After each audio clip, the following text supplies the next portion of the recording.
Hello, everyone. Thank you for waiting patiently. I think this is the first time I've ever done a stream without any like live input from Soph, at least in the background or by myself. So I'm quite nervous. Please be nice to me. Thank you, everyone, for coming. Oh my God, that's so many people. Jesus Christ. Okay, I'm gonna say hello to everyone because that's what Sophie does. Thank you for coming and hanging out with me. Hello, Pup Terrace. Hello, Tempura Shrooms. Hello, Bass Junkie. Hello, Pibble Punk. Hi. Hello. Hey, Locan! Hey, Sean, they, them. Hey, Bass Junkie again. I gotta remember who I've already said now. Hey. Did you know being a stream? Hey, Blue Vixen! Being a streamer is hard. I don't know how Sophie does this, like, all the time. She's so chill about it. Hey, Jim1610. Hey, Rick Dree SXD. Hey, Lorcan again. You deserve another one. Hey, Pup Tetris. Did I already say you? I think maybe I did. Maybe it was another pup. Agenda Gorgon, how's it going? I hope you're having a nice day. Kiri Magic, yeah! And who else we got? Skunk Fruct, nice to see ya. Nice. TRTY00, hello. I hope you're having a lovely day. I hope you're happy to be here right now. This dungeon's sub-boss, meow meow morning to you too. Blah, blah, blah, blah, blah, blah.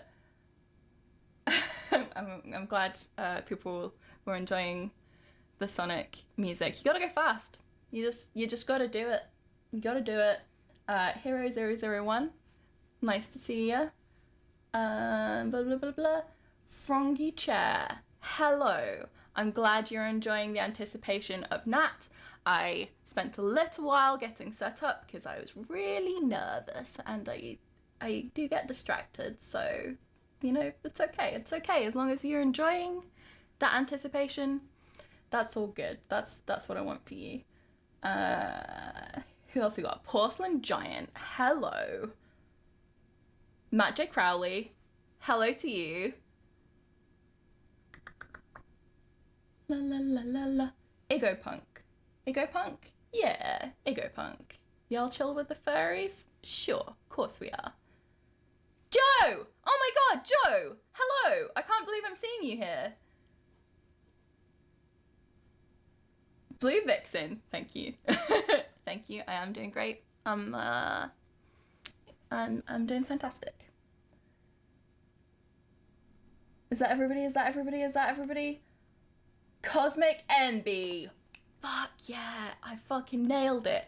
That is everyone who has commented in the chat. I just read your name out.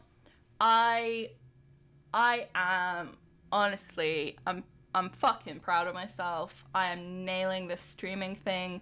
I read out all those names. Did you see that? Widow of Oz! Oh, I'm sorry I missed you. Hello. It's lovely to see you. My screen's just froze, so I'm wondering, is that frozen for you lot? Spellcaster Sugar. Lovely to see you too. It's frozen. God damn it. Okay, I'm gonna just a little switcheroo. Did that fix it? No, of course it didn't. What's happening? Leon Bauer, hello to you too.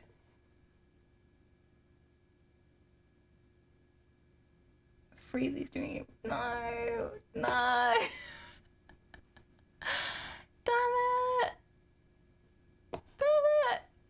Oh, it was going so good.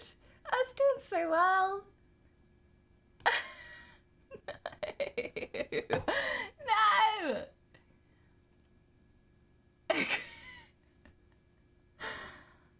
Deactivate and reactivate the source. Okay.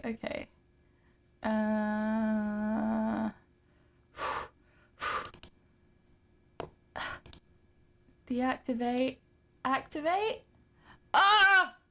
Thank you. Who said that? I think Cosmic Envy. Thank you so much. You literally just nailed that for me. You just fixed my problem. Thank you so much. Gratitude. Thank you.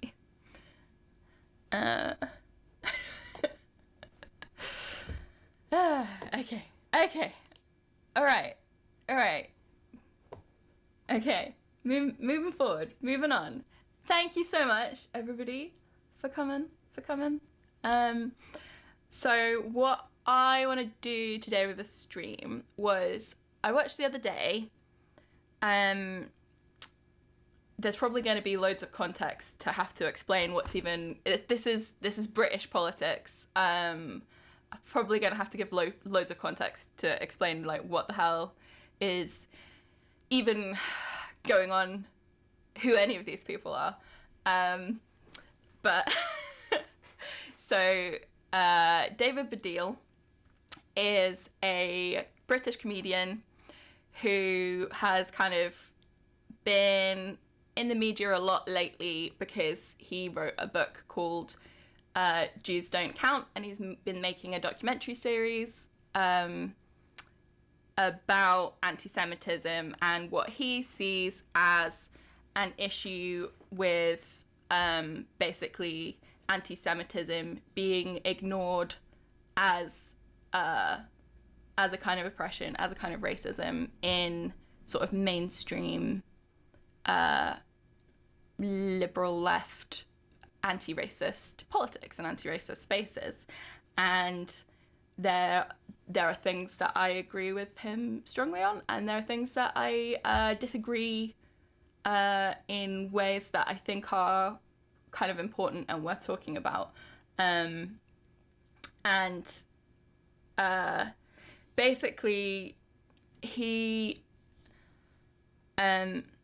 whilst he's been hosting these discussions about anti-Semitism, he has been having it raised to him a lot, his own history of racism, and in fact, a couple of decades ago, when David Baddiel was hosting a kind of, he and Frank Skinner were doing a TV program where they made fun of footballers, basically, because they're big football fans, and you know, they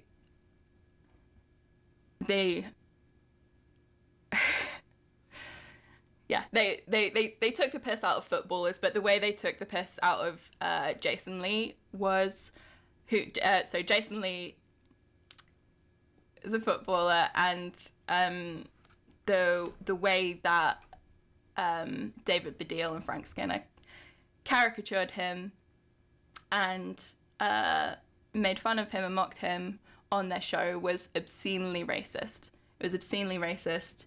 They were literally doing blackface. They made songs about his locks, you know. It was obscenely racist, and it had a big impact on Jason Lee and his career.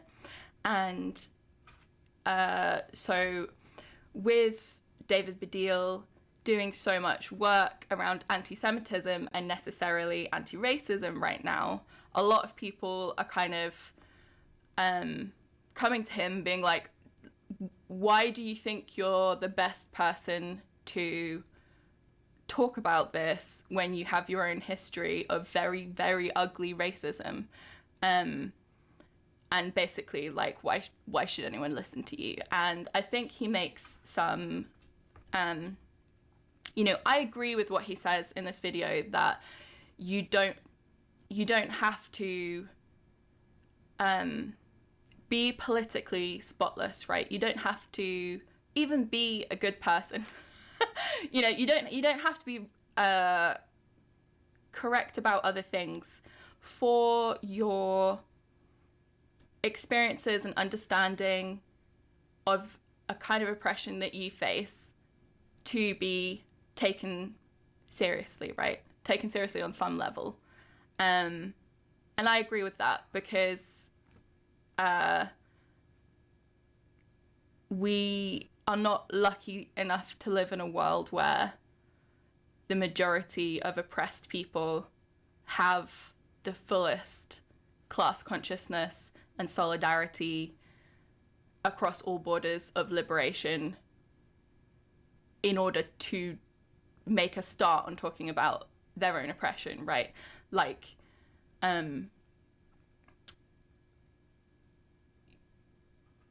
especially if you're coming to someone and you don't experience the same kind of oppression that they do, dismissing what they have to say about their own oppression purely on the basis of their own failings in other areas, is, I mean, it's the classic ad hominem, right? It's dismissing, it's not engaging with arguments on the basis of those arguments themselves. It's dismissing it based on, you're this kind of person, so this is meaningless. And what I want to argue for instead is a more positive look at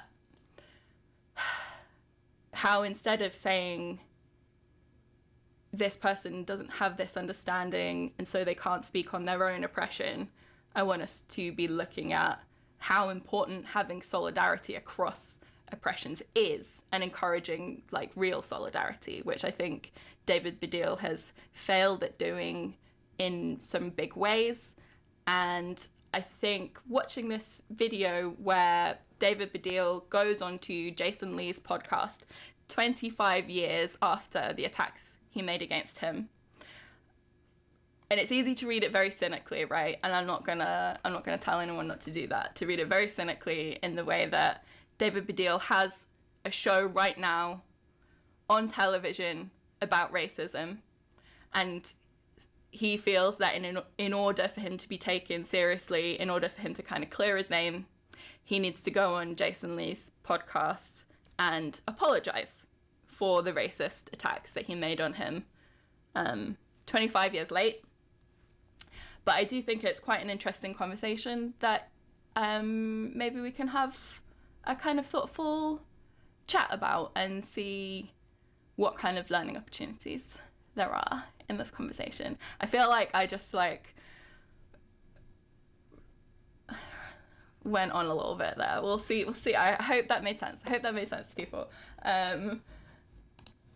Before we get started, do remember, if you enjoy the stream, please consider paying for the stream. You can tip, donate if you don't want Bezos. Come on, tip if you don't want Bezos to get the money.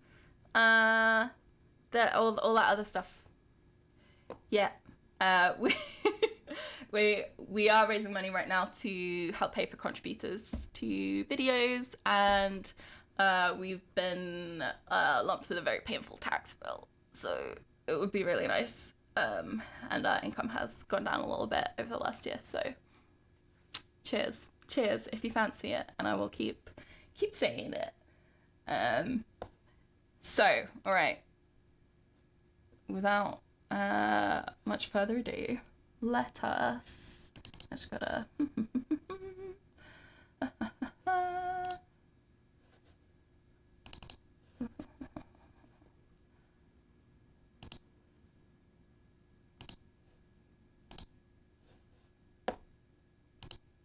okay.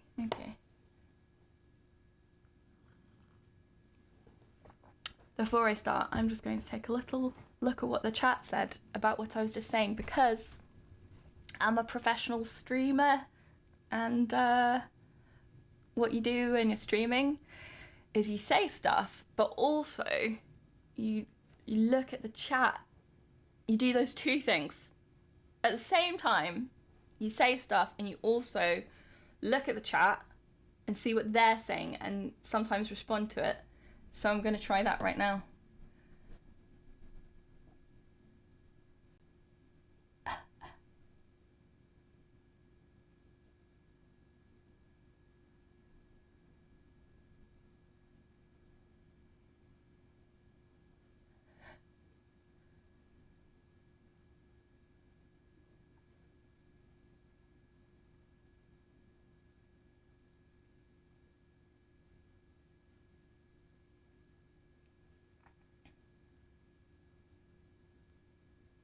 Matt J. Crowley says one can fall into the trap of perfect victims, and yeah, I absolutely agree.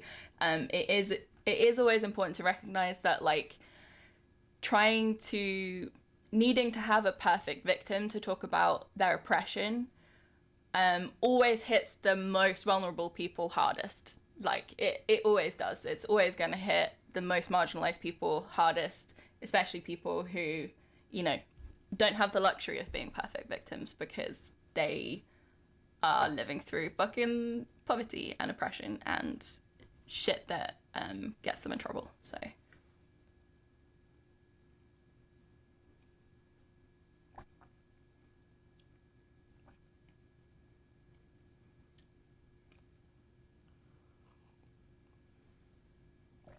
Baze Junkie says that this is a super cute shot, and I'm really glad. I really like this shot. It's one of my favorites.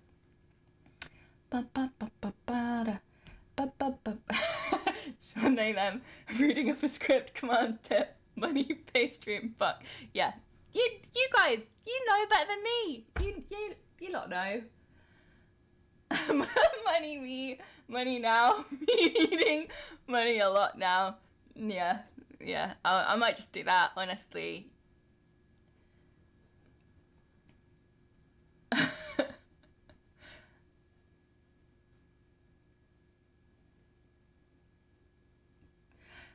Joe from Giran, did you see the thing where David Baddiel got mad at a Holocaust memorial event for primarily focusing on the experiences of GRT people?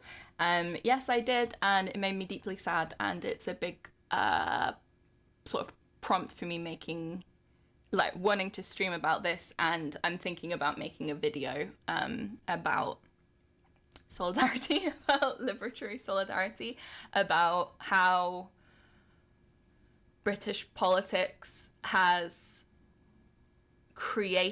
manufactured a conversation about anti-Semitism that harms Jews and harms everybody. Like, that is purely geared not at protecting Jews but at destroying their enemies. And that includes left-wing Jews. And I really want to talk about that. Yeah. I'm going to read a fantastic article from Barnaby Rain after watching this, which I think resolves a lot of the kind of things I want to talk about through watching it. Okay. I've caught up. I'm seeing the comments. Was it? You have to be simultaneous, think in the moment, and 1 minute before the lagging chatters. Yeah, I have ADHD. I'm gonna do my best. I'm gonna watch stuff. I'm gonna say stuff. I'm gonna read stuff. I'm gonna respond. Nailing it. Okay. We're doing this. Thank you for your patience, everyone. This is gonna be fantastic. Let's go.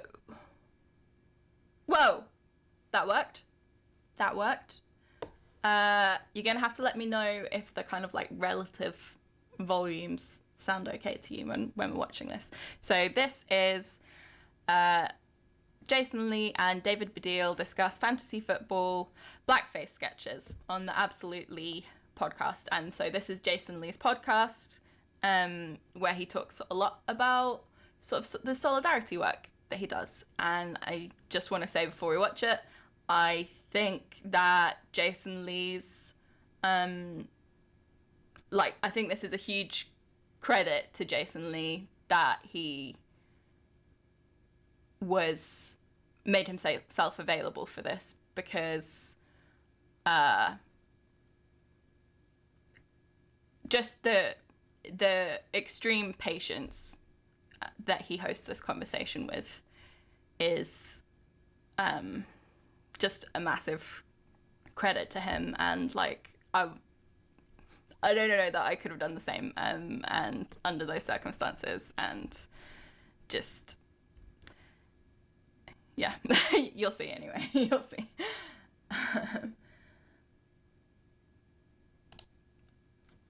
Okay, here we go.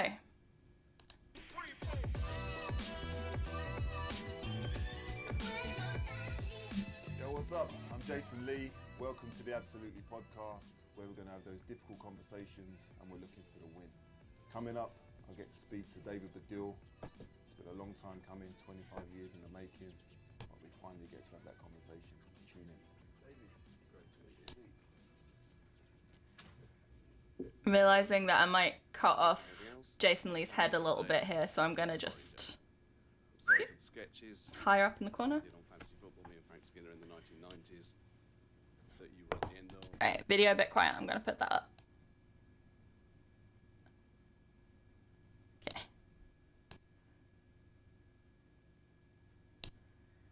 Okay. Okay. Let's go again. Great to meet you. So, before we say anything else, Better? I've come here to say, I'm sorry, Jason. I'm sorry for the sketches that we did on Fantasy Football, me and Frank Skinner in the 1990s, that you were on the end of.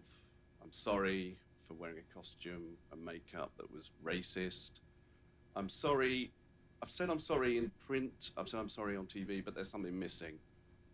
And I have felt this myself for a long time, which is what we lost sight of in those sketches was the human being at the other end of those sketches, which is you. And so therefore, I need to come and say it to you as a person. I need to acknowledge your humanity, which is obviously there, and obviously we should have known it was there, but somehow we lost sight of it. And I'm ashamed and remorseful and upset, and I've written about it for a long time, but I can't, seeing you now, it's clear to me, it feels clear to me how deeply I do feel that. So that's what I've come to say, that I'm sorry, and I hope we can talk. I hope we can talk and find some constructive way of... Yeah, I do it. So, Transgender says, that makeup has a name, David. Gonna say what you actually did. Yeah, I do think he won't say that what he did was blackface. That's exactly what it was. It was blackface in line with the most hateful blackface traditions. And, you know, someone said that he seemed so belligerent. I don't think that David Baddiel comes across as belligerent in this interview. I think he is, you know, from what I can see, it looks like he's genuinely ashamed, and scared to have this conversation. Like he's really nervous, and you know, he should be. He should be, but he does duck around and sort of nicify. He's nervous to use the language that is super explicit about what he did, even as he tries to face up to it. Yeah. So. sharing whatever we need to share. Yeah, I think it was important for people listening, watching this for the first time, to realise that we've never spoken. We've never spoken. You know, there's been a lot of talk, a lot of people have spoken on behalf of us. I've listened to you speak publicly. People have probably tried to defend me on behalf of myself. I mean, my first question would be, you know, why has it taken 25 years for you to reach out really and have this conversation? You know, man to man, I was always contactable. People contact me all the time, whether it be through my clubs or from an organisation that I work with. I just felt that might have been prevalent at some stage for you to just reach out and say, you know what we're doing now, we could have had many, many years ago. Yeah, well, that's my bad as well. So I'm sorry. So just to reaffirm again, like, the context for this conversation is that David Baddiel, when he is on Twitter talking about, you know, especially when he talks about anti-Semitism on Twitter, he will get a lot of responses from people pointing out this absolutely disgusting, obscene, racist thing that he's done. One of multiple racist things of different kinds during his career. And he, you know, he wrote about this happening in his book before he made a personal apology to the person that he'd hurt. You know, he wrote about this in his book saying, you know, the fact that I did this wrong thing doesn't mean that I shouldn't now be able to talk about an oppression that I face in his book. And whilst I can agree with that sentiment, he wrote that in his book. He wrote that he has that he knows that it was wrong, that he's apologized in his book before ever directly face-to-face apologizing to the person that he seriously harmed by doing that.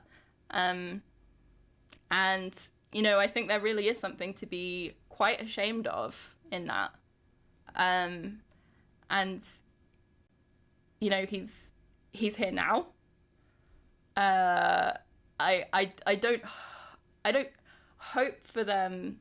You know, you can see that my response is, you know, a little frustrated with David Baddiel, as much as there's some nice, you know, maybe nice bits to this interview, and I want to have, I want to be positive about people's possibilities for positive change, but the fact is that what he did was shameful, and the fact that it was only when it felt like it was getting in the way of something for him that he actually decided to make this apology, I think is shameful.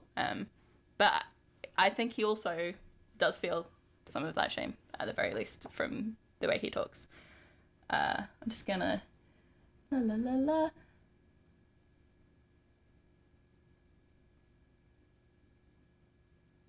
Yeah, he seems to understand what was wrong about how he did the sketch, missing the person along the way, without questioning the fundamental target and intention of the sketch, yeah. Lorcan saying that there was a lot of it in UK comedies in the 90s. Yes, extremely sad. Little Britain was one of the most popular, ubiquitous sketch shows in the UK in the 2000s, and there was disgusting blackface in it. Fat phobia, misogynoir, like fucking filthy, disgusting. Really hard to even use enough words to convey my disgust.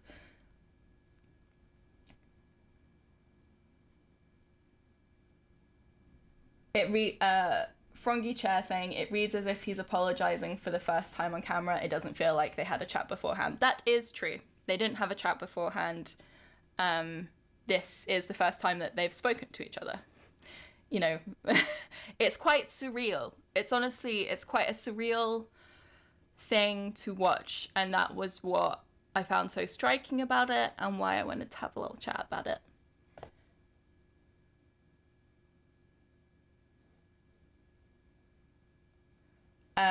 Sean They Them saying, yeah, that's the thing, it feels like he's apologizing out of necessity. Like, to whatever extent that might be true, I would also say it's not out of necessity, because the way that racism works and the way that oppression works in this country, the political establishment actually doesn't give a shit, you know? They don't give a shit as long as it's useful to them. He could carry on doing exactly what he's doing and not lose very much for never addressing this, frankly.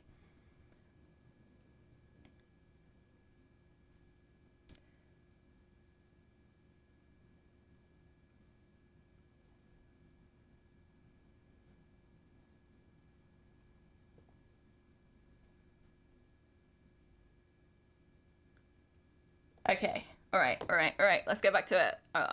Oh, this is gonna be long. I'm just realizing this is gonna be long. Strap in. Sorry for it having taken so long. I mean, to explain it is complicated. There's shame, there's awkwardness, there's fear, there's a sense of trying to make sense of it. For a while, you try and justify it in your head. So when I first started to have to think about it properly. I thought, well, we did loads of footballers. We made fun of loads of footballers on that show and dressed up as loads of footballers in cartoonish ways. So surely that makes it okay. Whatever else I might have thought at the time, it takes a little while. I mean, a long time in this case, but it took a while for me to understand, I think, how much we fucked up. Meredith K. Pseudonym, would you take expediency over necessity? I sure would. And I think also, you know, a sort of re-education to some extent. So particularly in terms of the racist element of it, I think my own experiences, my own understanding of that conversation has changed without any doubt. And also, and I don't offer this up as like, you know, so you have to take pity on me or anything, but stuff happened to me since then that made me understand how you must have felt. Because as I became more well known, and particularly as I put my Jewish identity a bit more front foot, suddenly I was getting racist abuse. I mean, on Bo Selector, Lee Francis did me in 3 sketches as an extreme Jew with a big nose and a big black hat, just saying the word Jew over and over again, and I hated it. Yeah. I hated it. 90s comedy was fucking vile. Just fucking disgusting. Did it, and it did start to shift in me at that point. Like, of course, this is how Jason Lee must have felt, right? And then at football itself, as a Chelsea fan, I started to talk about this thing, the use of what I call the Y word in football matches. And then there was a moment where me and my brother, who go to Stamford Bridge every home game, were violently abused by someone for being Jewish. And again, I thought, well, I need to speak about this, but also I've got this issue in my head, which is that I was party to something similar to a member of another minority. Now, this doesn't answer your question. I mean, it tries to answer your question about why it's taken me so long. A lot of it is just shame and confusion and fear of having to come out and speak to you, someone who I wronged, and admit this is mine and Frank Skinner's bad. Okay. But it is also me trying to make sense of some of that other stuff. I mean, you've touched on some of the stuff that, you know, we'll talk about, you know, later on during this discussion, but obviously I watched the show, I remember the show. I believe an invitation was extended to me to go on the show. You know, you had Stuart Pearce on the show, was my team captain at the time. He came back, he said that obviously you guys would like me to come on the show. I mean, straight away, my inclination around that was there was no chance I was going to go on that show and be part of that. And I think for people listening, watching, they might question, you know, why didn't I go on the show? Have I not got a sense of humour? I've got a sense of humour, you know, like everybody. I think to survive in the industry and what we do, you can't take yourself too seriously. But for me, it was different, you know. I understood that being a footballer, being anybody that's doing something that a lot of people are jealous of, to just be perfectly honest, you can be ridiculed and people can take the piss. So I've had to deal with that from an early age, you know. There's always been people that have said I've not got the talent or I'm not good enough. But this felt different. This felt more sinister, you know. The blackface, for one, you know, as soon as I saw the first sketch, you know, my heart... I do want to say as well, what one of the chatters raised earlier, I don't think David Baddiel uses the words blackface at any point in this conversation. In anything that I've seen him respond to, he always slides around it, and it just needs to be confronted. That is what he was doing. There was no difference between what he was doing and the horrific examples of any other horrific examples of blackface that anyone can think of. Like, it serves the same purpose. It's for the same thing. That's what it does.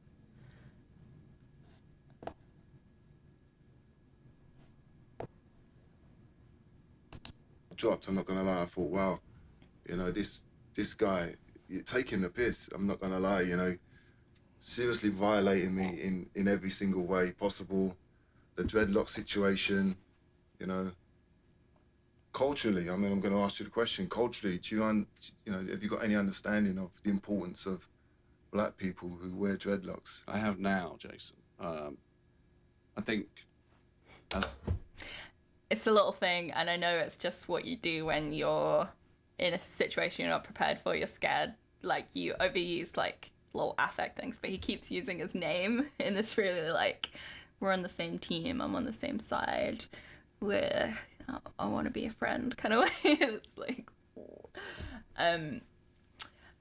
for a little more context, what he's talking about with the hair was David Baddiel, whilst doing this racist caricature of him specifically, personally, would wear a wig with fake dreads and literally put a pineapple on top of his head with the dreads through, and that is fucking disgusting.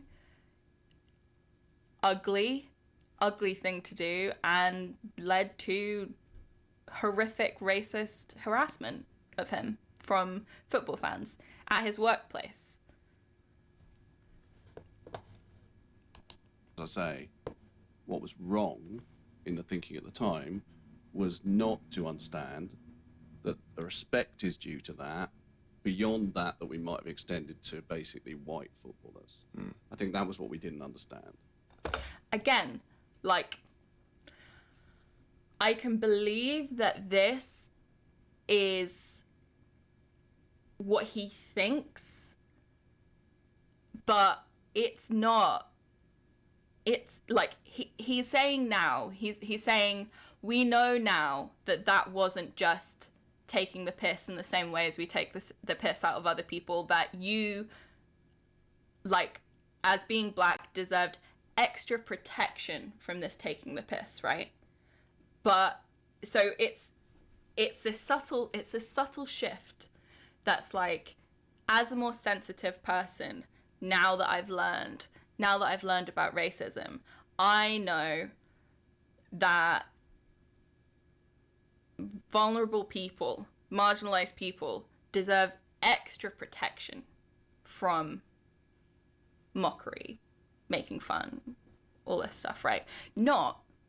Specifically not, we targeted you based on your racial characteristics. We used specifically your racial characteristics to make a target of you.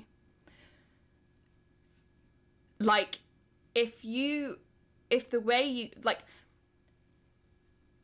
a white person creating a caricature of a white person doesn't use their whiteness, right? So no, it's not just, and not on any level, it's not just taking the piss out of you in the same way as we take the piss out of other people.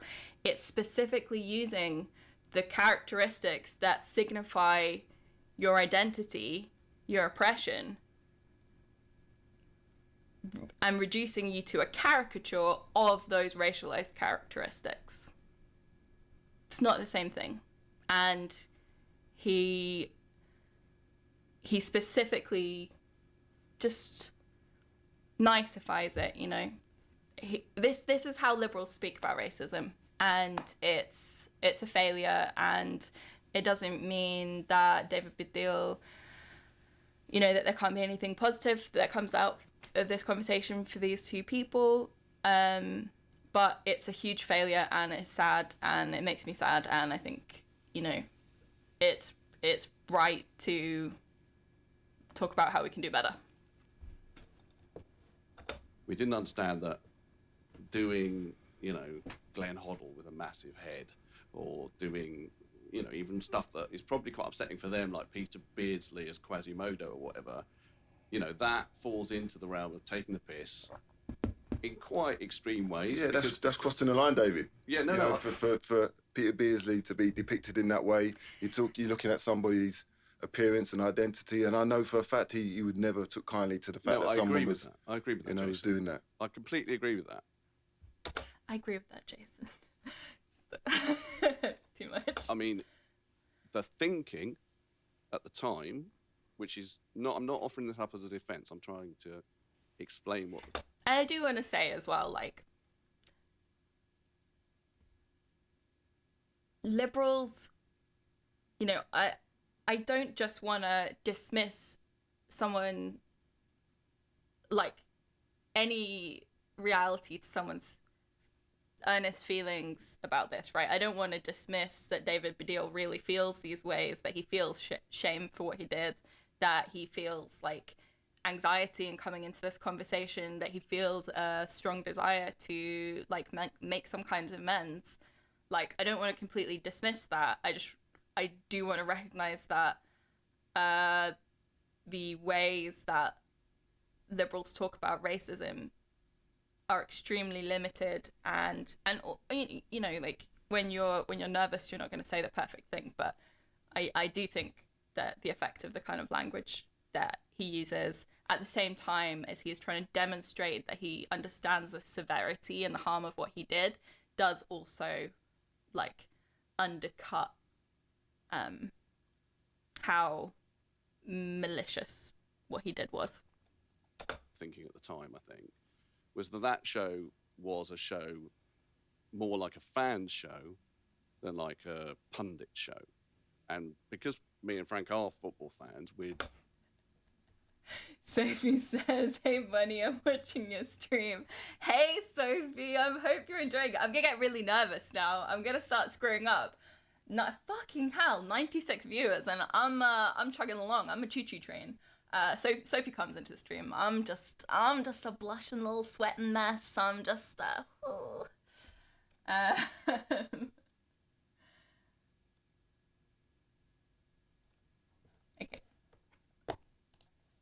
Grown up on the terraces where people are abusive and extreme. And I just want to rewind that a little bit because I think I missed some of what he was saying.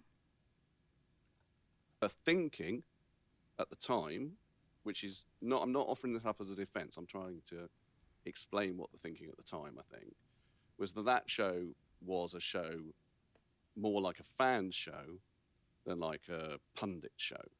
And because me and Frank are football fans, we'd grown up on the terraces where people are abusive and extreme. And that definitely fed in to the comedy in ways that definitely did cross the line. I completely agree with that now. Okay. And I think feeling hurt myself when I've been depicted made that clearer and clearer to me as time went on beyond that.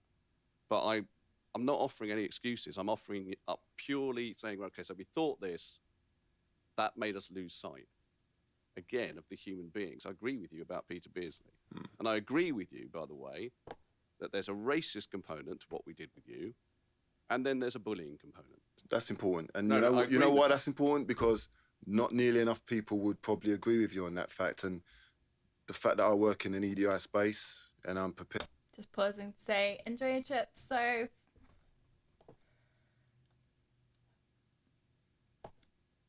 to learn from, you know, my personal experiences over the years is that I'm trying to educate people. We're trying to talk about different contexts and situations where people maybe don't fully understand, have not got enough awareness around how what they do and say can be hurtful, which leads me on to, you know, can you give me an example, have you got any idea how you feel that may have impacted my life since? So just kind of later in the video, Jason Lee says that in his own work, he does these kinds of restorative justice processes where someone's done something harmful, behaved in a bigoted way, has hurt people, and he will have these conversations with them to help them understand that what they did was wrong and hopefully get something positive out the other end and change behavior. And for me, that just kind of really adds to the surreal nature of this conversation, because what, you know, they get to this kind of conversation where they're realizing that the experiences that David Baddiel has had in football as like a recognizable Jewish comedian, like as a target for anti-Semites, right, are so so specifically, like in an unlikely way, specifically comparable to the racist abuse that Jason Lee has received through footballing from fans, from people in the street, as another celebrity, because specifically of David Baddiel's racist attacks on him and racist caricaturing of him. And I just think that I do find that really interesting in a really special way, and I do think that it's something that, even though it's literally Baddiel has caused this to happen to Jason Lee, knowing that they do share quite a specific kind of understanding that only comes from, like, that you only have access to as like a person of note as well as a racial minority. Like, I just find I do find that really interesting, and we'll get to. Oh, also remember, if you are enjoying the stream, please consider me needing money a lot now. Money me.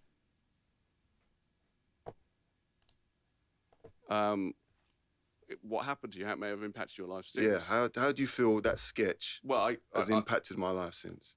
Well, you seem like a really robust guy, having met you now, but I assume that it affected your mental health. I assume it took you a long time to, you know, feel that your self-image had become right after that.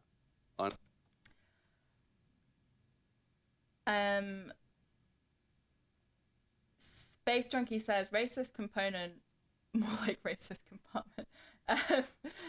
The people commenting on the language of racist component.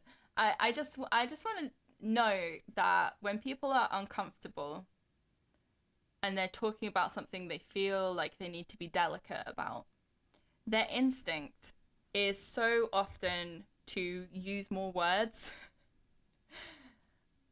And what it always does, it's worth thinking about this for yourself. When you're talking about something you find uncomfortable and you feel like you're going to get in trouble if you say the wrong thing, right? That instinct to use more words, what it does is create distance. You're trying to distance yourself from what you're saying so that it doesn't emotionally reverberate back on you. If someone takes issue with what you've said, it's not really what you meant, you know? And it also, it's distancing language from the issue being discussed, right? Like, this happened, this was done, not I did this to you, like, you know? And it kind of comes up a lot in this, and I don't want to say that means that everything, that the emotions that he's expressing should be dismissed. It's just, you know, I am critical of that. If I was hearing that, I would be feeling like you can do better, right? And I assume it was really difficult, but I don't know the specifics. No.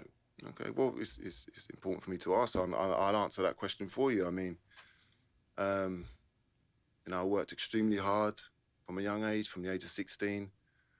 I played in all the divisions, but I kind of worked my way up to the Premier League. And people won't be able to see the timeline around that. You started to involve me in your show during my most successful period of my career. You know, if it wasn't for the fact I was doing well and playing in the Premier League, I probably wouldn't have come under your radar. I started the season extremely well, probably scored 6 out of the first 8 games in the Premier League. I was leading the line. Just want to say as well, like, how cruel that is. You know, can you imagine the fucking cruelty of that? That you are only exposed to this absolutely unique kind of racist targeting because you're successful. You know, so many people live their lives with just anonymous racism, right? Where they just have this grind every day of racism from the people around them, racist institutions, racist systems that grind them and exploit them. But if you manage to, with like unbelievable, you know, incredibly rare personal resources, achieve success, then you are exposed to this unique, special kind of racism where you get turned into an icon for other Black people, right? You get turned into an icon of your marginalized identity, and they use you to attack everyone like you, to say, you know, we love that you're here with us in this success so that we can shove you back down. We can tell you where your place is. You know, it's just a really unique and horrific kind of cruelty that I think he expresses. I was playing all the games in Europe.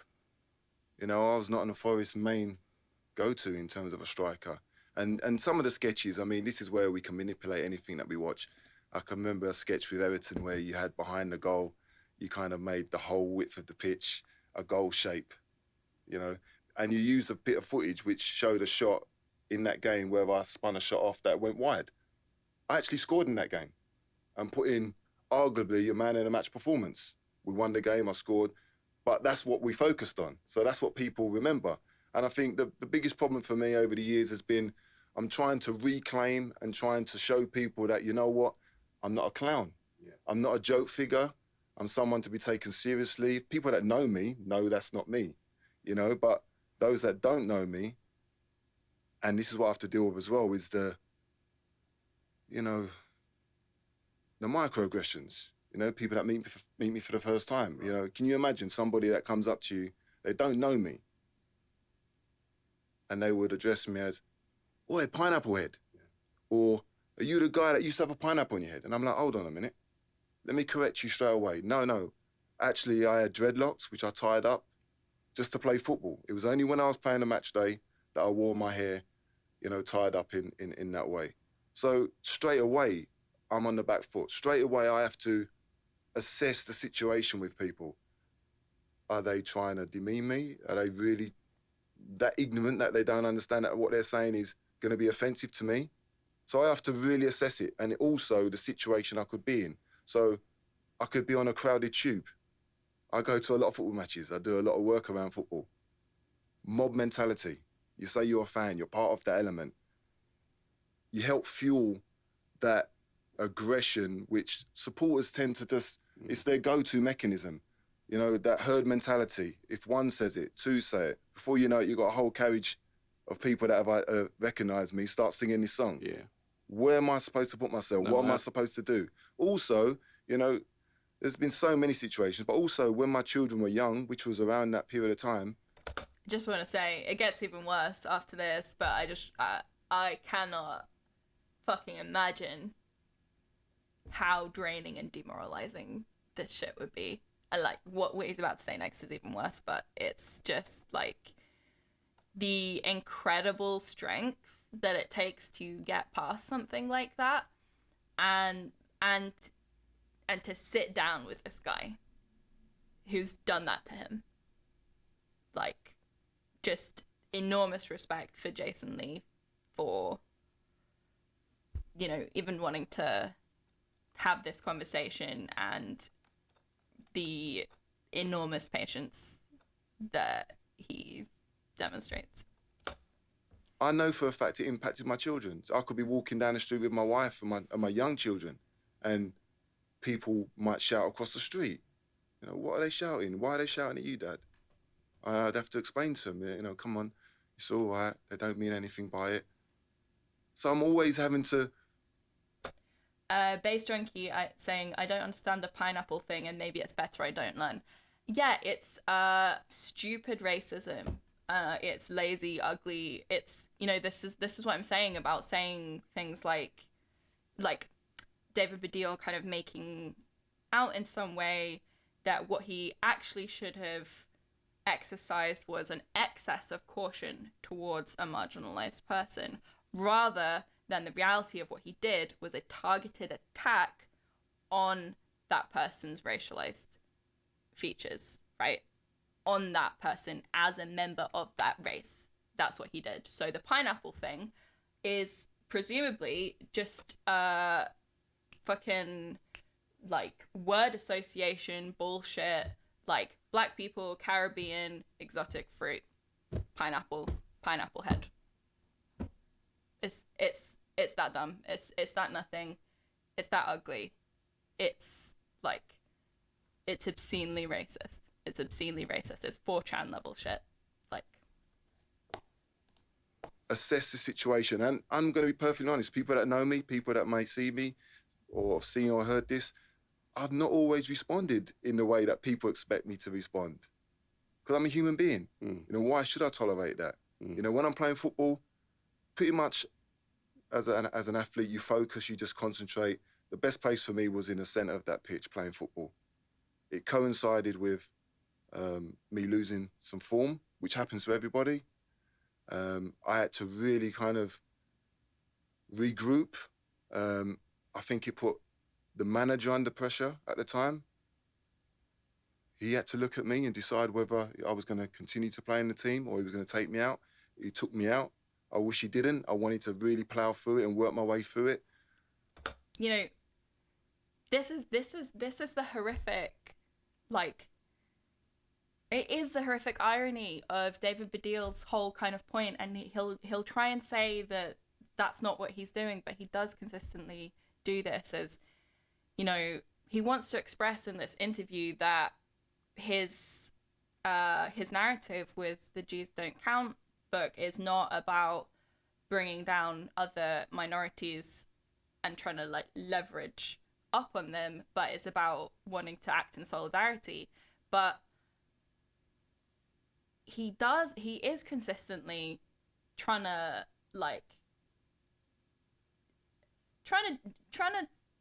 do that, trying to like not, and you can't blame people for like a lack of education, but it is a really big lack of education. He's not acting with solidarity in his narratives. He's really not. And it's just like David Baddiel's racism in the white supremacist world that we live in had an impact on this man's career, right? But we don't live in a world where David Baddiel's racism, David Baddiel's serious mistake, had any impact on David Baddiel's career, right? This was racism so severe that Jason Lee's not just mental health, not just public safety, his career was knocked back. And David Baddiel has felt no such consequences.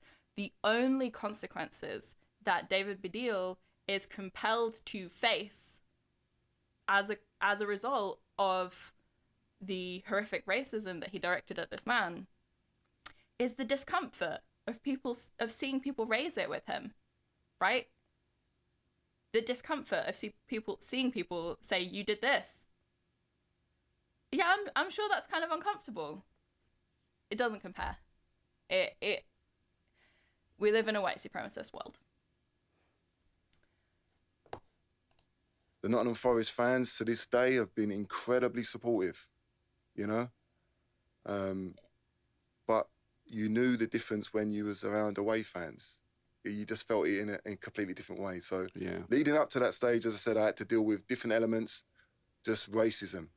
You know, racism for what it is, colour my skin. Yeah. But then from then on, it turned a new page where I had to deal with something else. And the fact that I'm continuing to have to prove to people, you know, I am articulate and I'm not that stereotype. Yeah. And also, you know, without harbouring on about it, it's important to point out that the point I made about dreadlocks and you say you understand how it impacts people, I was proud to grow my dreadlocks. You know, for black people, it takes a long time for them to grow their hair. Family and friends, they wear their hair in that style also. So many people are grieved. So many people wrote to me and asked me, what are you going to do? What have you said? Why didn't you go and look for him? Why didn't you do this? What? And it's like, okay, it'll happen. I didn't feel it was for me to ever come and track you down and find you. I thought at some stage we would bump into each other, and I'm amazed to this day that we haven't. I'm sorry. Like, this is what he's saying. Like, this racism that was directed at him didn't just affect him. It affected his family, it affected his community, because when someone is attacked in a racist way, when someone is turned into a racist caricature, their community knows that they're being attacked. That Jason Lee to David Baddiel, you know, whether David Baddiel was conscious of this or not, Jason Lee for the white supremacist entertainment industry was a vessel for targeting and attacking, for making an icon of and burning it down, you know, targeting and attacking black people in Britain. And he feels that. He feels the weight of that. And I played at Stamford Bridge, and I tell people this story. And I was told that you was in the stand that day, but who would know? And it was when I was out of the side and we was losing 1-0, and I'm on the bench. The worst place to be a player when you're under pressure is a substitute, because you feel everything and you hear everything. And I would have to warm up at Stamford Bridge. We're losing 1-0. Your team, people know about it. And at this stage, I'd cut my hair. And I could feel the pressure. But for me, what it would do, it would kind of galvanize me to say, hold on a minute, I've got an opportunity to go out there and shut these group of people up, because the last thing they want to see is me have a good game. And I went on and I scored. And it was 1-1. And I celebrated with the Forest fans. And that empowered me. You know, that gave me the courage and conviction to say, you know what, I'm going to come through this. And I did come through this. I had a long established career in the game, coached, you know, for the best part of 10 years, managed, played across all divisions. I work with current and former players all the time. You know, I'm not going to lie, it impacted me. And for people to have a full context and understand, I think it's important that I explain that off the back of what you've said. And people understand that I wasn't being petty. I'm not that sort of person. No. It had a serious connotation to it. Jason, yeah, I mean, you don't need to explain any of that to me. You're so, obviously, none of your reactions have been anything but dignified in this whole situation, in my opinion. By the way, just one thing that is possibly worth saying, I think one thing about that show is we just love footballers and football. And the love of the game meant, from our point of view, that we thought, and we crossed the line, I'm not denying that, but we thought taking the piss is how we express our love. So even sitting here now with you taking me to task in ways that are incredibly appropriate, I'm still thinking he's a professional footballer. He's amazing at football. And I'm still, there's a part of me that is still just happy to be in the presence of a professional footballer, because I don't, it's hard for you to perhaps hear this, but we took the piss out of you knowing that you were amazing at the game. Knowing that. From you, Chair, not racism is my love language. Yeah. Like, I can fully believe that, you know, that he was ignorant, racist, sheltered enough at the time of doing this to just not see it as serious, not see it as harmful, not see how sinister and ugly what he was doing was. And I can imagine that, you know, feeling consequences of that, knowing that you've really deeply, you know, as some, you know, as, not that he was young at the time that he did this, but, you know, as someone who's got older and hopefully a little wiser, knowing that you caused that much pain to someone for doing something that you love and admire, you know, has to be sad. And I hope he does feel sad about that, and I think he seems to. I don't want to dismiss that he's a human being with, you know, the kind of feelings that you might expect a human being to feel in this situation, right? However much, you know, I feel like some of what he's saying and certainly what he's doing outside of this context is insufficient. You were an incredible, like 1,000, 1,000,000 times better than anyone else that we would ever, you know, come near playing that game. I knew you were a brilliant footballer, even as we were taking the piss. And I know that doesn't help, but it is true. You don't have to tell me what you can achieve or what you did achieve as a player. I know that. And in the way that someone did once say to me, to really love something, you need to be able to make fun of it. And I know we crossed the line in the way that we made fun of you, totally. And I know it impacted on you, but we always knew you were an incredible player. Well, it's nice to hear you say that now. Stop saying taking the piss, David. You are being fucking racist. Yeah, I do find the language of like crossing the line, like saying the thing you shouldn't, like for comedy frustrating, because, you know, this wasn't crossing a line. Like I understand where people feel like there's spheres of sort of comedy where you push things into a space to test how well your audience understands your perspective.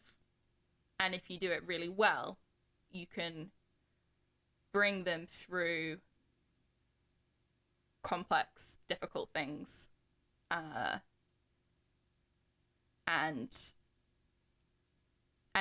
that can be very rewarding, because what you can show to each other, comedian and audience, is that you actually quite deeply understand each other's perspectives.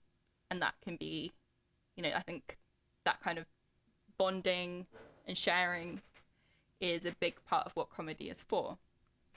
And if you do it wrong, you know, you can cross the line, you can make a mistake, or there can be that lack of kind of connection, that sort of trust through a journey, that means that people won't come out not understanding your perspective at all, and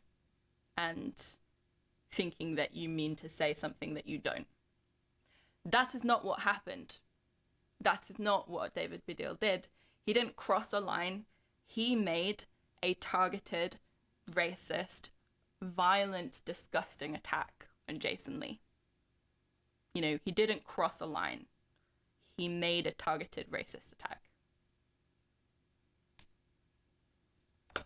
You know, I think if that would have come out maybe earlier, people might have understood. But this is, as I said, I built up that resilience, and I know as a footballer, it was ingrained at an early age that you have to be able to deal with criticism.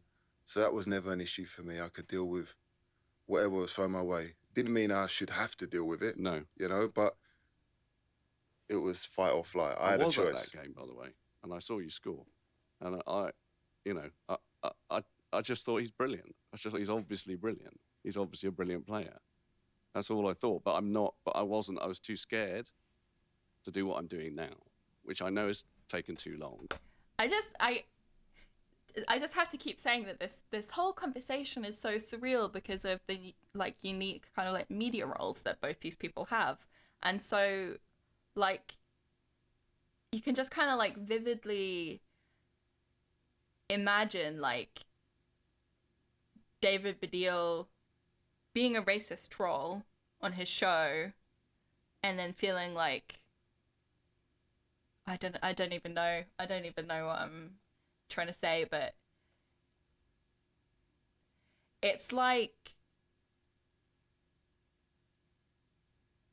he thought of himself in his job at that time as like a kid acting out, and then when he's faced with the consequences, it's extremely embarrassing because there are adults around him looking at him saying, what did you think that was?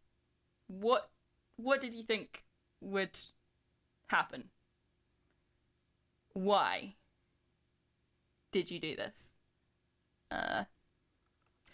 Gotta be mortifying anyway, and it should be mortifying. It should be mortifying to be that racist, to put someone through that. Yeah.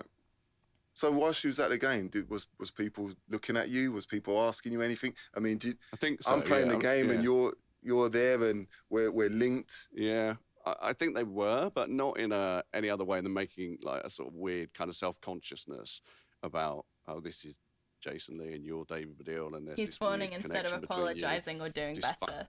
Yeah, I think there's an element to which, like, the nature of what he's done to Jason Lee creates a need for him to explain how he's felt like he's had to prove himself to people because he's been racially targeted in this way, and dismissed and made fun of and brought down, and so the response to that is to be like, you know, for David Baddiel to want to say, like, you don't need to prove anything to me, right? So I get that he's trying to tell, you know, whilst it might sort of get into places I feel a little insincere, or, you know, there's no point in trying to read people's minds and emotions, but I think he wants to appropriately be like, you don't have anything to prove to me. You know, David Baddiel has something to prove to Jason Lee in this situation. functional connection between you. But I mean, as you say, you went out and scored, and here's the thing: it's not like I watched that as in your head. I'm this guy who just thinks, oh, he thinks I'm shit, right? And I don't think that. I think, of course, he's scored because he's a brilliant footballer. And it's hard now. I think it's hard now to make it clear how, within the structures of being a comedian, making fun of something doesn't equate in your mind to not thinking that person is great at what they do or whatever. But I get it now that you have to do that within limits. And I think at that time I didn't get that. It's not about limits. It's about not making a specifically targeted racist attack on someone. Didn't get that, and I lost sight of, as I say, everything we talked about and everything that you've said. You know, it makes me feel terrible, to be honest, but it absolutely needs to be said and needs to be really heard believe by it. me. I mean, as much as I hold you accountable for it because you was the person that obviously costumed up, I still hold so many more people accountable. Was it BBC Two at the time? You know, people you was working with, you know, whether it be Frank, family and friends. Was there anybody at any stage that said, hold on a minute, maybe you're going a little bit too far here? Well, I think we finally realised that. The problem is it became, of course, popular. So that's part of the problem. I'll tell you one person who did. You've mentioned him already, was Stuart Pearce. When we recorded the Three Lions video, he was there. And he just said, Jason's incredibly angry. And at that point, I thought, oh, of course he is. And it's what we thought. Froggy Chair says, if there was a comedian who made horrific, offensive Jewish caricatures in the 90s who now wanted to sit down with David and clear the air, is this what he wants them to say? Would he accept that we were just taking the piss, we were just fans? Honestly, I will say that something I think he is fairly consistent in, and that I do respect, is trying to just create space for people to get things wrong but also learn. And I'm glad he does that because he gets things wrong and he needs to learn. But that is what allows me to come to this conversation with a little more, maybe even like sympathy than he deserves. But I do think that he probably would have actually a similar approach if that situation, if that situation was reversed. Yeah, especially because he had done the same thing to others. Base Junkie says, hoping for more Nat streams in the future. I'm very glad you're enjoying yourself. There will be more Nat streams in the future because I want to take a little bit of pressure off Soph. I want to get some skills. I'm enjoying myself. I'm having fun, and I'm also Sophie has this little secret. You and me. Sophie has encouraged me to write some scripts for the channel. So there's gonna be some more Nat vids on Sophie from Mars. Some of you may recognize me from my video about abortion in the media that came out before. And I've got some more in the works, and watching this interview, I've got an idea for a video about David Baddiel's book and approach that I feel like can be a bit of a learning opportunity. So this is kind of getting my thoughts together a little bit. Oh, and also, if you are enjoying the stream, you might want to consider paying for the stream. Me needing money a lot now. Money me. We could get away with as it's just a joke. It's not a joke for the person on the other end of it. And we did stop doing it at that point, but it's too late. It's too late. But in answer, so nobody checked you. Nobody said, hold on a minute, maybe you're going too far here. Not at that point, no. Because it was successful. And because so fucking grim. Within the culture of the so time. So fucking grim. Which again, people use it as an excuse. I'm not using it as an excuse. I'm just trying to answer your question. There was an acceptability at that point in time to that kind of comedy. Just their favourite fucking thing. It's just their favourite thing doing blackface. I'm not saying, it was all right because it was then, but I'm trying to answer your question as to why there might have been not enough people saying, because they didn't really conceptualize black people as human beings. As an institution. Systemically. That's why. Hold on a minute. Okay, I mean, we've spoken about my situation and we'll continue to do that, but, I mean, can you give me maybe some context or some examples of, some of the situations you've had to deal with in terms of suffering racism? Just the generosity that Jason Lee approaches this conversation with. Like, he really wants this conversation to bring about, like, mutual understanding and positive change. And it's just fucking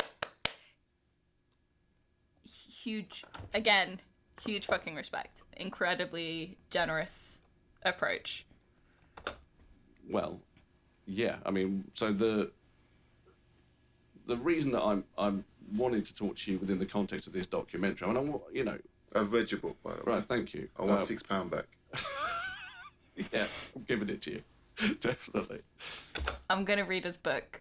As well. I'm going to read the book. Although, did you enjoy it? I wouldn't say I enjoyed it, but it was important that I read it. It's about doing my research and homework, and I would have learned something, and I did learn something from it. So, in terms of football, one of the most extreme examples, which I've already mentioned, but I'll enlarge on it a bit, in that book of what I think is the failure of people have in the way that they think about racism at football to include Jews in that is that for many years, me and my brother would sit at Stamford Bridge and hear people not just chanting the Y word, but chanting songs about Auschwitz. They would hiss, the Chelsea fans would hiss at Spurs fans to simulate gas chambers. And there would just be endless stuff whenever that came up, directed at, Jews, or directed in their minds at Spurs fans. But as Jews, we felt it as Jews, right? If someone says, fuck off yids, right? And then you say, but I'm Jewish. I say, well, I mean Spurs fans. I feel that as a Jew. Yeah. And then one particular occasion, the whole crowd was chanting, Yido, Yido. And then a bloke who literally was 10 rows behind us just started shouting directly at me and my brother, fuck off yids, and then fuck off Jews, over and over again. And because they recognised you and they knew who you was. Yes. And my point is not that there's anti-Semites and racists at football. My point is, by that time, that was 2008, by that time, the programme had in it a bit saying anyone seen or heard doing any form of racist or discriminatory chanting will be ejected for life. But no steward did anything, nothing. And eventually my brother had to stand up and take this bloke on, and there was nearly a fight, and it was horrible. And my brother sat down and said, I think I'm going to cry. Now, the emotional outpouring, yeah, of course. Yeah. It was really horrible. And, we had sat at Stamford Bridge having incidents like that for years, for years and years. And that's... I think this is really useful, understanding for why, as frustrating as it can be, why David Baddiel does have this approach to talking about racism and anti-Semitism that's just we don't count, anti-racism doesn't include us as it should, approach that can be divisive, can be done in a way where he's treading over other people's oppression and really not understanding the kinds of oppression, really how and why white supremacy functions. But besides that, having this experience where he's literally, he goes on to say how he's raised this consistent experience of anti-Semitism in football with anti-racist programs within British football, and they've straight up told him that's not a problem. Basically been anti-Semitism isn't racism, pretty much, responded that way. And it's gonna have an impact on you where you're gonna feel okay, why don't Jews count in this? And I think it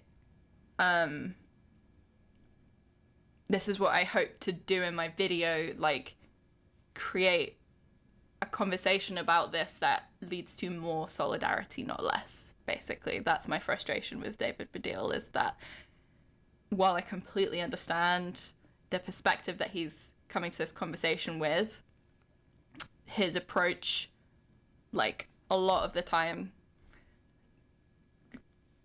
fractures solidarity rather than restoring it. I mean, it's not the only thing, but it's one of the things definitely that I thought, okay, I have to talk about this. Yeah. And it is also... And to be clear as well, his what he's trying to represent with explaining this really fucking horrific situation, a recurring situation that he's experienced as a Jewish person just trying to enjoy football. I have seen plenty of conversations in liberal and anti-racist spaces that do reflect a clear kind of opinion that anti-Semitism isn't really a problem. It isn't really a problem anymore. And so, like, I understand where he's coming from, and I think he is doing it wrong a lot of the time. But I do want to just, like, state that where he's coming from is, it's not all just, you know, manufactured, right? It's trying to talk about, it's clumsily trying to talk about something real.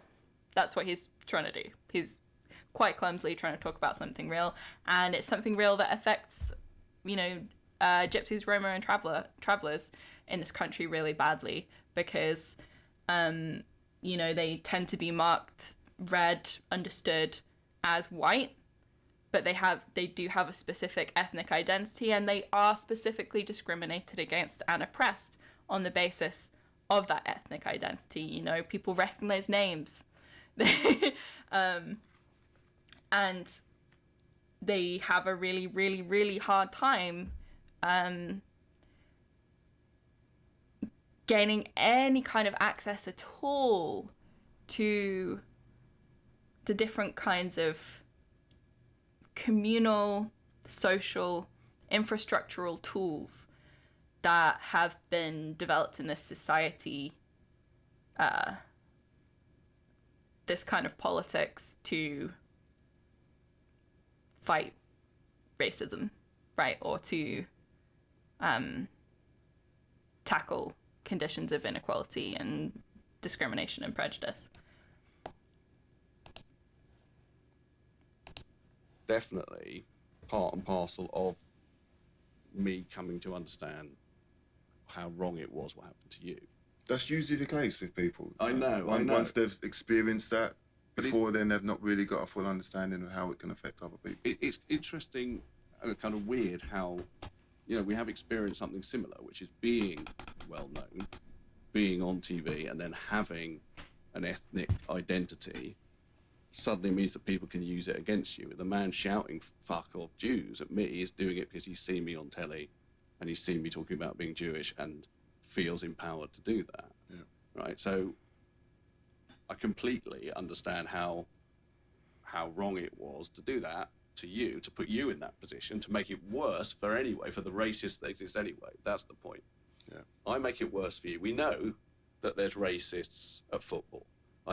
We then make it worse for you in ways that are incredibly unhelpful and wrong.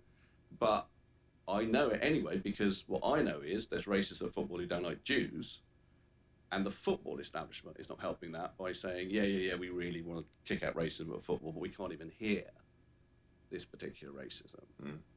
I mean, what actually happened was that we then me and my brother went to kick racism out of football, and said, can we at least make a film about this phenomenon, which is like ongoing, all these clubs, and they basically weren't interested for quite a long time. They did eventually get behind it when Gary Lineker got behind it, but before that, we were really struggling to get them to acknowledge that there might be a problem.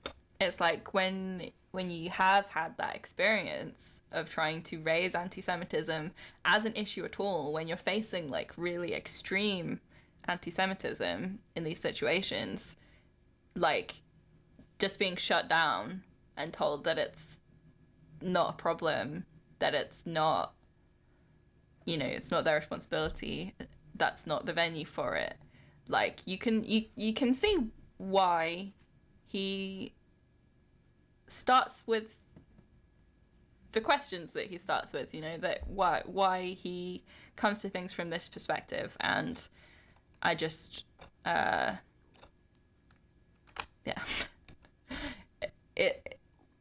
it's just lacking because of a lack of, you know, which I want to say as well, like you're always going to get that with liberals. You're always going to get a lack of fundamental understanding of how and why racism operates. And so, you know, I want to be generous where I can be, because that lack of understanding isn't, you know, necessarily malicious. It's just not putting things together. So I really want to make a video that can kind of put things together, and the article that I'm going to read after this does a really, really fantastic job of that. So I hope all the kind of questions and tensions that get raised by watching this conversation can kind of be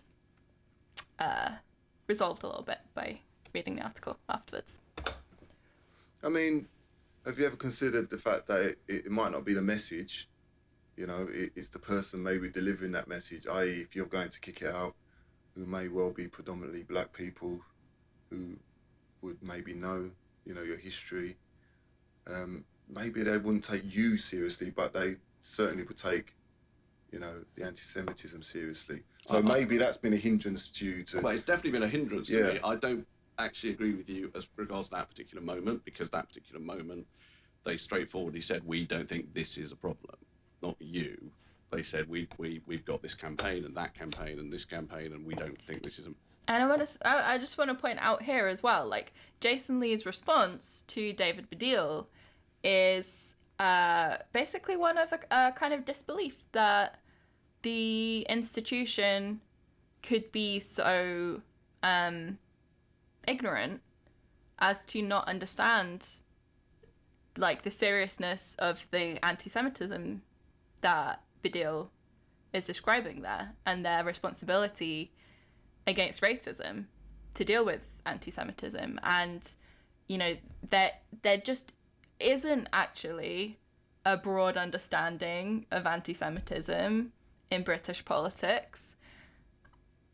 That's just true. Like, there's not a broad understanding of racism generally, anti-Semitism specifically, like anti-Gypsyism specifically, like, and so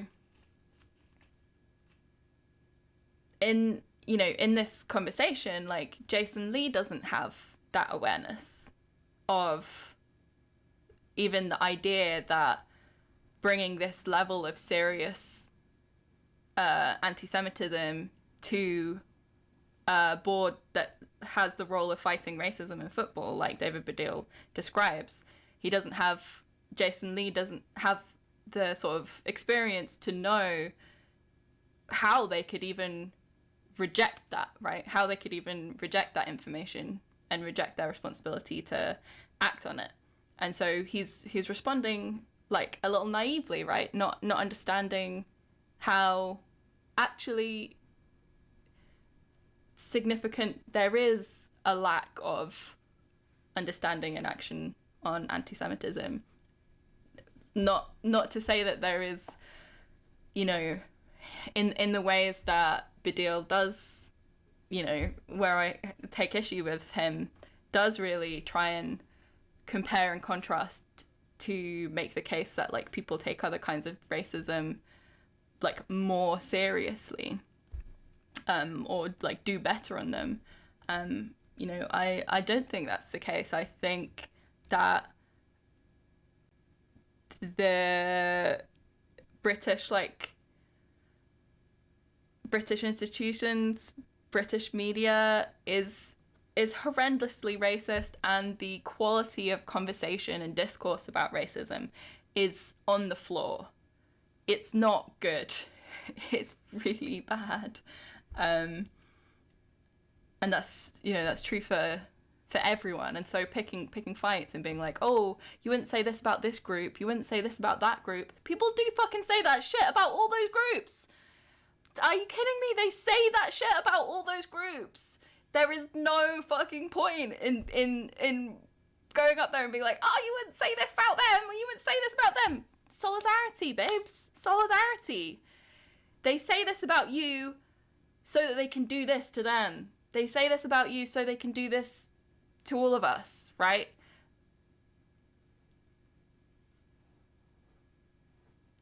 That's what I'm saying. That's what I'm saying. So I'm trying to, you know, be thoughtful. I'm trying to show where there's truth, show where there's sincerity, and also have my criticisms, you know. Major problem. And I know from the 10 years or so since we started doing that it's taken a long time to make the various people who monitor the racism in football to take anti-Semitism seriously as a problem. Okay. I do know, obviously, I know from Twitter and all the rest of it that part of my attempt to talk about anti-Semitism, and I've become very, for better or worse, like focused as someone who does that in Britain, that some people will obviously bring up what happened with you as a way of saying, well, how dare you? But I mean, my feeling about that is, firstly, I have acknowledged and will continue to acknowledge the wrongness of it. No, we all have done wrong things. And I guess the main thing about it is I'm trying to talk about the racism that affects my own minority here. I'm not comparing myself to him, but Malcolm X was an anti-Semite. He said anti-Semitic things. That doesn't take away from what he said about black liberation. A minority, a person who speaks about their own racism, may have all sorts of things in their backstory that was wrong, but the points that they're making about how their own minority is treated still should be taken seriously, unless there's an issue with taking that racism seriously, I think.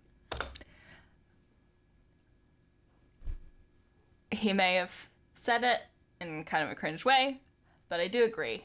I do agree with what he said, and I also want to say that the difference is maybe, you know,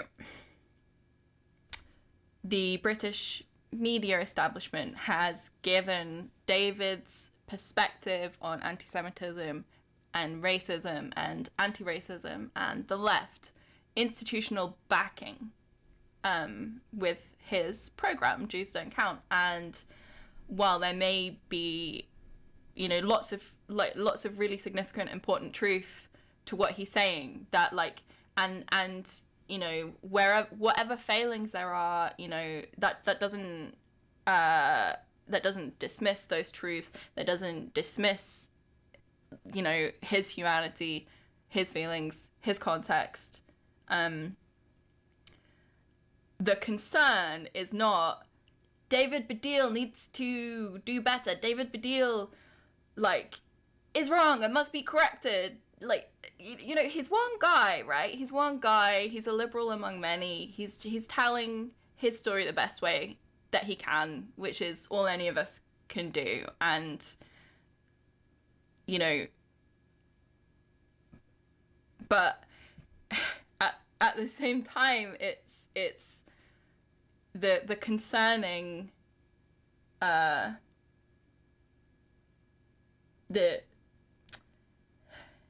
scrutiny, right? The excess scrutiny that David Baddiel receives comes from the fact that his narratives, which come from his context, his brain, the information that he knows, the information and understandings that he's ignorant of, are being kind of really, really pushed as an established kind of like narrative about what the truth is. And it's one that I feel is weaponized to push down other liberatory struggles, no matter, like, and I'm sure that is not something that he would want, right? But I don't think he knows enough to know better. And I think the fucking system will use whatever it can. What I'm trying to say is he's just one guy. Treat, you know, be kind to individuals and ruthless with systems, right? That's what I'm trying to say. Be kind to individuals and ruthless with systems. I agree with you on that point. You know, I do agree with you on the point that you should still be able to talk about it and people should take you seriously. So the point I was just trying to make is that sometimes it's not always the message. Sometimes it's the messenger, you know, that's trying to engage with people. No, I agree with that, Jace. Obviously, I agree with that. But So, like, here as well, I feel like what Jason Lee is kind of getting at is he's trying to gently, very, very gently, very, very tactfully kind of push on the idea, like, that David Baddiel might not be welcomed with open arms into the kinds of spaces and conversations about racism that he wants to be included in because of his history of obscene racism. And I think that's extremely fair, and he's said it extremely mildly and extremely gently. But also at the same time, in the context of the conversation, what Jason is repeating is a display of naivety about the, like, actual fact that David Baddiel, before any of this, right, and, like, you know, and not just David Baddiel, right, that this scene of anti-Semitism was so vile, was so existent, was so prominent in this space where they were hearing institutionally, on an institutional level, this isn't a problem, this isn't racism, right? So you like, there's a little tension, talking cross purposes, a little bit of conflict, right? This is what I want to resolve if I make a video, and this is what I'm trying to resolve, these little conflicts, talking cross purposes, because I just love that solidarity. I think his life is really complicated. Of course, we're talking about something, you know, we're talking about all the different cultures and ethnicities. I mean, it's hard. You have to separate all of them. You know, that's the big thing, and you have to treat them all equally. Mm. You know, when I'm talking about EDI and the 9 protected characteristics, you know, I'm asking the people that I'm speaking to, what's important to you? You know, because obviously I'm here today talking about racism because that's what affects me in my day-to-day, but what affects you, it may well be homophobia, disability, you know, mental health, whatever it may be, sexism. So everybody's got their own agenda in that respect. So when we're talking about this, I know how hard sometimes it might be to actually feel that you're being heard because other areas are more louder than yourselves at the moment.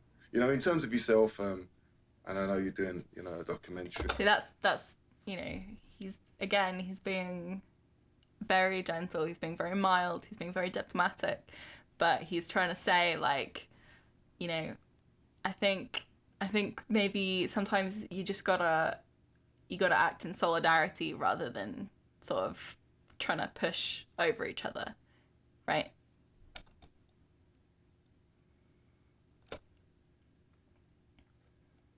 And bits and pieces. You mentioned in your book about allyship. Elaborate. Who do you feel should be a good ally for you? I mean, I would say to you straight away that I would be an ally, and I'm an ally for so many people. Like, at the moment, I'm focusing on the women's game, so I'm an ally for the women's game. Okay, and I'm an ally to anybody that's, you know, going through discrimination and fighting that, you know, regardless of. You know, I've got family and friends who live in Stoke Newington, a large Jewish community. And my aunts lived there for the best part of 50 years. And I can tell you with certainty that there's a real strong connection between the black community and the Jewish community in that area. They all live there together.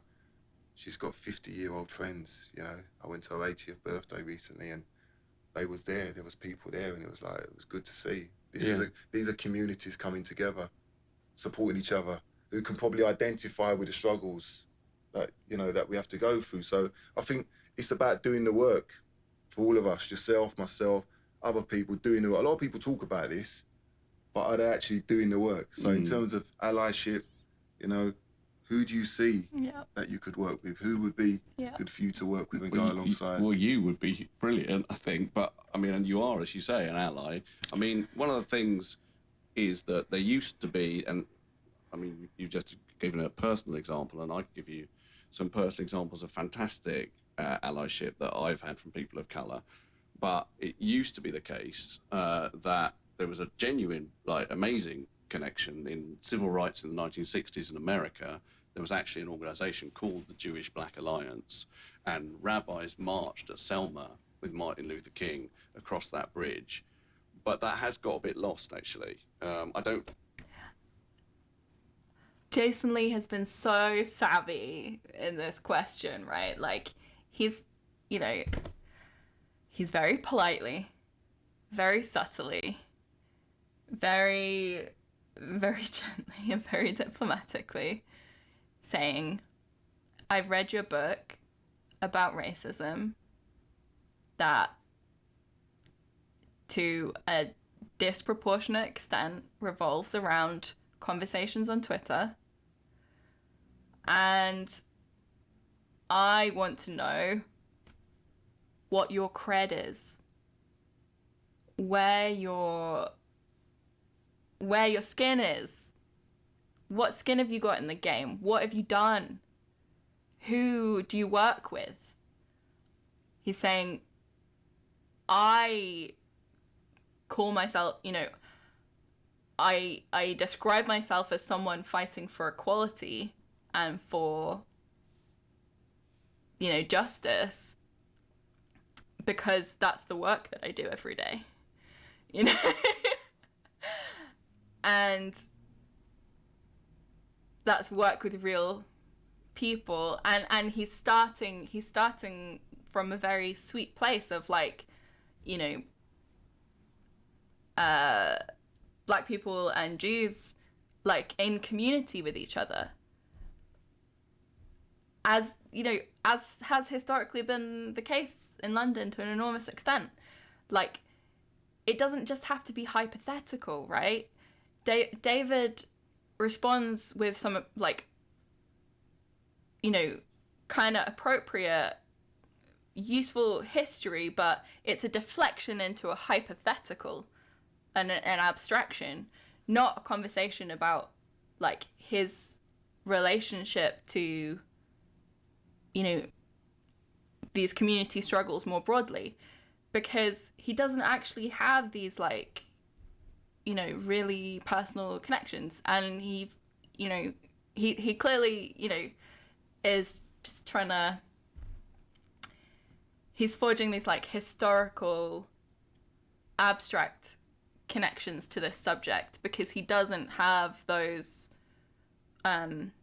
personal community connections, and where he has them, he mentions them, but they're sparse because he's not super qualified to be talking about this stuff, right? It's not that, that there's something to learn from people, right? You got stuff to learn from people, but Jason's kind of having a little dig, like, your talk is too big for your action, right? Just politely, he's just testing him. He's given him a little challenge here, and I don't think he passes it. Really know exactly why. I think it's partly because race has become so polarized in America, particularly, and that's sort of where all that stuff seems to originate. All the sort of big divisive. This is what I'm like. This is the thing that's really, really sad for me, and I'm gonna come back to it. Maybe I'll just talk about it now. It's really sad for me is his responses, as if this kind of solidarity doesn't exist, as if this Jews against racism more broadly, right, is lost to the civil rights era, right? This is a fucking like GCSE level history answer. Because the fact is that there are so many fucking badass, like, Jewish groups and organizations that fucking contribute to the fight, to liberation, and he doesn't know them, right? And that's sad, because that's what he wants. That's what he wants, but he doesn't know them. And part of the reason that he doesn't know them is because they are shoved off to the fringe without power, because they are a threat. Because what they're doing is actually threatening to this fucking divide and conquer system. Like, they are pushed to the side and oppressed in the same ways that fucking left-wing Jews in this country have been.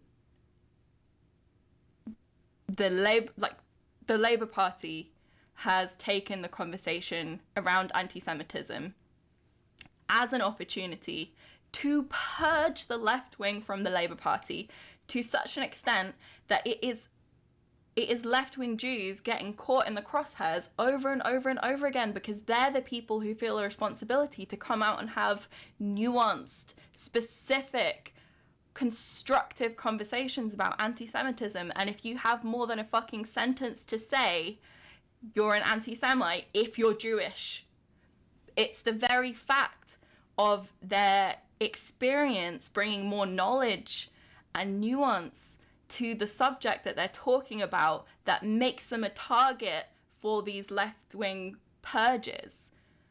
So there are masses and masses and masses of left-wing Jews being expelled from the Labour Party for anti-Semitism. And these are exactly the kinds of people who are most active in this solidarity, in this actual, like, real fucking solidarity that David Baddiel can only reference by talking about the civil rights movement in the 60s. You know, it's fucking sad. And it's the exact same thing. A couple of people have mentioned it in the chat. David Baddiel the other day tweeted saying that he was upset to see a memorial, a Holocaust Day memorial set up by a tiny GRT group, Gypsy Roma Travelers group, and the poster of it kind of like focused on Gypsies, Roma, and Travelers, and said remembering like all the victims of the Holocaust, and they had all in like capital letters. And David Baddiel felt like this was trying to dismiss the specific horror wrought upon Jews and the Holocaust because of the pointed like all, right? And so he felt this poster as not a rebuke, you know, that all, as not a rebuke against the white supremacist system that likes to forget the Gypsy, Roma, and Traveller victims of the Holocaust, but he felt it as a rebuke against Jewish people for like hogging the story and narrative of the Holocaust. And it makes me, like, the fact that he felt that way, seeing that, makes me feel incredibly sad, because my experience of going to GRT events, of like learning about GRT history, of learning about Jewish history, you know, I've got Romani and I've got Jewish heritage on both sides, right? So I've got my nan was Romani, and my dad went through incredible shit and violence as a kid from the community he grew up in because of that. And my grandma was Jewish, so I've got interests in these histories and in their overlap. And whenever I would go to GRT events, consistently, what I always saw was Jewish scholarship keeping alive those Romani histories of the Holocaust, right? It was primarily, you know, the people who've made the biggest contribution to that history, aside from, you know, Roma themselves, aside from GRT themselves, is Jewish scholars, is Jewish institutions, is Jewish organizations, right? I know that as someone who has experience of both communities, like, not even extensive, right? I've been to a few things. And he saw this and he assumed the worst possible reading, because he doesn't have that experience. He doesn't have that solidarity. He doesn't have that knowledge, right? I know that GRT organizations are consistently like held up and celebrated and pushed forward and supported by Jewish people, by Jewish organizations. I know that there's like a long history of living together, of supporting each other, of, of solidarity, and he's just not aware of it.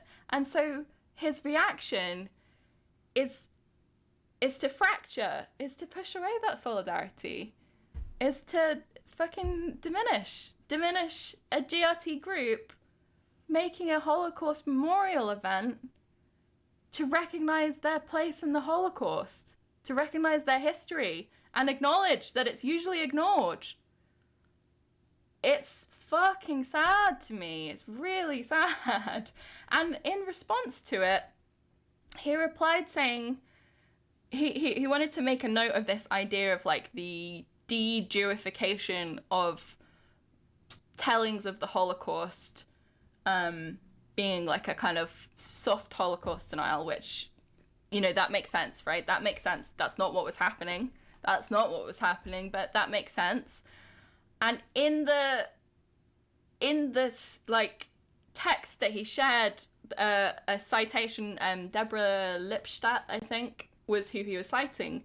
The very text that he shares, like trying to explain his thoughts about this, says explicitly denies that Roma were a systemic, racialized victims of the Holocaust. It says that they suffered and were killed.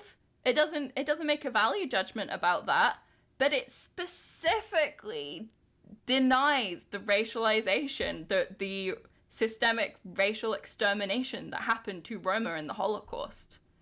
And so David Baddiel, it's just the perfect, most extreme, most disturbing representation of exactly what's wrong, where there was an opportunity, if he had more experience, if he actually had solidarity, if he knew communities, if he was actually involved in even Jewish organizations, Jewish activism against anti-Semitism, he would have more awareness.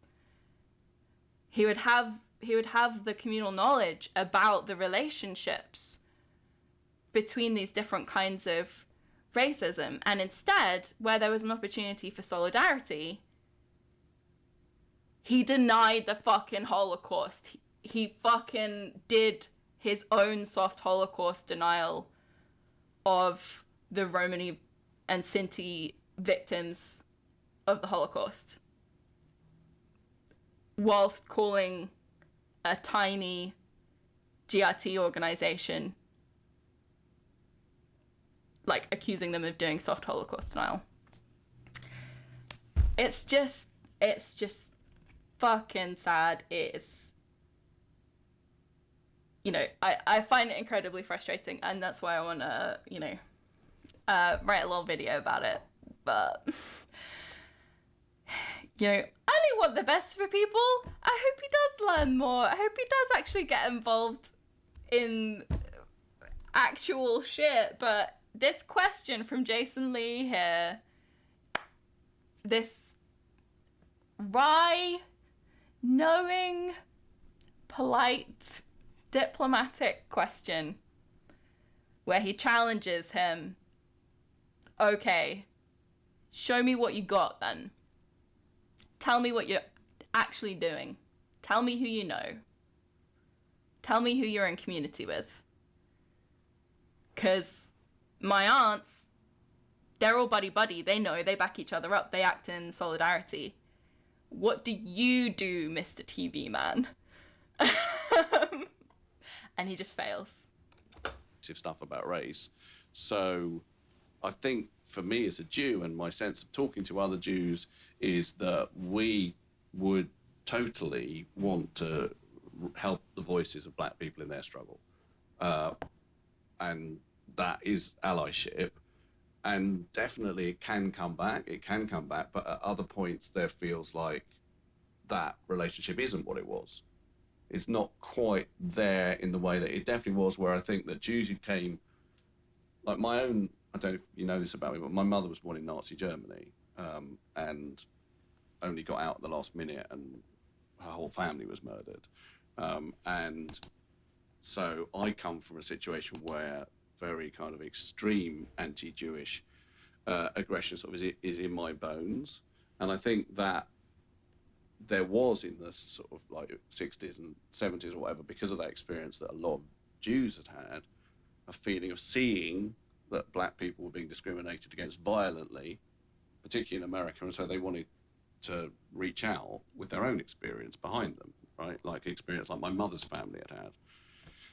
But it doesn't feel to me like it's quite there like it was. I mean, it sometimes is. Sometimes, I mean, a good example of how it's frayed is like when Whoopi Goldberg, I don't know if you saw that, but Whoopi Goldberg was on a program in America called The View, and she said, she described the Holocaust as not about race. And that's...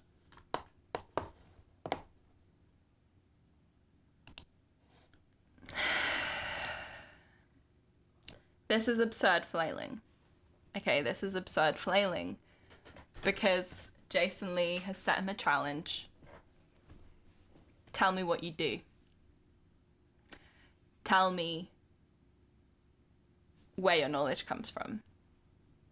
Tell me who you act in solidarity with, who you act in community with, who acts in solidarity and community with you. Show me your chops. And he responds with ludicrous flailing from GCSE, history, civil rights, Malcolm X, to the and you know it's emotionally completely understandable why he would move to talking about his own fucking family history of the Holocaust. Like, no fucking wonder he gives a shit. No fucking wonder he feels scared. No fucking wonder he feels angry. Like, of course, you're gonna come to this shit wanting to do something, right? Wanting to do something. Having some unique fucking experiences that you know that most of the people around you don't have. You don't know many people with those experiences, and you need to communicate them. You need to share that. And this is why, again, like, it is important not to dismiss what people have to say about their own experiences and their own oppression. Like, just because they are wrong, have behaved badly, have misunderstood, have, like, you know, had poor actions and understanding in other places. And so I think, you know, I think you should take people seriously, not literally, right? Like,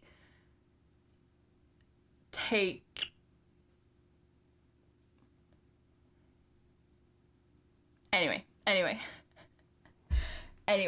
it's completely understandable that he wants to talk about his family experience in that context as a consequence of that question, but it is also representative of him not having much of substance to say. He's jumping from civil rights in the 1960s to my mother, to my family history, to Whoopi fucking Goldberg. To Whoopi Goldberg. It's fucking...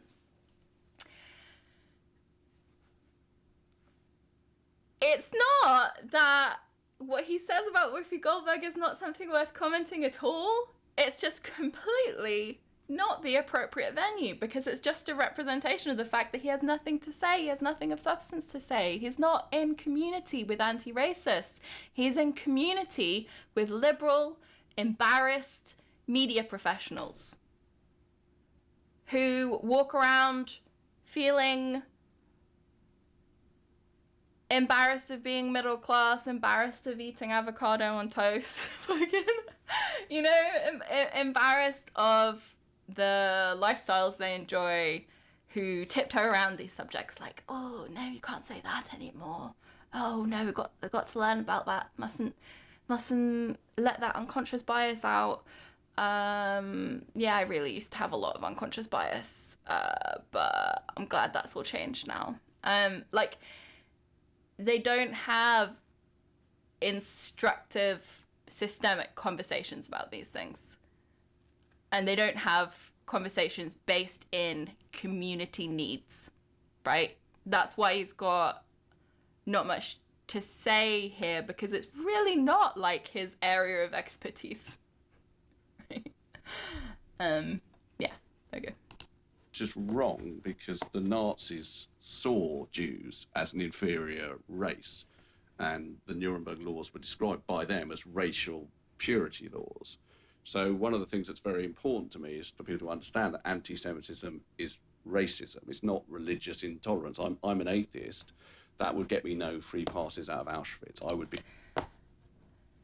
Yes, people literally don't understand what anti-Semitism is. Just to say that, which is why I'm not, you know, I could never totally dismiss David Baddiel's contributions to the conversation, because so many people literally don't understand what anti-Semitism is. And he's right to say that. But at the same time, someone said, Whoopi is not the spokesperson of the Black diaspora. Yes, Whoopi Goldberg is not an activist. She's not a politician. She's not like... She is a media personality. So this is the venue of David Baddiel's experience. So this is what he responds with. He's a media personality. He's talking about discourses that he sees on Twitter. That is his frame of reference.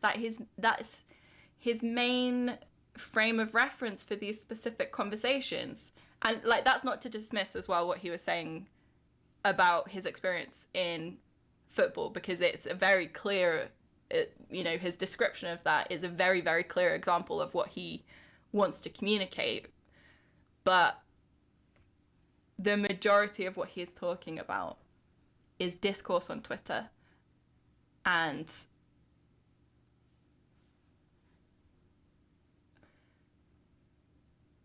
an American woman, like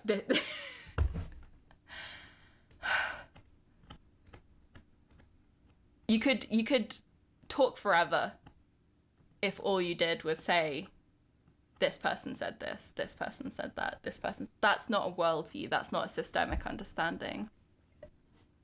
It's flailing around. It's flailing around for lack of substance.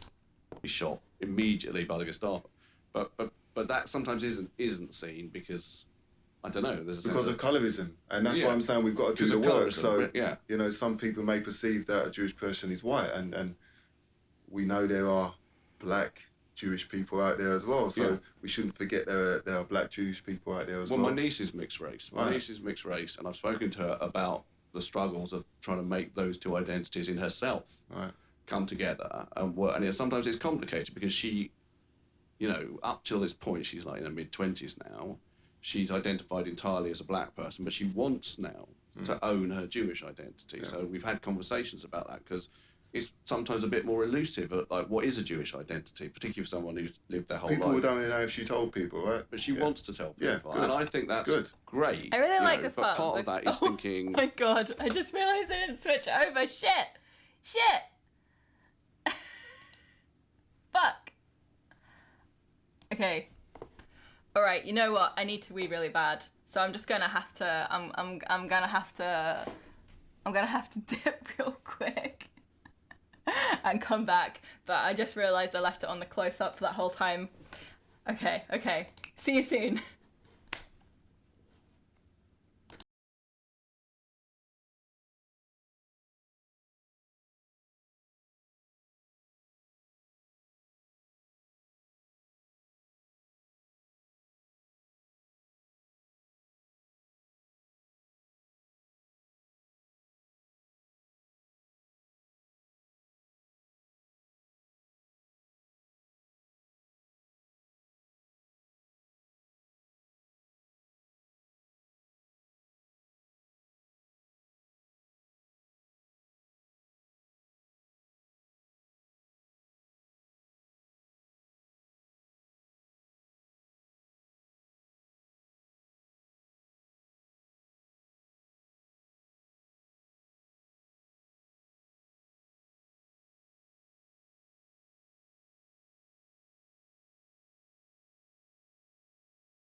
Hello. Still figuring it all out. I got distracted because I really need to pee, and so I forgot to change my screens over, but that's okay. Have a little pause. Since we're pausing, did you know that if you're enjoying the stream, you could pay for the stream? You could, if you wanted to. You can cheer, subscribe, and you can tip. Even better, you can tip straight to PayPal.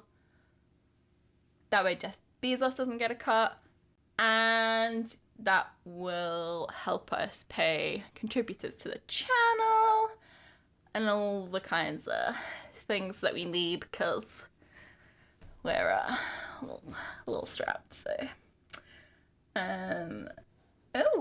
thank you, Fee4. If I do miss any like notifications, like someone subscribing or gifting, please know I am extremely grateful, and I have ADHD and not much experience of streaming, so I'm doing my best. Just know that I'm grateful. I'm just gonna catch up on the chat a little bit. Before we get started. Right. Thank you, Curio Magic, for noticing that I was still in full camera mode.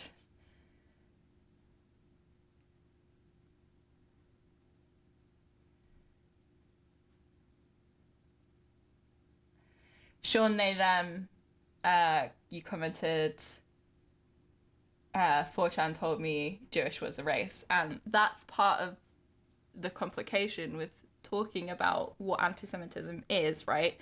Because race is a social construct. Like, it's a social construct with a function for the ruling class, and so anti-Semitism is racism because it functions where Jewish people have been racialized and constructed by an epistemology, a racist one, as a race, right? And that's just as true of any other kind of racial group, and where groups that might more readily be understood as white in different conditions and contexts move in and out and through those boundaries really demonstrates how true it is that race is socially constructed as a concept for the purposes of evil.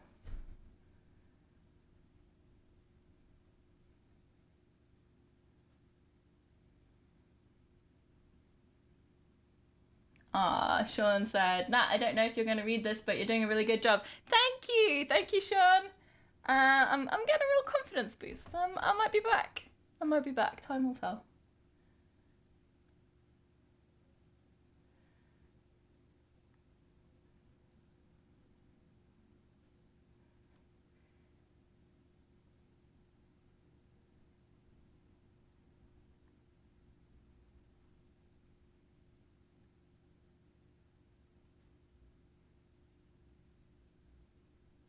Lorcan says, thinking about it, Lee said he read Baddiel's book, and did Baddiel send him the book? Like, did he actually say, I want to go on your podcast and apologize, here's my book? No. Jason Lee is clearly an exceptionally, like, curious and fucking, what's the word? Like,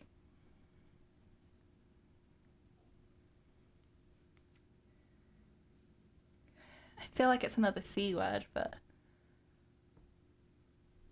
you know, the word.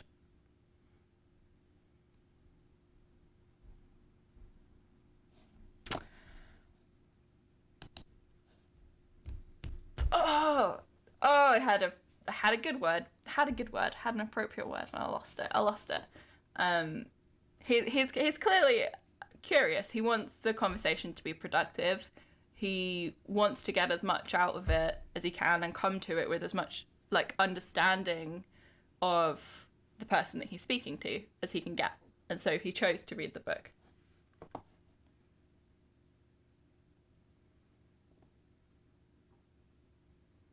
Conscientious. Oh, thank you. That was the word I was looking for. Conscientious.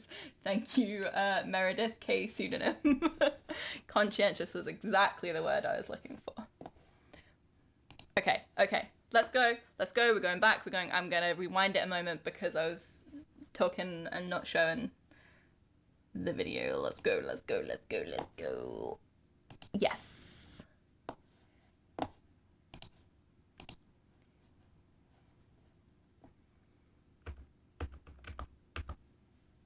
Now, she's identified entirely as a black person, but she wants now to own her Jewish identity. Yeah. So we've had conversations about that because it's sometimes a bit more elusive, like what is a Jewish identity, particularly for someone who's lived their whole life. People would only know if she told people, right? But she wants to tell people, good. And I think that's great, you know. But part of that is thinking, like, I sincerely like this part of the conversation because they are sincerely engaging with each other over like real connections, real meaning in their lives. They are constructing meaning out of situations and understandings that they have in common, right? It's a nice little surprise, right?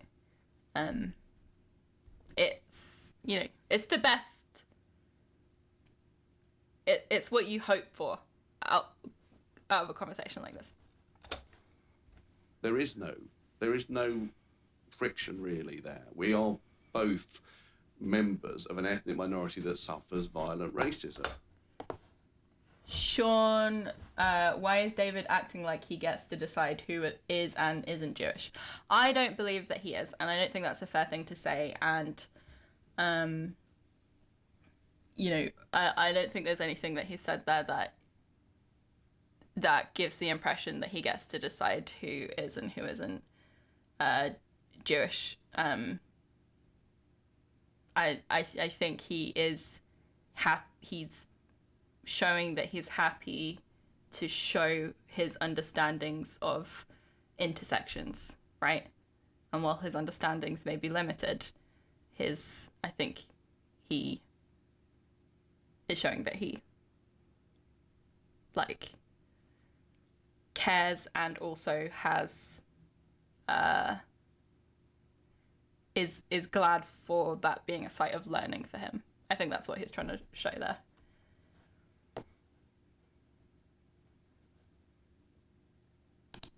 As I said, my mother. Hey, Fifo, it's Nat from Next Slide, Please. You know it is. Go check out the Next Slide, Please YouTube channel. There's a wonderful backlog of videos from me, my friend Jen, and my sibling Rachel, and they're really fun. So go have a look. There might be more in future. We'll see. Oh, I got a big donation. Oh, thank you. Who is it from? Thank you. Thank you so much for the donation. This was the donation. I don't know these things. How does that work? Oh my goodness, Frankie Chair. Money, good pay, yes, for excellent Nat stream. Thank you so much. Thank you so much. I really appreciate that. Okay. Let us continue. Whole family was murdered by essentially by racists, right? Yeah. And so I think one thing that needs to be. Oh, okay. Now I'm seeing where the donations are now. Thank you for directing me towards that. Frongy Chair, thank you very much. Bass Junkie, Babe, thank you. Fifor says, "Be crimes do gay." Thank you very much. I absolutely will. Beautiful. Thank you all so much. Let us continue. It is important for me, actually, is that in this thing about saying, right, is anti-Semitism, is anti-Jewish racism being taken seriously, it's very important to me, because I know some people can feel this, that I'm not trying to throw any other minority struggle under the bus here. I'm not saying, please, like, Jews is most important to talk about. It's not. I'm just saying I perceive a neglect of that in the conversation, but the conversation is limitless. Yeah, I understand that. I believe that he wants this to be true and that these are his intentions. And unfortunately, because he doesn't actually understand the state of conversations about racism in the first place, he's wrong. He's wrong about that. That is what he's doing with a lot of what he's saying, with a lot of what he's pointing out. It just is what he's doing a lot of the time. And that is a shame, because I believe that that is not what he wants to be doing. That's not what he intends to be doing. And to some extent, I think it's a huge just failing of the way that liberals do and talk about anti-racism in the first place. They don't have this systemic understanding that racism has a function for the ruling class, that racism operates with a purpose, that bigotry has a function that serves the ruling class. It is not a bug of the system, it is a feature, right? And so they have this perspective that sees this little straight line of progress from down here to up here, and it's going to keep on going. And we're just all in a little race. We're just trying to catch up, and we're just trying to go like, hey, it's us. Pay attention to us now, and things will get better for us too. And he thinks that's how progress works. And it's not, because these bigotries serve a function, and that function is to divide and conquer and oppress and exploit us for the profit of the ruling class. So I think a lot of people, you know, I'll talk about this in my video, and it's very clear in the article that I'm going to read next as well. A lot of people, I think most people, don't really understand what anti-Semitism is for, what it does, why it's still, like, how people still use it. Obviously, like, these formations can go through complete changes, but anti-Semitism so frequently serves the purpose of scapegoating and distracting from the crimes of the ruling class. So, and the perceived failures of that hierarchical system. So, if white supremacists feel like they are failing to live up to their promises to themselves, their stated values, and they feel like, you know, white supremacy, a white supremacist state, has an inherent built-in state of panic, because people will necessarily be constantly proving that white people are not superior, right? Patriarchy has this inbuilt state of panic, this constant panic around, are men good enough? What are we doing? Because there's this constant evidence of reality that men are not superior, right? And so there has to be an explanation. There has to be an explanation offered for why. There has to be an explanation offered for why white people are not superior. And very often that explanation is not all these other minorities, like, you're wrong. It's not that they are just as capable, have different sets of, like, it's so often historically that there are a group of people who can blend in and assimilate and look white, but they're not really white, and they're actually, like, really, really smart, and they're actually, like, at the tippy top of the top, controlling everyone and making it bad for white people specifically, creating immigration, indoctrinating kids with the queer virus, etc., etc., etc., right? Like, this is the purpose that Jews, like, hold to such an extent in these anti-Semitic white supremacist lines of thought. And there's much more subtle kinds of variations on this, but this is very much that kind of like foundation of how anti-Semitism is used. Anyway. I think it's important, as I said, that we don't place one person's experiences above somebody else's, because, as I alluded to earlier, we've all got our own personal struggles that we're trying to deal with and our own fights. And you mentioned your niece. I mean, she's a similar age to my daughters. And I know they keep me on my toes in terms of, you know, how the world's evolving. Yeah. You know, young people. Yeah. So, you know, we're of an age. We've got to do the work. You know, I'm learning all the time, continually. And I think we have to listen to the younger generation, because they see things in a different way as well, and they can challenge us. And I like to think she's challenging you. No, God, and yeah. off the back of this, Or my own children. yeah, as exactly. Well. That's what they're there for. And you know, maybe you should give yourself props. I do.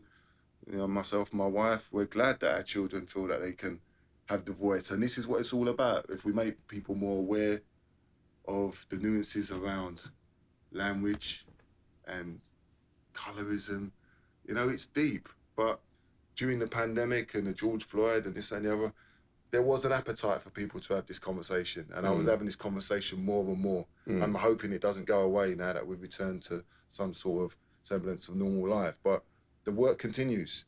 It continues for all of us. You know, we're in a space where we can use our experiences maybe to help people, even the experiences that you've been through, the fact you've come here today. You know, I do a lot of restorative justice work with people where, and this feels a little bit like that, where you sit down with people and you listen. Can you just explain that? What that? I mean, I do stuff with, whether it be players or people that have wronged, right, basically. And the idea is to help them. Can you help them understand where they've wronged? Because we can all scream and shout at people and say, you're this, that, and the other, but you're going to close up. You're going to be defensive. You're not going to listen. So our job is to explain in a way that you can understand. And listen, I know you're an intelligent man, so you get it. The fact that it's taken you so long has been my biggest disappointment, but I know you get it now. Yeah, I do get it, Jason. And also that thing about shouting is interesting, because I think, you know, we live in an increasingly polarised society with lots of people shouting at each other. This is a little...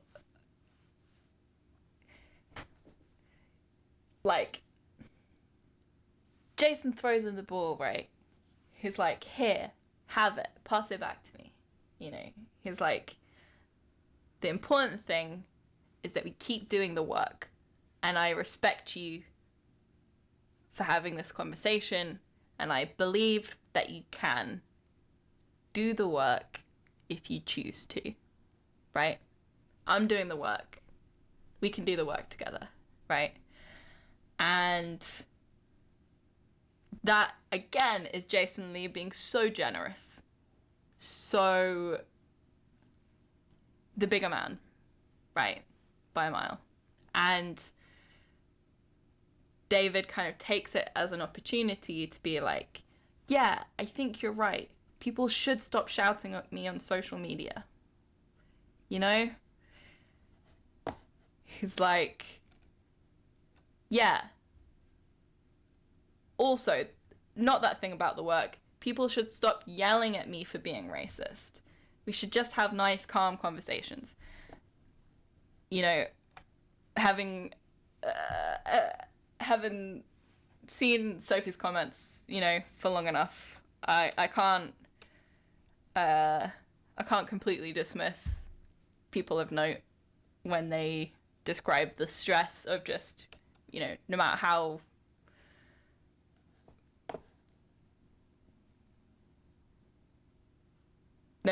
like clear and black and white the situation, right? That there's inevitable stress associated with that, and it's not necessarily, you know, may or may not lead to a constructive outcome, but it just feels weak. It just feels sad that he doesn't pick up that ball, because what Jason wants from him is like, yeah, I want to make these connections. I want to practice this solidarity. I want to do this work. And what he hears instead is, you're right, people should be less mad at me on social media. You know, I did a documentary about social media before this one, and it was about why people are so angry. And for me, the way that I thought about it is a lot of people want to be heard, like everyone wants to be heard, but unfortunately, one way in which some people think they can be heard is just by being more and more loud and angry and whatever. And if what you're saying is that, no, that's not the way is to try and explain and Certainly. find nuance and educate and... I'm just looking at the comments here.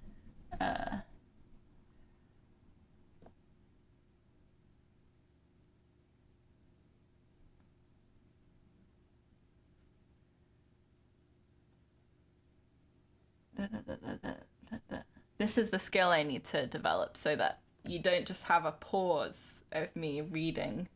At some point I'll learn how to do that, maybe. I might not learn how to do that. Okay. It's okay. You guys got it down.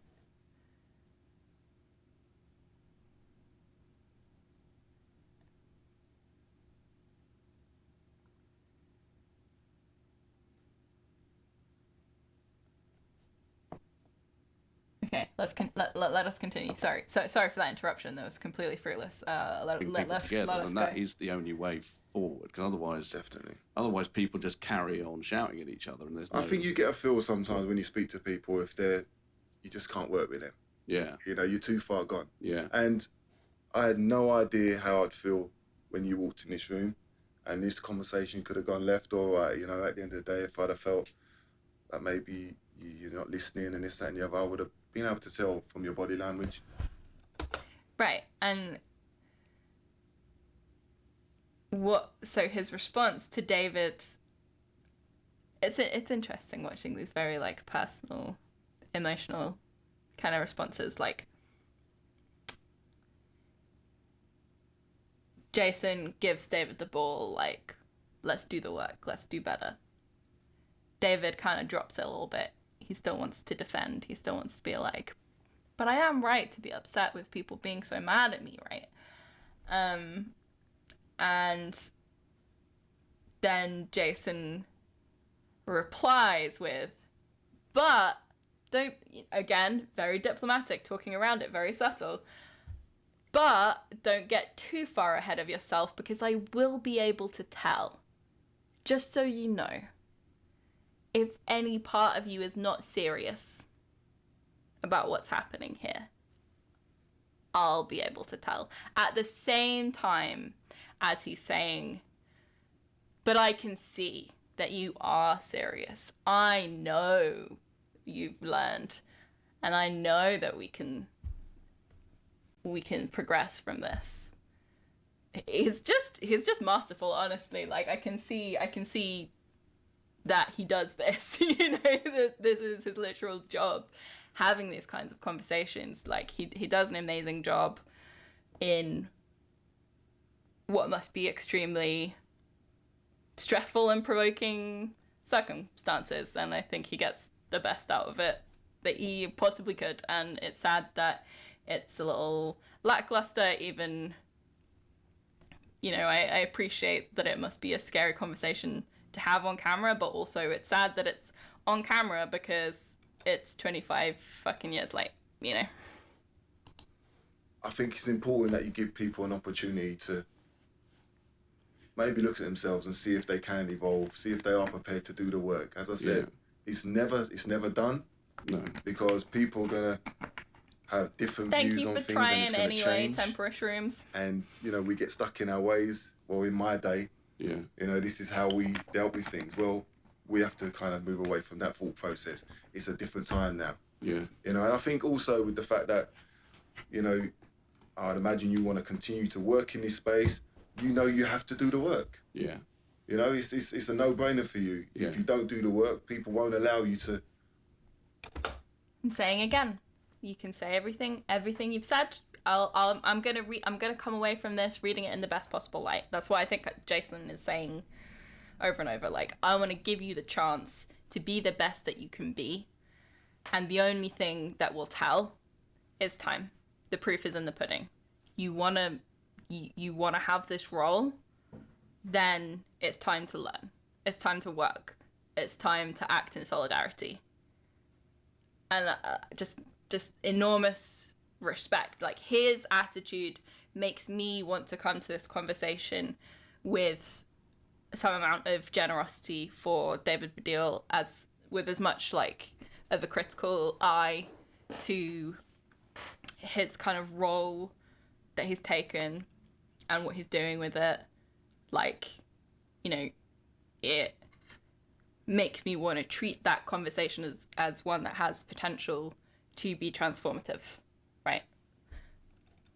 To continue to operate. No, so. I think that's completely right. It's all about empathy at some level, about understanding how the other person and the other minority, how they think, how they live, how everyone is human and individual, and that can get forgotten. You see, because at the heart, the way that people think about, the way that the racists think is that they deny that individual humanity, right? Yeah. And as I said at the start, we were doing that to you. We weren't thinking about you as an individual, as a real person. Like when you talk about, obviously I know this about you, and obviously, you know, I'm glad, I'm deeply grateful of your acknowledgement of how I've evolved. But at the time, I'm not thinking about you as a person with, you know... It's not just about empathy. It's not just about feelings. It's not just about care, consideration. Racism is a tool of subordination for the purposes of exploitation. And whether you realize that when you're engaging it or not, that's what you're doing. And, you know, there's an extent to which, like, it's a natural thing for him to want to, a way for him to want to talk. And I think a lot of the time when we criticize things as, like, liberal opinions, what we're kind of talking about is, like, lowest common denominator, the thing that everyone can agree on. So that's the thing that gets said most. It's the thing that's easiest to say to a stranger. We're talking about empathy. We're talking about understanding each other as people. And, you know, they're having a conversation as strangers who, in a really strange way, know more about each other than they should, have more of have this strange, unpleasant connection. So it's also, you know, very understandable to want to come into the conversation talking about, like, isn't it nice how we can sit together and have this conversation and feel like we're learning about each other? But, you know,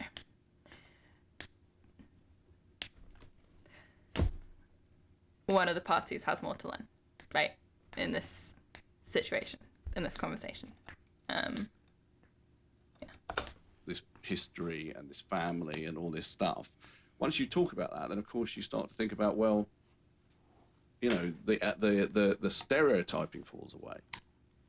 See what I'm saying? Because the same thing happens with the bloke shouting "fucking Jews" at me, because he's not thinking of me as a person. No, of course he's thinking of me as some weird stereotype, some hateful stereotype in his head. Yeah. You know, and that's what I'm trying to do today, and what I hope's happening here is empathy. No. It's like, okay, here's a person. I have thought about you as a person since those sketches, definitely, but I haven't been with you in the same room, and that's what you need. I've kind of alluded to the fact earlier about doing the work. Do you really know what that means? What that entails in terms of doing the work? You know, we've spoken about allyship. I've kind of told you what it is. I'm prepared to do what I do on a day-to-day, and I will kind of follow on from this question. But what is it, you know, you can see yourself doing? Well, I mean, so I am focused on anti-Semitism at the moment, but I think... Like, he's challenging, but he's challenging in a way that's like, I want you to pick this up. I want you to show me that you can do this. I want to give you the chance. I feel like it's my responsibility to give you the opportunity to do your best, to be the best version. Regardless of the fucking suffering that you've caused me. Like, just unending respect for Jason Lee in this video.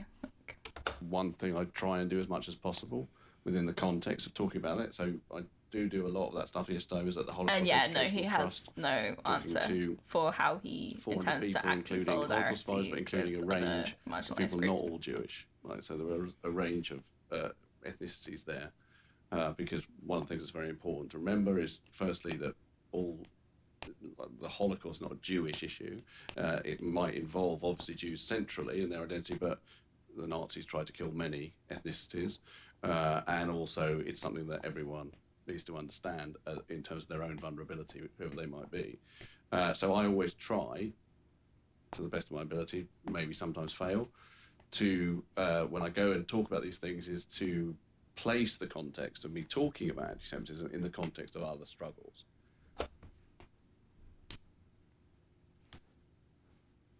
He frequently fails, right? Like, that would be great. I would fucking love that.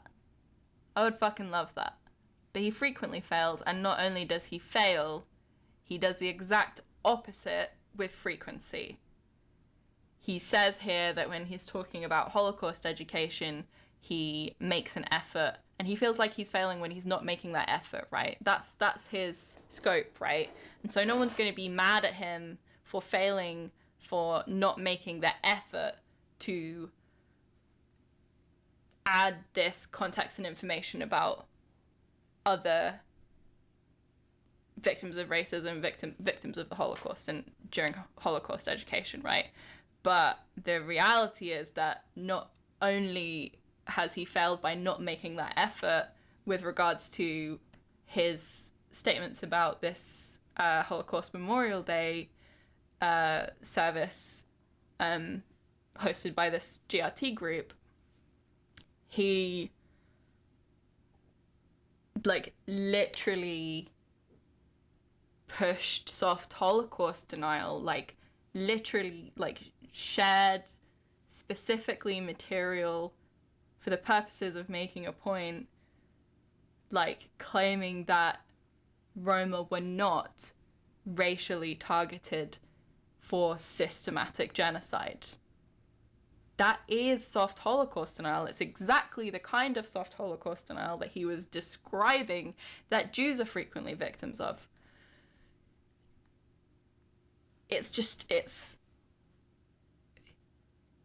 I wish that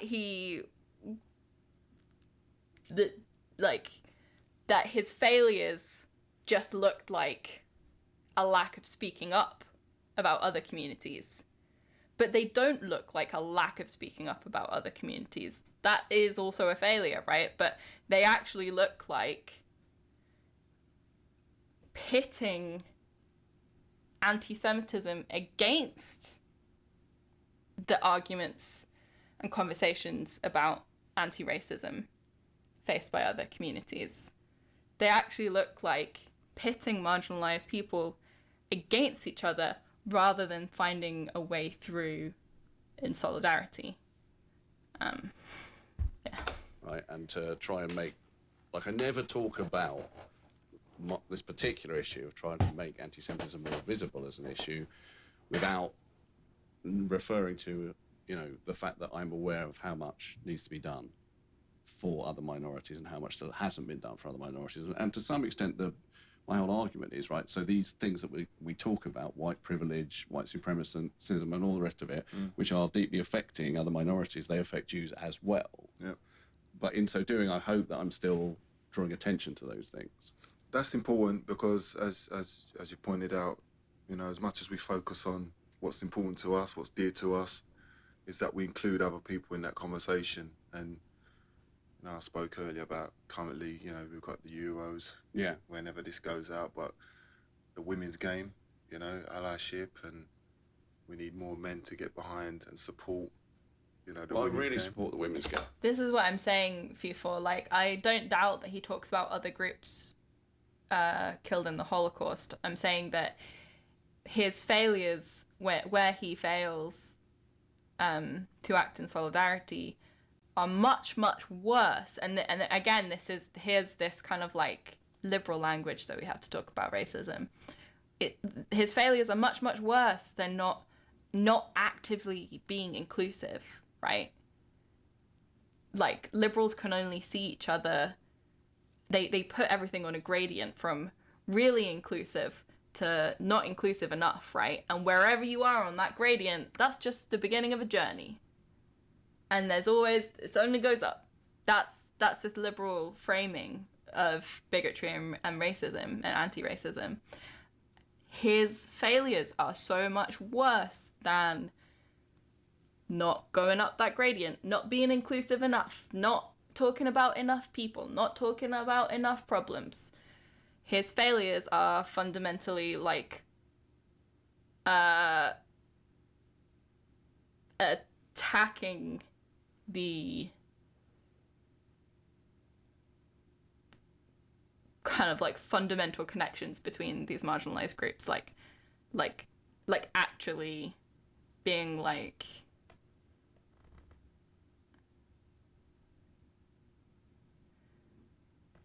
rather than demonstrating how the system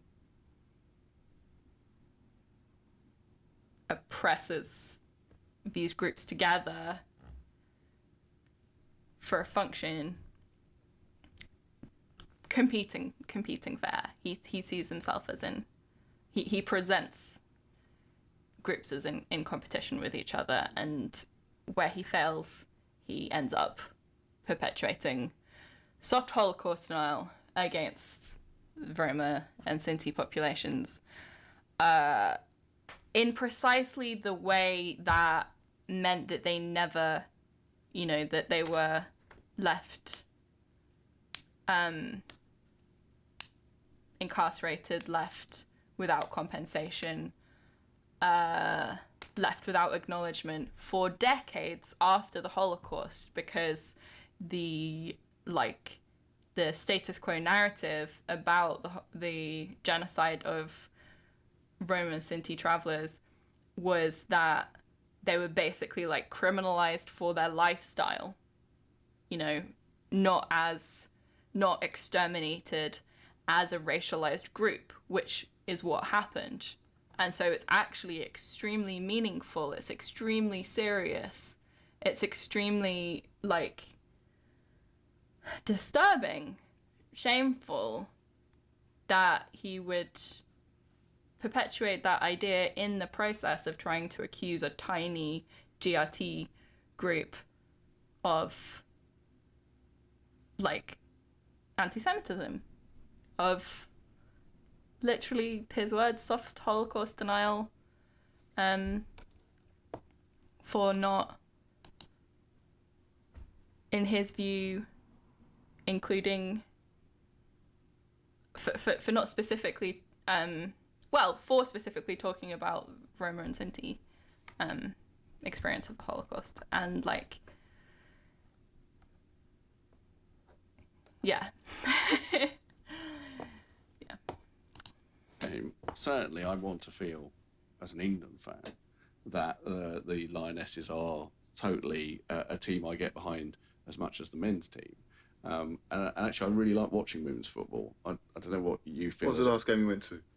I haven't been to a game recently. I watch it on the telly. Okay, I'll be honest with you. I'm basically a Chelsea fan, and yeah, I go to England men. So maybe you're right. That's bad. You're right. I should do that. No, I mean, the reason I say that, I have conversations all the time with, whether they be professional footballers or people within the game, and obviously general people, men in particular. And, I'm watching the games, and, whenever this goes out, I'll be at Southampton this evening. I was at Brighton on Monday. I'll go to the quarters, the semis, and hopefully the final if the women make it. But just reminding people, whether you're in a WhatsApp group, just how people slip into it, how men refer to the women's game. And I just want to say, before you said Baddiel has used his Jewishness as a shield to claim he couldn't really be racist because anti-Semitism is racism. I wouldn't say that at all. I completely disagree with that, and I don't want to be making claims like that, right? What Baddiel has done is try to avoid it altogether for 25 years, right? To avoid any, avoid those feelings of shame, avoid any consequences for performing this horrific, disgusting racism. And he has also tried to argue that it is not right, that he shouldn't be able to speak about the oppression that he faces based on past wrongdoings to other marginalized groups, which, you know, I respect to a certain extent, and also I disrespect directly coming out of his mouth, where he has shown no commitment to like doing the work, to making the restorations, to making the connections, to building solidarity, right? When his face is all over the TV talking about racism and how racism works, it's not actually that high a bar for people to expect that he would show the same understanding, level of commitment to other marginalized groups as he is hoping that he can stir up for himself. Yeah. And like I say, like, what we want out of these conversations is a more thorough, like, real solidarity based on understanding how these systems are designed to oppress all of us.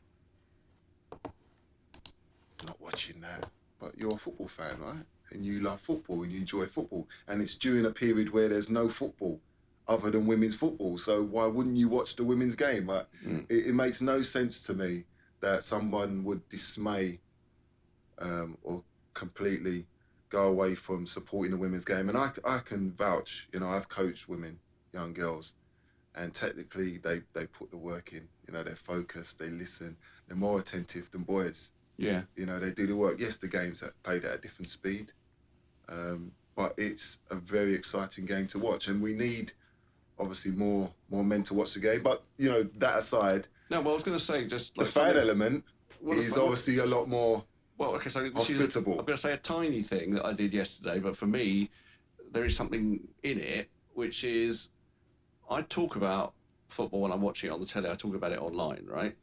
And I think the way to talk about the women's game, and I did this yesterday. I mean, it's not a big deal, right, Jason? But it's a thing, which is I was watching the French Belgian game, and I just tweeted, like, the French are really the team to watch here.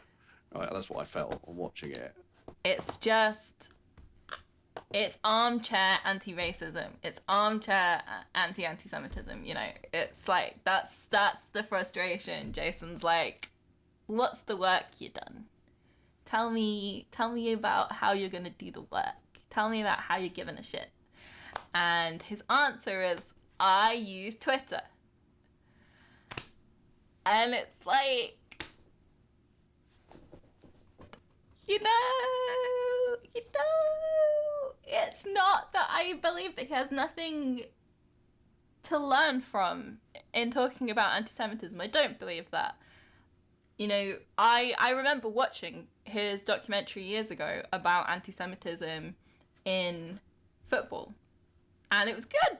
I learned a lot. I had no idea. I genuinely had no idea that it was such a frightening and violent problem for people trying to go to football games. And I remembered that documentary years later when I was working as waitstaff at a football match where Tottenham Spurs were there, and every fucking person there was yelling the Weissler.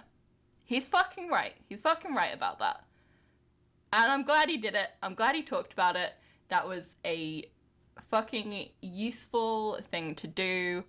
I hope that continues to affect change. His activism in that area is real, worthwhile, and I'm sure he has, you know, of course he has other useful insights. You can't not, as a person who has lived a whole life as a Jewish person with a mother who's an actual Holocaust survivor, like, you know, he can't not have valuable things to say. But his he doesn't have the range. He doesn't have the range for the conversations he's trying to have. That's the frustration. And the point is, don't make a thing of like, this is the women's game, and I'm watching the women's game here. Right? It's just talk about it like you would talk about it watching any other tournament. Exactly. Right? I mean, I would just say whatever I feel when I'm watching. Someone says, Joe from Duran, I feel like if David Baddiel wasn't here in an apologetic context, he'd be far more defensive. You're absolutely right. And that's kind of, that there's a little sense of irony for dramatic irony for me watching this video as someone who has seen him have like versions of this conversation with other people where he doesn't feel like he owes them something, right? He knows that he owes Jason Lee a fucking apology. He rightfully feels ashamed of what he did to Jason Lee. You know, I hope he feels like deeply sad hearing the pain that he put Jason Lee through, including his fucking family. But when he has these conversations with other people, yes, they are incredibly defensive, dismissive, you know, and it's not like people bring these things to him in necessarily constructive ways, but yeah, people have a right to be pissed off if you are not just talking about experiences of anti-Semitism, but talking about experiences of anti-Semitism as they relate to how other minority groups are treated, as they relate to how racism functions generally. And you personally have been incredibly, vilely, obscenely racist in your career, faced no consequences for it, and yet are going around talking as if there are these huge consequences for being racist in ways that aren't anti-Semitic, and there are no consequences for being anti-Semitic. It's true that people don't understand what anti-Semitism is. But you can't fucking say that our media and political sphere is not full to bursting with the most vile fucking racism and bigotry, like, on every level. It's just not true. Watching the Euros about the men's game, and don't make a distinction with the women's game. I mean, I particularly felt it with I mean, I don't know what you think, but I thought the French team looked brilliant. No, they are strong. I mean, you've probably got 5 teams, you know, French, Germany, you've got Belgium, you've got Holland, you've got England, obviously, who are considered favourites with us playing at home. But as I said, if you're an England fan, if you're a football fan, people should be getting behind their team. You know, the Lionesses playing at a stadium near you, they're playing up and down the country. You know, the stadiums need to be full. And go and watch, you know, the other women play as well. So, you know, it's a lovely time. The women's game is growing all the time. I sit on the FA Women's Board. Oh, dear. You know, so to elaborate, I'm going to ask you what you think about it. You know, there's a present conversation going on about the lack of diversity in the England team. Visibly, yes. Yeah, I mean, it's always going to be noticeable. You've got 3 players in the current squad, and that's a conversation that's being had.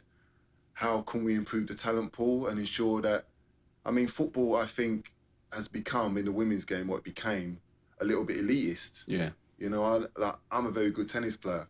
And I know when I was young, I couldn't get on a tennis court.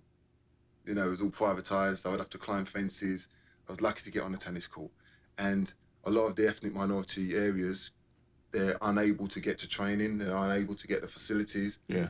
And they're being, you know, not included in... But that isn't the case in France or whatever. Well, you know, I can't speak for France. You saw, obviously, they've got probably 5 or 6 in their starting lineup. So it's very visible and evident when you see that. And, you know, knowing, as I said, sitting on the FA Women's Board, that they are now prepared and they are doing the work to ensure that we can't not include, you know, certain groups who might not be able to afford it. Who might not have the support. Better for the sport. I mean, that's of course. You know, there's a moral issue, but there's also a straightforward issue, which is we will be a better side with a wider the talent is there. Pool. The talent is there. It's just, you know, obviously people have not had the opportunity to get into these elite RTCs, you know, regional talent centres. You know, that's what they call them. Right. And you have to be invited into those groups. But let's make that more accessible for everybody. So the idea is that, you know, the women's team will be more diverse and it will be just like the men, you know. So, you know, hopefully we'll move towards that. I mean, I think you're right about. I mean, I definitely should go to a game, and I don't think it's because I genuinely really like the women's game and don't have any sense of like it as any kind of inferior to the men's game. I'm just like quite old and don't go out that much, but you know, I think it's looking like England might do really well. Yeah, So yeah. from that point of Every view, chance. I will definitely You'll want to probably go. jump on the bandwagon like a lot of people and want to get tickets for the final, but There's just kind of like visceral like awkwardness to like, you know, he's here trying to prove like I can be good. I'm down to clown. I want the good things too. Look at me go. I care about this stuff. Like it's just so pinched, but it's kind of nice as well because, you know, Jason Lee is clearly like doing the work, and they both love football, so, you know, they've got stuff to chat about. I'm happy for them. Might do. listen, it's better late than never. I might think. tap you up, Jason. Well, Say you'll have you won't get tickets. my +1. I'll probably take my wife or one of my daughters. But I think no, that'd if you be can get a more ticket, if you appropriate. can get a ticket to one of the games, that Yeah. you know, I'm sure you'd come away, you know, having, you know, really enjoyed the experience because it's a different environment. So Actually, it feels. I think it does feel. I could be wrong about this as well. This might be stereotyping, but it feels like a player got sent off yesterday for Belgium. I thought unfairly for a second handball was a second yellow card, and she just went, no complaining, whatever. Yeah. And I sort of did. A part of me thought it, and I apologise if this is sexist. Is the women's game nicer? Is what I thought. well, maybe they've got more manners and more Yeah. respectful in that respect. I get that, but I tell you what, some of the challenges that they put in, you know, some people want to say that the women's game is going to be weaker or softer. They are brave. Yeah, I've played actually against. I played in Ghana. I played for a Comet Relief team in Okay. Ghana against a Ghana women's team, and they were very, like, quite not dirty, but they were certainly went in hard. Yeah. And I've played against Chelsea ladies as well for a mixture of Right. old players and people like me. And again, I just thought, He was well, impressed, right? of course, Yeah, good. yeah. Another question I was going to ask in terms of what you think should be done, you know, in terms of football and Tottenham in particular. You know, you've been to games. I'll tell you what I think could and should be done, but I would like you to lead off with what you think could and should be done, you know, for the fan experience around Right. anti-Semitism. Yeah. Well, okay, so one of the things about the chanting of the Y word and the associated anti-Semitism around Tottenham is, I always try and make it clear, it's not just about Tottenham. It sort of starts with Tottenham because those fans have chosen to, who are non-Jewish in the main. We're talking about this notion that there's loads of Jewish fans, most of them are non-Jewish, and they've chosen. I just want to say as well, I really, really like this whole section of the conversation because, you know, in Jason Lee's initiative, he's like, okay, let's talk about solidarity. Like, we've talked about, you know, like, show me what you think people in this industry can do to show solidarity to Jews against anti-Semitism. I really, really like it. And it's productive. It's a productive part of the conversation. Well done, Jason Lee. This word to identify themselves, which is, apart It's from anything, a slur appropriation. against Jews. It's not their Harker. word. I remember when I first brought it up, someone on Twitter said to me, "It's not your word anymore, it's our word now." Well, that's not their decision to make. That's a Jewish decision to make. And I can tell you, no Jews said this word means Tottenham fans. It's owned by Tottenham now. No Jews said that. Yeah, so I think Fifor was referring to in the comments. It's a specific, like, it's a wider problem, but it's a specific problem for Tottenham, Spurs, and their kind of antagonists in football because Tottenham was historically a very, like, Jewish neighbourhood, and so the opponents of Tottenham Spurs would, like, insult them by yelling anti-Semitic slurs at them.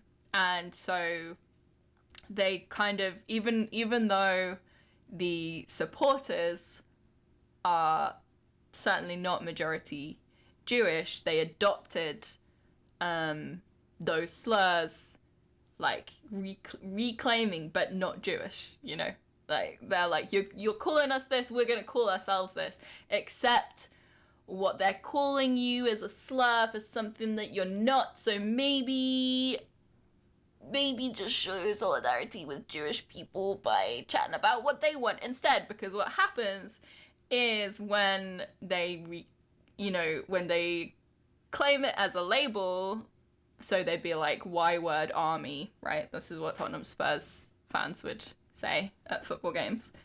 That spurs on more anti-Semitic abuse in return. So then the Chelsea fans, and I think David Baddiel says that he was a Chelsea fan, just hearing this in the crowd behind him, like, they are just screaming anti-Semitic abuse at Tottenham fans, right? It's fucking gross. And I can't imagine how, like, sinister and disturbing it would be to be a Jewish football fan in those situations. So it happens all over the place. It happens at Chelsea, West Ham, Arsenal. It also happens, by the way, not around Tottenham, but Ajax. There's clubs in Italy that are associated with, they become the Jewish club or whatever. And what I basically feel, and it's in terms of like you talking about me taking a long time to do this, which I totally acknowledge, it's also taken a long time for Tottenham to acknowledge there's a problem here. Mm-hmm. So literally, we started talking about, I've talked about it. Be kind to people, ruthless with systems. I can think that it's absolutely shameful and pitiful that it's taken this long for David Baddiel to confront what he's done and apologise to Jason Lee, and that he's only doing it in the context of showing specifically parts of this conversation in his documentary so that he can talk about that he deserves to talk about anti-Semitism. He does deserve to talk about anti-Semitism, but, so he can put that aside, put that in the past. We've moved on now. We've moved on.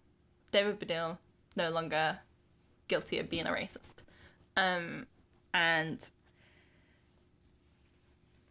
But regardless, as, ADHD, God, this esoteric speech, Jesus. Regardless, kind to people, ruthless to systems. He is just one man. He is just one guy. And versus what we want to be wrestling with is institutions as systems. Tottenham as a football club is a whole system. There's no fucking excuse. There's no getting away with it. Right? About 20 years, but this film that we made called The Y Word came out in 2011. Tottenham have just, and they sort of buried it a bit on their website, said that the club now wishes to disassociate from that chant. Whether or not that will have any impact on the fans, some of whom feel it's an affront on their identity, and start singing things like... Shafiq Mogg says, I do think it's important to remember that Jason's calm, collected manner is not something he has a choice about. He has to avoid the angry black person trope is so commonly invoked for the slightest show of emotion. Yes, absolutely. I completely agree. I could not possibly agree more.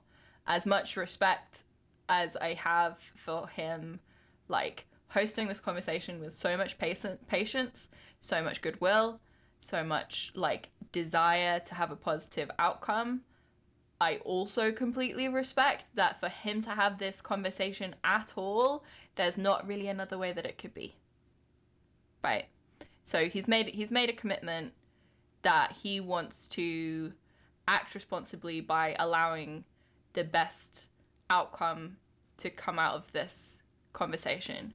But, at what kind of personal cost? I hope that I really sincerely hope that he came away from this conversation feeling some kind of, like, positive, with some kind of positive takeaway, like, feeling like he'd achieved something worthwhile, because, like, what he was put through is fucking disgusting, is, like, unfucking imaginable, and, like, he's there sitting aside across the table from the person who did that to him on a national stage. You're absolutely right that he doesn't have a choice to do this in any other way. We'll chant what we like, all that. I don't know. Yeah. But I think the key thing for me has always been, this is not actually about football, right? People like Tottenham fans will say, you're a Chelsea fan telling us, well, it's nothing to do with that. I'm a Jew. Yeah. I'm a Jew feeling that what you chant is A, offensive, but more importantly, leads to people calling me a fucking yid in my own stadium. No. And that surely is not acceptable. No, I agree with you 100%. And for me, you know, in terms of what football can do, and Tottenham particularly, I think it would be helpful if they took the lead, you know, because it's their club that identifies with that word, you know. They should be working stronger, you know, with their fans and their security to ensure that they do. I mean, what's the next step?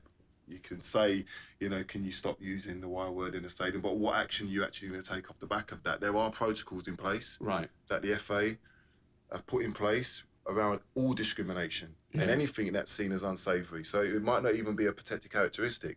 There are other words that I don't want to elaborate on, but there are things that are said towards players that people think that's crossing the line. Mimi Moon Pie says, black people are always expected to absolve racists and be courteous about it, and honestly, I'm done with that. Completely. Yeah. Yes. You don't owe somebody that patience. Jason Lee does not owe David Baddiel this patience, this grace, this generosity. He doesn't owe him that. He doesn't have a responsibility to give that to him after what he has received from David Baddiel, what he has received from the institutions that David Baddiel represents. And it is a fucking burden to take on that responsibility, to take on that need to act gently, patiently in the face of someone who has done such serious harm to you. Now, there's a protocol in place where it can be brought to the referee's attention. Fear 4 says, have we brought up that going after black hair is a very specific type of racism? Jason Lee commented on this as well, like the importance of that he was really proud of his hair, that it meant a lot to him, that it meant a lot to the people around him, and you know that David Baddiel's disgusting, obscene blackface caricature of him had an impact on that relationship with this really intimate fucking thing, this intimate thing that gives you connection to your family and your history. It's fucking painful, it's fucking horrific. It could be brought to the fourth official. A stadium announcement can go out. You know, you can send a warning out to all fans in the stadium that if you continue with this behaviour, the referee may be forced to remove the players from the field of play. So there's something that club could would be impose. Great, and it would be great if the FA got behind that. They would get behind it, but it's the club that would set that ball in motion. So here's something, Jason, right? So obviously I've been going to football since the 70s, and there was loads of racism in the 70s, went unacknowledged or whatever. But gradually it got better. It did get better. The policing of it got better. There's obviously still racism at football, but the policing of it got better. But what you tended to hear was individual arseholes. I remember I had a season ticket in the Matthew Harding stand at Chelsea, and there was a bloke behind me when I moved to that stand. It was incredibly racist about Desailly, about Marcel Desailly, and I called him out about it, and he just carried on doing it. But anyway, the difference, I guess, with this particular thing is it's not individuals. It would be 20,000 people chanting Yiddo, right? And one thing that I don't think people understand is Tottenham fans think they're doing it positively, which I don't agree with anyway, but Chelsea fans singing it back at them are definitely not doing it positively. And we're talking about that being quite hard to stop because it's a mob. It's not. And I can identify with that. The same with the pineapple chant. Yeah. As I said, Forest fans would sing it in support of me. Right.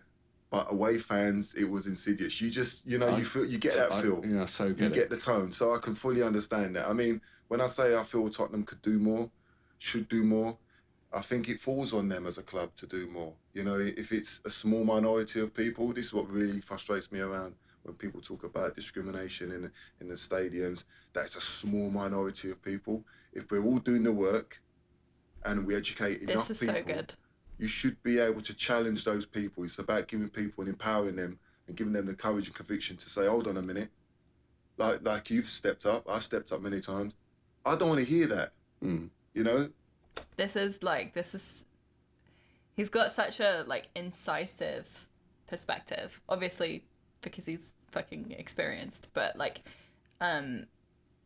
this is the theory of change, right? It's, it has to be implemented at an institutional level, but it requires the participation of everyone around to be empowered as bystanders to say that's wrong, like stop or get out, right? Switch it on its head. There should be a majority of people that really home in on that small group of people, make them feel uncomfortable. How is it they're able to come to a stadium and still continue to, frustrate and be discriminatory towards people? I mean, I did get involved a bit in this. When the taking the knee thing happened, I was on the Today programme, the BBC Radio 4 programme, and they asked me about that. And I said, look, what's happening here is they're taking a stand against racism, and they're also the team that we're supporting. This is when England were doing it. Yeah. And I can't imagine who it is who thinks it's a good idea to boo their team doing something like that just before they're starting to play. Yeah. What on earth, what kind of fan wants to do that, right? But if you make them feel incredibly uncomfortable, if there's that person, I mean, I've been in situations where I've heard somebody say something inappropriate, whether it be to a female or whatever it may be. I felt that it's my responsibility to say, hold on a minute, don't speak to that person that way or you're out of order. That's the point. I love this. He gives such a good sense, like you can feel the kinds of conversations that he's having, like, it. He's stepping up to the plate, like, over and over again. It's like, you can feel it. And I can hear those conversations in my head, like, I want to be able to do that. I want to be able to do that in my personal life. I want to be able to step up to that plate more. That kind of like real solidarity and taking that responsibility on is so impactful and powerful, and it's just a matter of numbers. Just a matter of having a mass of people around who, when someone's being an asshole, they get to hear about it. They get to know about it. They don't get away with thinking that they're making friends and influencing people. If it's a small minority, there should be enough people within that stadium. But the problem you've got with Tottenham, which is what we're talking about, is that there's a large group of people that are saying this and singing this. So, it's going to need to be taken in hand to the point that, as I said, maybe the game does get stopped. Maybe they do continue to make those announcements, continue the education. You have to follow a process up until you see change. I mean, it's okay putting little points in a programme and on a website, but what's the action going to be if they continue to do that? I'm totally behind you. I haven't seen anything like that from Tottenham, that level. As I say, they put it on their website, we disassociate ourselves as a club from this chant. That isn't what you're talking about. It's nice, this is really actually productive part of the conversation. To try and really stop something happening. And it is difficult to stop hundreds, thousands of people who all think they're doing something okay. That's the other problem. They all think they're doing something. I remember when I worked at doing a hospitality shift, when I was at a game it was between like Tottenham Spurs and Liverpool, and the Tottenham fans were just chanting, Y word army, and like I tried to be like, that's just anti-Semitic. I have Jewish heritage, this is wrong.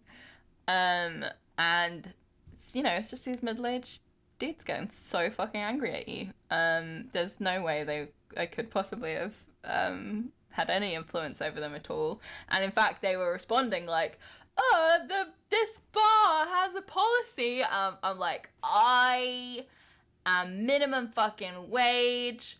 I've never been here before.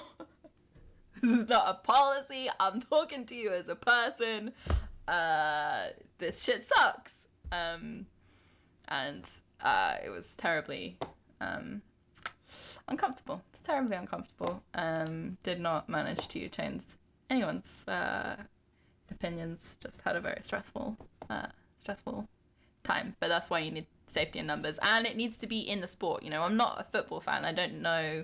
I'm not there with people to communicate with them. Like, hey, we're here together. We have this shared interest. Like, this isn't okay. I'm just a stranger. I mean, you know, we're just getting behind our club here. Yeah. So it is really difficult. But I mean, to say something else, which is, this is allyship. You saying that. Yeah. You, as a black person, saying this anti-Semitism should be challenged in a big way, that is allyship, and I am grateful for it. No, 100%. And as I said, it's not about you, David. No, I know it's not about me. I'm just telling you personally. Cause. It's about the cause, and as I said, some people pay lip service to doing the work, and we have to continue to learn and have these open conversations in the workplace or whatever it may be. But ignorance is not an excuse anymore. I think there are more and more people now that have an understanding, especially coming out of the George Floyd and the pandemic. You know, people maybe was forced to listen and have these conversations. A lot of people, oh, not again. Yeah. But you know what? You have to be listening to what's being said. Yeah. Otherwise, you will be challenged. Yeah. And football's a workplace as well. You know, Right. so we could take it to another level and maybe talk about players. And my focus is, you know, on players. You know, Yeah. if players was to bring it to our attention, and if a Jewish player was to say, look, I'm being discriminated against, 100% that person will get the same support as any other minority group. You know, we're backing you, we're there, we're going to call people out, and we're going to ensure that you get, you know, the support you need. So for me, there's no Thank hierarchy, you, Regigen. which is what you allude to in your book. You know, no cause is more important than another. I think we've all got to be understanding of everybody's struggles, you know, and be prepared to listen and learn. So, no, I really appreciate it. I think if you've got any more questions or anything else you want to discuss, I'm happy to do that. But for me, No, I think I'm we've... very, you know, just to say once again, thank you. Thank you for allowing me to come and talk to you. I know it's been so long. I know we talked about that a lot. I'm going to say sorry again. Okay. I'm happy to keep saying sorry. But I am, on a human level, very grateful. No, I appreciate that. And, you know, thank you for taking time. I know it's been a difficult conversation. It had to be had. You know, we can look forward to change, and maybe we can look for that win together. Yeah. You know, it might sound corny, but this is what we're doing the work for. Yeah. I'm Jason Lee. This is the Absolute Lee podcast. Please like, subscribe, and share. Thank you very much. But yeah, just again, like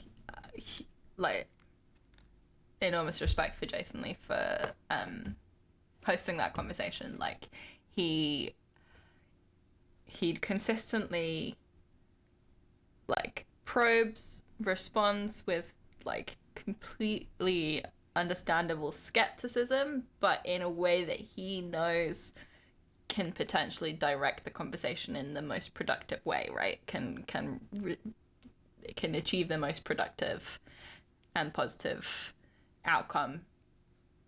You know, like all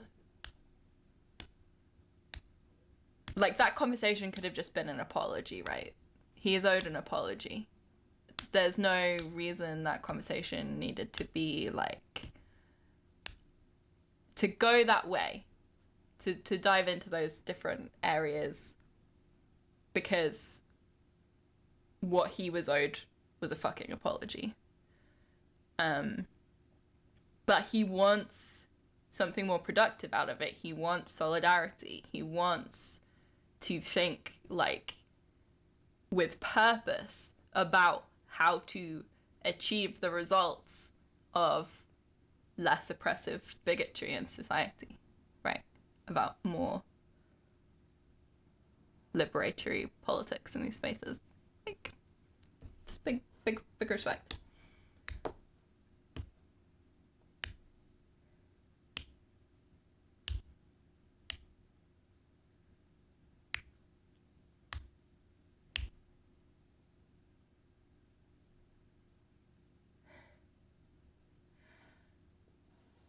before talking about the kind of steps of apology. I really want to learn that. I think that's so fascinating because I have kind of like tangentially kind of learned about processes for kind of making amends and things through Judaism that sound very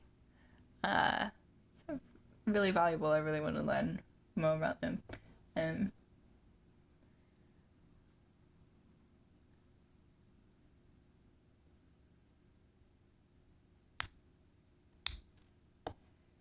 Bass Junkie says, great stream, Nat. Thank you very much, Bass Junkie. I will continue. Good night, Sean, they, them. Have a wonderful sleep. Before I continue, if mayhaps, perchance, you are... Wait a sec. If you are enjoying the stream, you may consider paying for the stream if you really want to. You can cheer, subscribe, donate, command tip. Is that it? You can donate.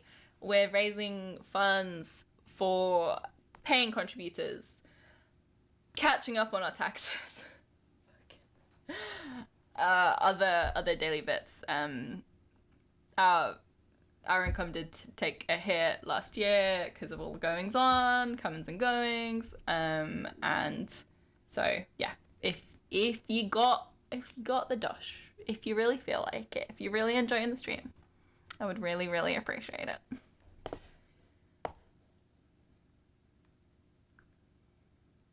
Paying contributors like Pinko, Harker, you're exactly right. Let's get back to the other screen, and you'll see that actually the goal fund is extra Pinko stream next month because, you know, the clowns deserve union wages. Pinko is a member of the clown union and she does deserve a fair wage, and so we're raising a little extra cash so that she can be paid a little paid fairly to perform for all the lovely girls and boys and non-binary lovely friends. Giving Nat money is extra based. Okay, so what I want to do now to finish off, this is a kind of long one, isn't it? I'm really keeping. Well done, you guys. Well done, you lot. You're doing a good job. You're doing great. You're sticking with me. I'm having fun. I hope you're having fun. Good night, Sean. I'm going to read this article by Barnaby Rain, which I feel gets at the heart of some of the things that are frustrating about Baddiel's narratives and actions, and much more importantly, because again, David Baddiel is just one guy, much more importantly, gets at how the conversations, narratives, utilization of the idea of anti-Semitism in British media and politics is actively dangerous, actively endangering Jews, and is being used specifically to target, attack, dismiss, crush, purge other liberatory movements, including including Jewish liberatory movements, especially Jewish liberatory movements. So let us go. Jewphobia Now by Barnaby Rain.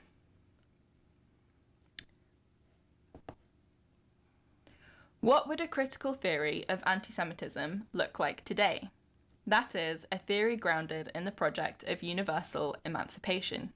A theory that reads this phenomenon as a reflection of particular features of the social totality, and by implication, a theory attentive to the historical specificity of the anti-Semitism we face today. This might sound like a question of merely academic interest, but it is politically an urgent question. For much of the 20th century, critical theories of anti-Semitism abounded. Today, it is the right that has its theory of anti-Semitism, a theory without ambitions to meet those tests above, and one that has proliferated throughout mainstream discourse in Western societies. This is the theory of the new anti-Semitism, which reads Jews as victims of an onslaught by the radical left and the colonized against Western civilization, where critical theories of the past asked how bourgeois society produced anti-Semitism.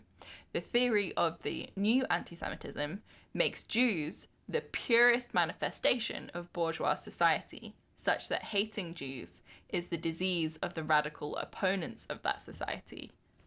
I just think that's extremely true. Harker says, dang, you're running up to 4 hours, Nat. That's exhausting. I hope you've taken breaks. I'm flying. I'm steaming. I do have ADHD, and it really doesn't feel like I've been going for 4 hours. Let's carry on. I'm doing great. I'm definitely gonna get to the end of this article. Here we go. Faced with this new common sense, the left in Britain during the Corbyn years felt pushed into choosing between two bad options. With anti-Semitism now defined as a problem of excessive radicalism, our first option was to contend that there was not much anti-Semitism to worry about, at least not outside the obviously bigoted far right, which we felt confident talking about. We thus saved our radicalism from attack, or so we hoped, echoing the defensive logic that once saw trade union bureaucrats deny the existence of misogyny or homophobia in their union cultures, since such things could easily be weaponized by the bosses. Under pressure, the radical critique of patriarchy or anti-Semitism is implicitly abandoned, which understood how ills like these permeate our ranks and not just those of our enemies. Is implicitly abandoned, which understood how ills like these permeated our ranks and not just those of our enemies. And I want to say as well, like, the dynamic here is really familiar when we're talking about TERFs. We get that, right? Like, trans people are this icon of the far left in this discourse.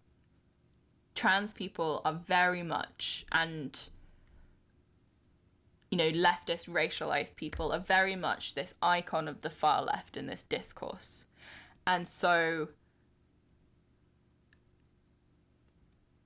the transphobes wield this image of a woman who is a victim of the far left, the attack, the radical transphobic attack. Like, this is specifically British.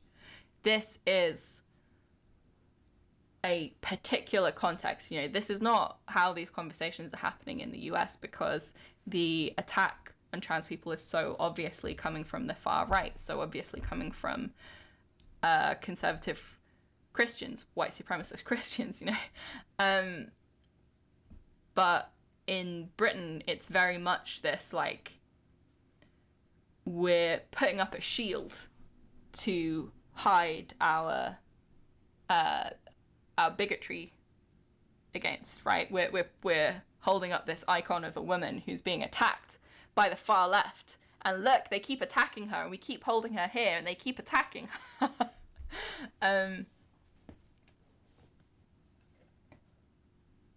Yeah. I lost my thread. But I feel like there's some very familiar dynamics, and it's the same fucking people. It is the same fucking people. And furthermore, David Baddiel fucking shared that book about trans people that was cribbing from literal fucking Nazi shit from Jennifer Bielek that had, like, anti-Semitic conspiracy theories in the book about trans people. And, like, this is just what happens. You fail to have solidarity with other marginalized people, you fail yourself. solidarity is our only currency.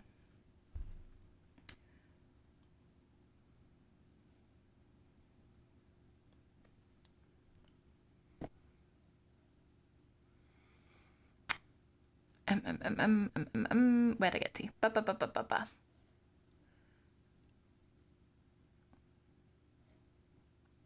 As this denialist position became popular through a logic of trench... I'm just going to reread it. Under pressure, the radical critique of patriarchy or anti-Semitism is implicitly abandoned, which understood how ills like these permeate our ranks and not just those of our enemies. This is always it. It turns into a tribal, factionalist, these people are like this is like this, rather than understanding how the totality imposes its horrific, violent, oppressive, exploitative, capitalist goals on every one of us, right? And we have the option to act in solidarity and refuse that, or act for the totality's profit, the future eaters.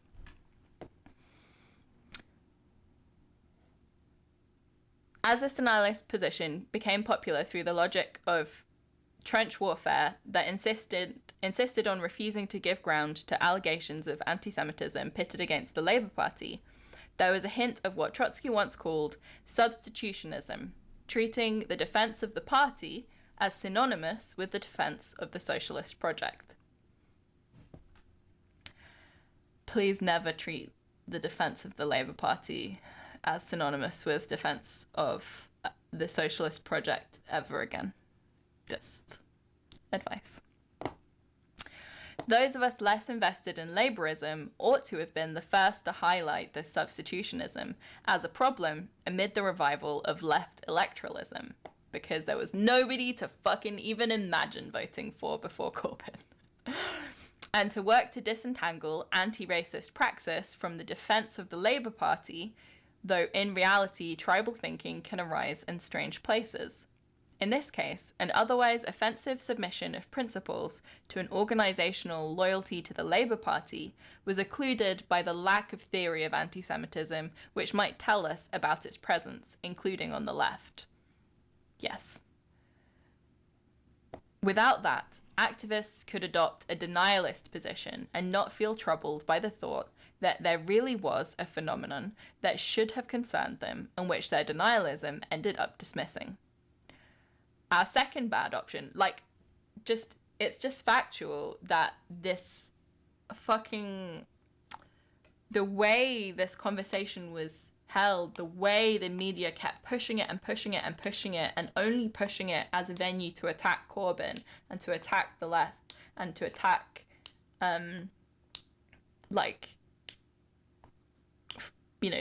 far left, right? To attack liberatory politics in general.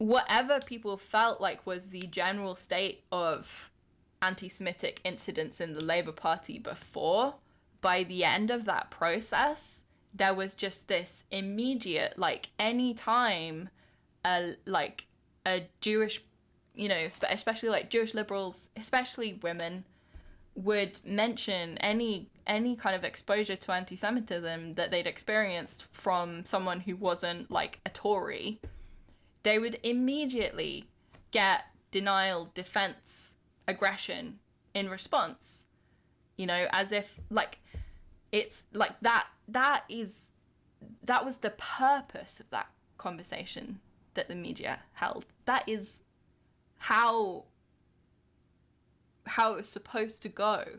They were very successful. They were very fucking successful, and we let them be successful, right?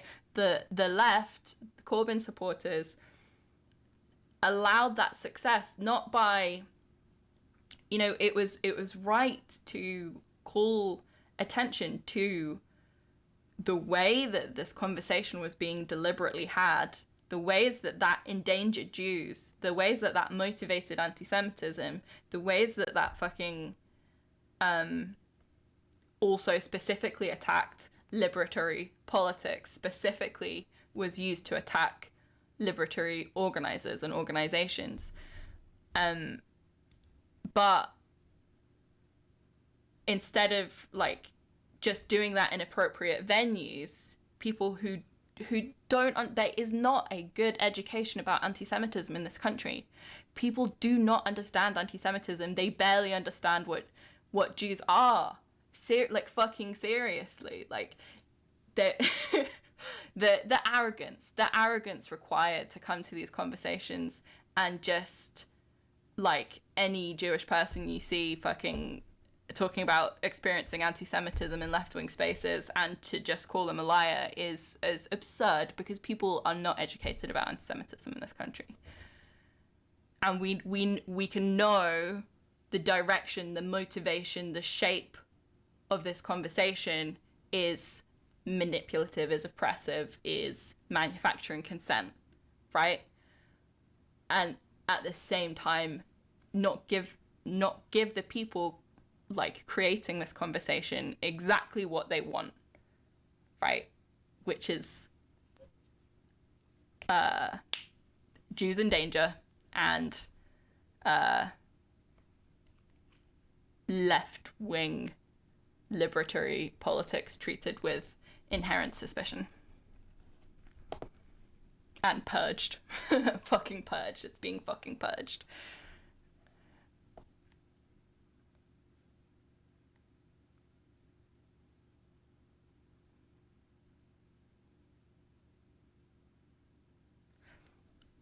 Okay.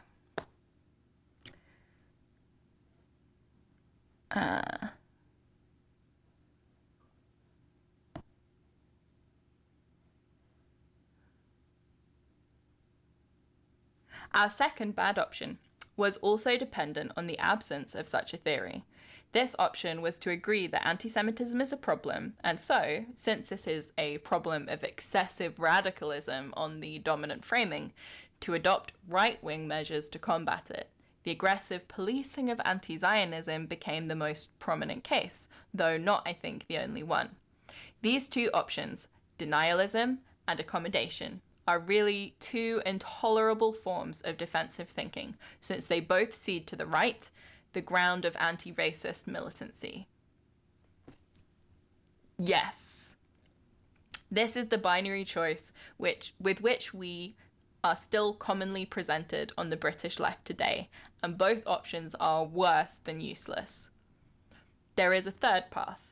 This is the choice to put the left back onto the offensive in the battle against anti-Semitism by developing our own account of its resurgence, neither adopting right-wing accounts nor leaning on comfortable old truths from the anti-fascism of the 1930s, but renewing the work of analysing our moment, which Marxist theory, at its best, has always attempted.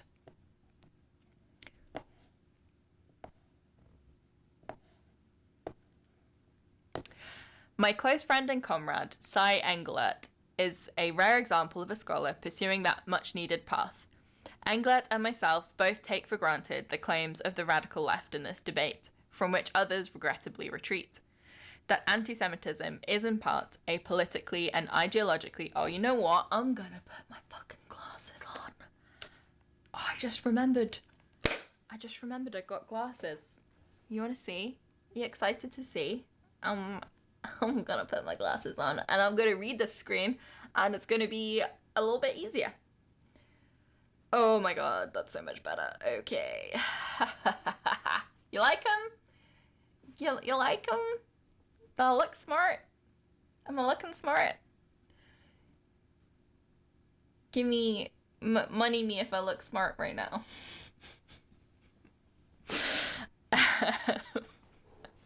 Okay. Okay, now I can read. This is going to be a little easier.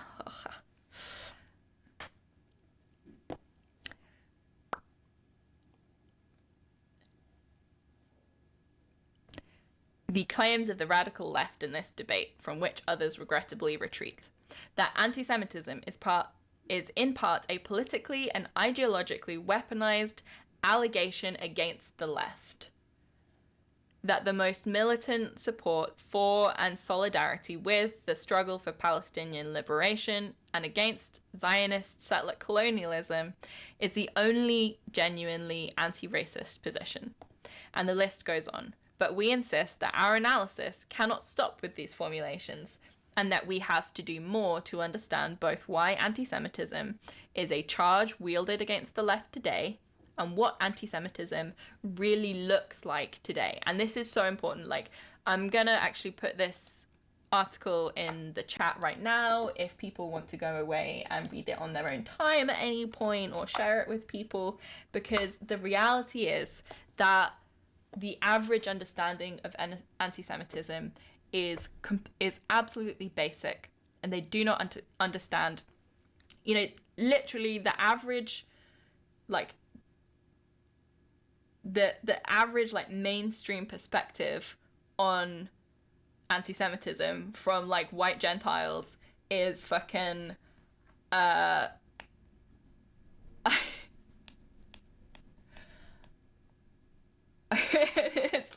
it's like I don't even understand how anti-Semitism can exist.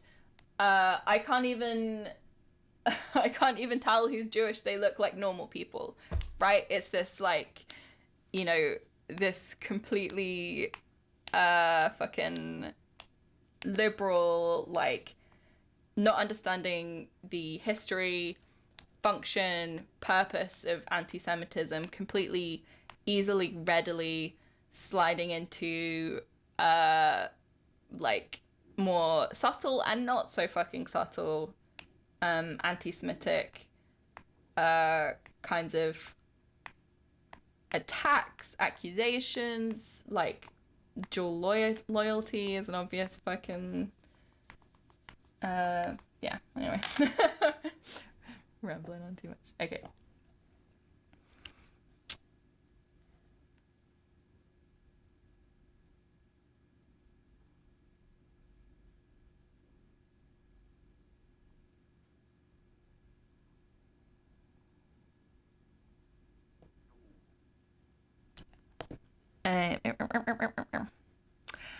What anti-Semitism really looks like today. Without such a theory, we enter political fights at a considerable intellectual disadvantage when facing off against the right, which has its own account of what contemporary anti-Semitism is and where it comes from. My Salvage 6 essay, Duophobia, attempted to provide such a theory in broad outline. Englert's response, which appeared as recentering the stage in Salvage 7, builds on his earlier argument in Judaism, Zionism, and the Nazi Genocide, published in 2018 special issue of Historical Materialism. Replying to his criticisms gives me an opportunity to set out in more depth how my approach might address the challenges of our present era, extending my discussion of the new philo-Semitism, or the new anti-Semitism, in the penultimate section of my previous broader essay. I approach today's discourse about anti-Semitism as a moral panic. In Policing the Crisis, Stuart Hall and his co-authors treat moral panics as paranoid reactions. Stuart Hall's great. Read Stuart Hall. As paranoid reactions to wider crises in society. Crises which both produce a real social phenomenon, the cluster of behaviour identified as muggings, say, or in this case, anti-Semitism, and also produce pathological fears about that phenomenon. The task then is to develop a theory capable of explaining both the real appearance of this phenomenon and the rise of bad ways about panicking about it. To understand both of these realities at once, we must consider 3 dates: 1989, 9/11, and 2008. We live at the confluence of these 3 histories. In 1989, we were told that history had ended and fundamental social transformation was impossible. Meaningful politics was over. We had entered that realm of mere administration instead. Storming the Winter Palace and turning the world upside down were dreams now ruled out. They would only make things worse and lead to gulags. I have called this condition a kind of Panglossian pessimism. We live in the best of all possible worlds, and it is shit. Very British, it's shit, it's meant to be shit, don't like it, there's the door. After 9/11, we learned that political antagonism was after all possible at the end of history, even in a West that had finally solved the social question. But the antagonisms that remained were cultural, pitting the enlightened against those atavists who refused to accept our way of life. In the political language of the new imperialism, cultures produce politics. At its crudest, hamburgers face off against burgers. Clash of Civilizations shit. This is the rise of political culturism. Culture as both the determinant and field of politics. So what's kind of being represented here is this shift into the absolute control of neoliberalism over our politics. So because that the question of what government is for, how the state runs, economic policy is that question's answered. End of history, baby. We got our answers for that, and the answer is poor people work very, very hard for less and less money, and we go on holiday more and more and make more money off of those poor people more and more. And that's the answer, and nothing's going to change that, whoever gets in. So it means that the field of conversation, because they still have to do this performance of politics, they still have to do this circus to manufacture that consent, to make people feel like they have any agency at all over how the system works. That sphere of what is political becomes entirely cultural. It stops being, any question that can affect everybody's lives for the better on a large scale. Any question, any non-reformist reforms, completely off the table, right? Since 2008, economic anxieties have returned to the forefront of the debate.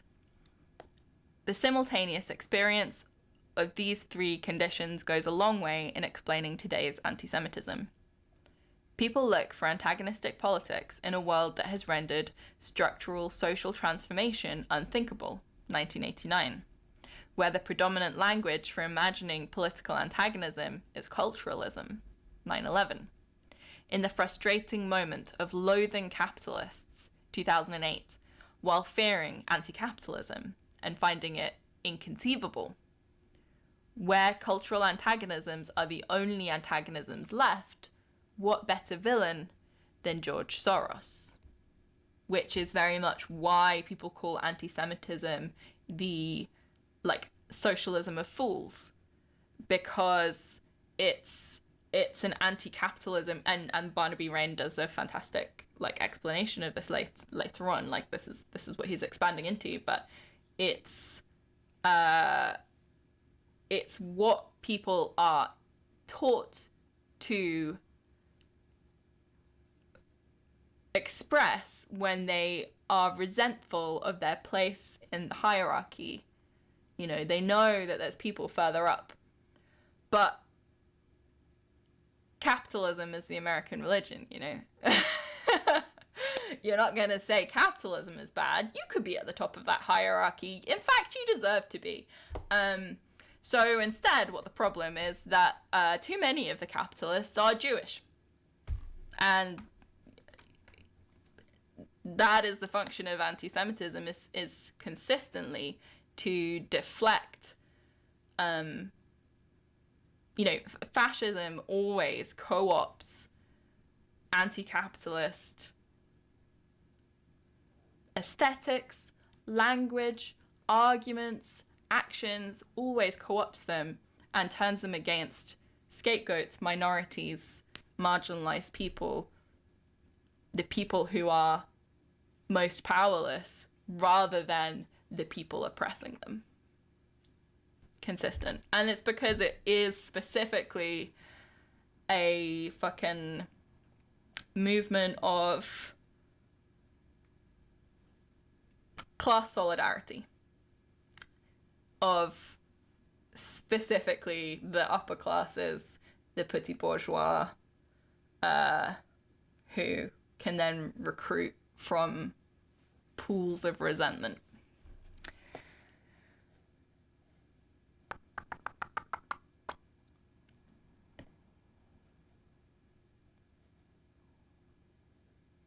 But what better villain than George Soros? Okay.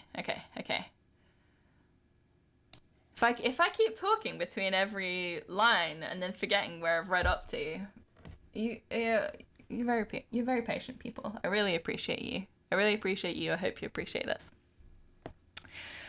The most important takeaway here is that anti-Semitic thinking is not a problem of excessive radicalism, as the new anti-Semitism theory has it, but rather insufficient radicalism, the failure to think structurally about problems of capitalism. If Islamophobia is political culturalism fitted to anxieties about security, anti-Semitism is political culturalism fitted to economic anxieties. The left needs to take this seriously as a predictable ideological product of our moment, understanding that taking it seriously, including where it appears in our own ranks, just as other bigotries can, means being true to our principles and not betraying them. It exists, and the answer to it is more radicalism, not less, though its existence also serves to pose extremely tough questions about the exhaustion of more ambitious horizons of social transformation in the late 20th century.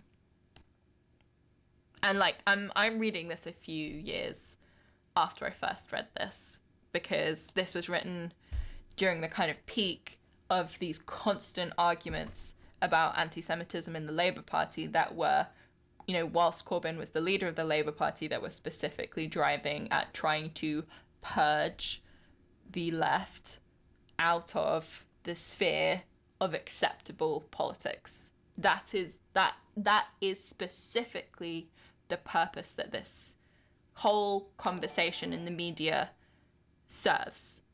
Oh, Foslime's raiding! Oh, hey, shit! Hello, everyone. I'm having a big old conversation about anti-Semitism. Hope you're ready for that. I'm actually Natalie, not Sophie. You may have noticed. I'm Nat. It's a Nat stream. Sophie's away. Nat's come out to play. And so I'm talking about anti-Semitism. What was I saying about anti-Semitism? That is the question. What was I saying about anti-Semitism?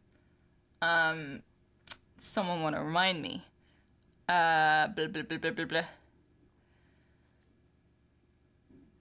Oh, also, if anyone feels like they are enjoying the stream at any point, if you just have a flutter, like a little feeling, you're like, oh my god, I had a feeling. You could consider, if you fancy it, if you're feeling so inclined, you could consider paying for the stream. I would really appreciate it. We're raising money so that Pinko can come back. She's missed you all very much. And there's a surefire way to get her back. We want her to come back, don't we? So. Okay, where did I get up to? I know I was saying something really good before. I lost it. I will be back.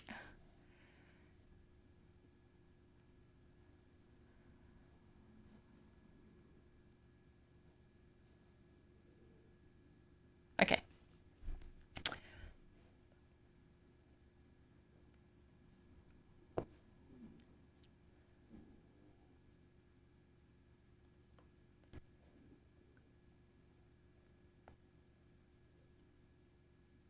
It exists, and the answer to it is more radicalism, not less, though its existence also serves to pose extremely tough questions about the exhaustion of more ambitious horizons of social transformation in the late 20th century. That's what I was saying that was so smart. I was saying that this whole conversation the entire moral panic about anti-Semitism in the media, the way that the conversation was presented, the outcomes of the conversation, it was all clearly driving at, and, you know,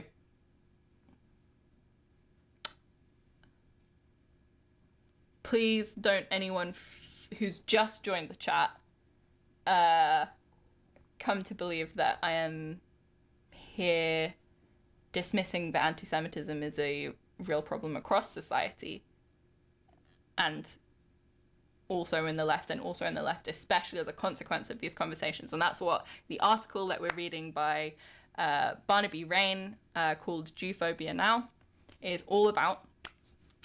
But the purpose of this conversation was manufacturing consent, was the purpose of this conversation in how it was held in the media was to purge the radical left traditions, even mildly radical left liberatory traditions, to purge them from the realm of what is acceptable in politics.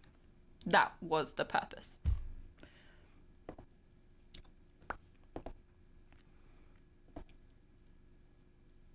And outcome. Also.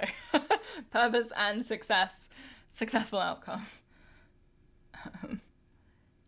Base Junkie says, feel like I've been read a cozy bedtime story. I'm really glad. More radicalism, not less. Yes.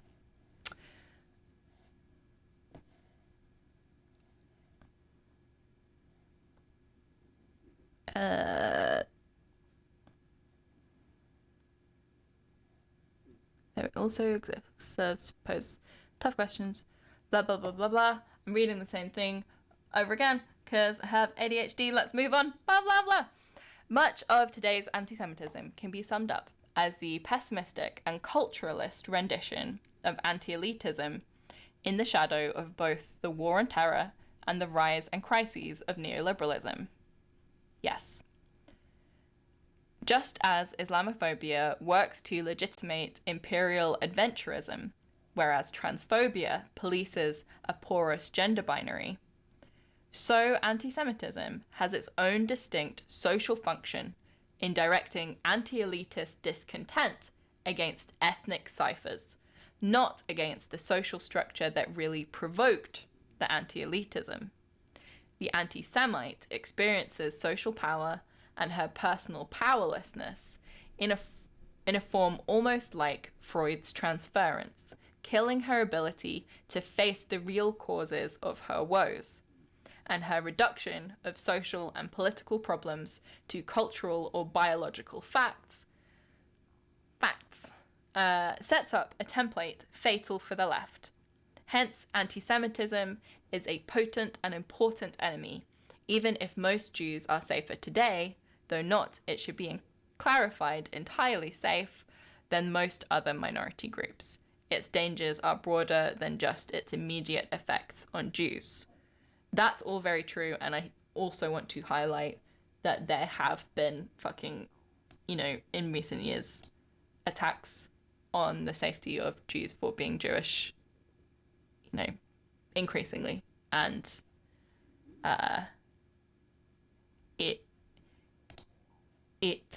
is a matter of importance to understand what anti-Semitism is, how it functions in this moment, who's vulnerable, who's at danger, for the purpose of protecting Jews from anti-Semitism, for the purpose of strengthening our movements with real solidarity that doesn't leave room, real anti-capitalism, real fucking communism, that doesn't leave room for anti-Semitism, that doesn't leave room for the weaponization of these conversations to drive out true radical politics.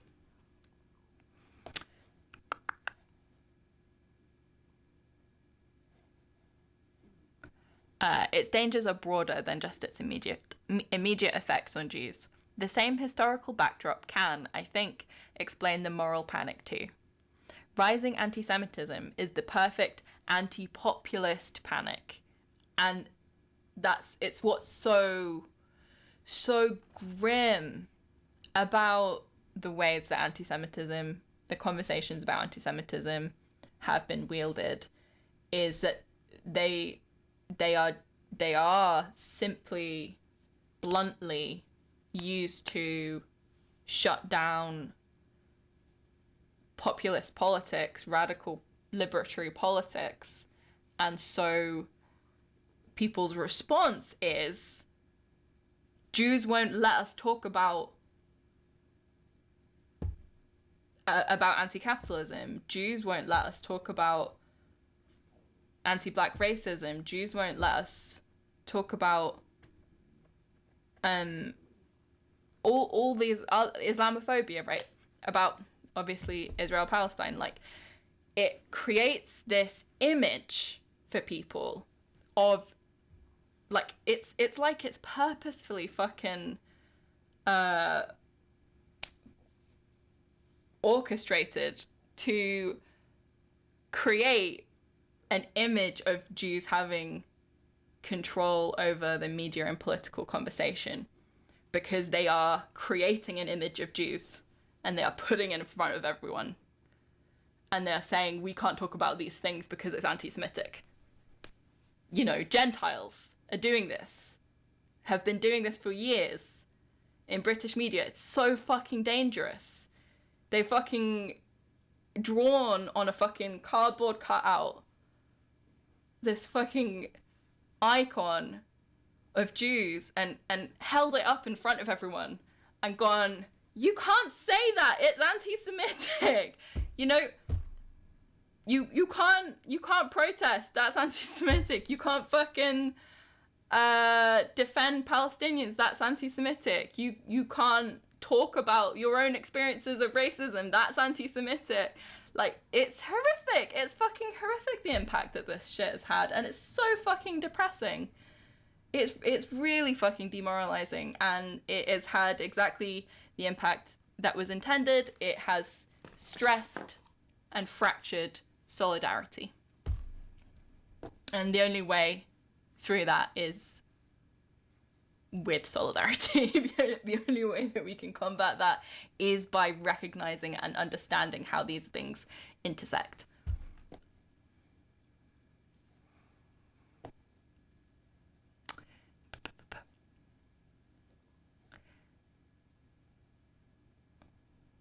The same historical backdrop can, I think, explain the moral panic too. Rising anti-Semitism is the perfect anti-populist panic, since it can be imagined as the nastiest face of anti-elitist politics and a dark warning to all who would like to see the return of class antagonism.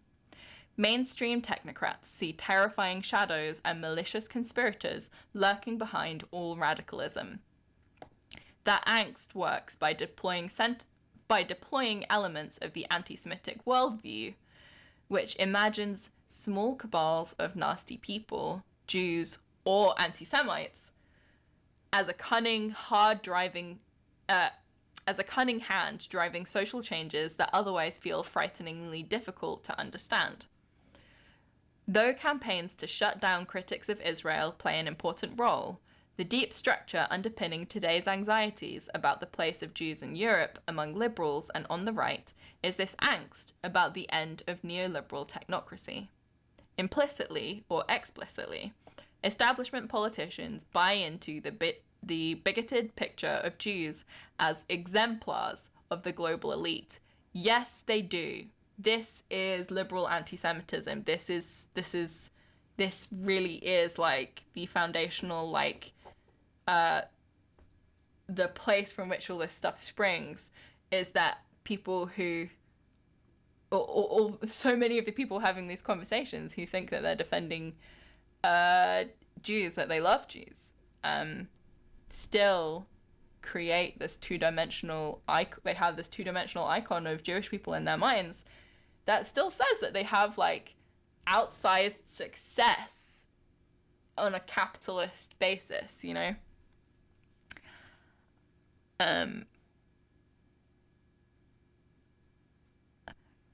Yeah, buy into the bigoted picture of Jews as exemplars of a global elite, and they defend us on that basis. As the old Yiddish joke had it, the Philo-Semite is the anti-Semite who loves Jews.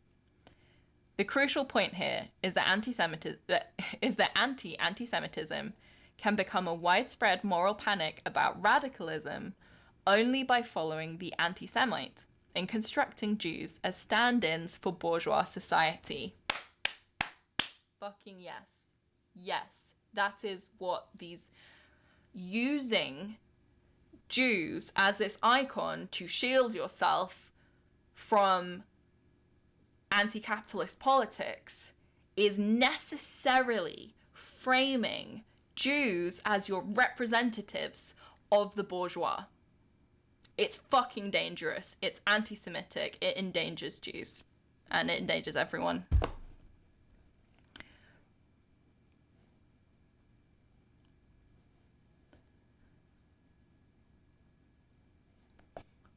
Hence, Emmanuel Macron leapt to label the Gilets jaunes a threat to French Jews. A Labour Member of Parliament in Britain opines that anti-capitalism is necessarily anti-Semitic, and the headmaster of a private school sees complaints about the children of the rich dominating public life as analogous to Nazi anti-Semitism.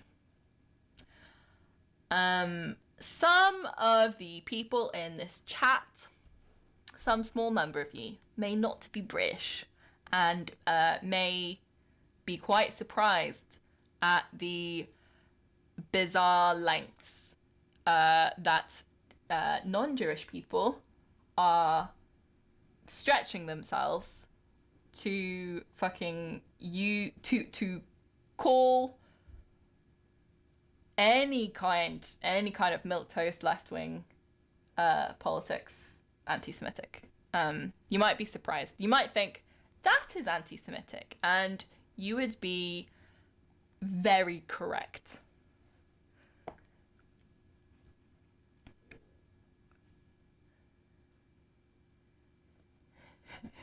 What's a British? I'm a British. I'm one of them. Oh, one of those. Filthy British. I'll carry on. The social function of this new anti-Semitism is to lend a progressive, multicultural hue to the return of the repressed, the racial and the class angst of a post-colonial liberal capitalism in unstable times. The moral panic, just like the rising anti-Semitism it claims to fight, answers important needs for the reproduction of class society.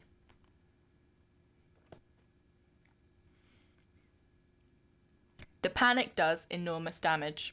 One of the most inspiring freedom struggles on the planet is denigrated and criminalized, cast under constant suspicion and castigated as potentially racist even as its protagonists, Palestinians, battle an apartheid state.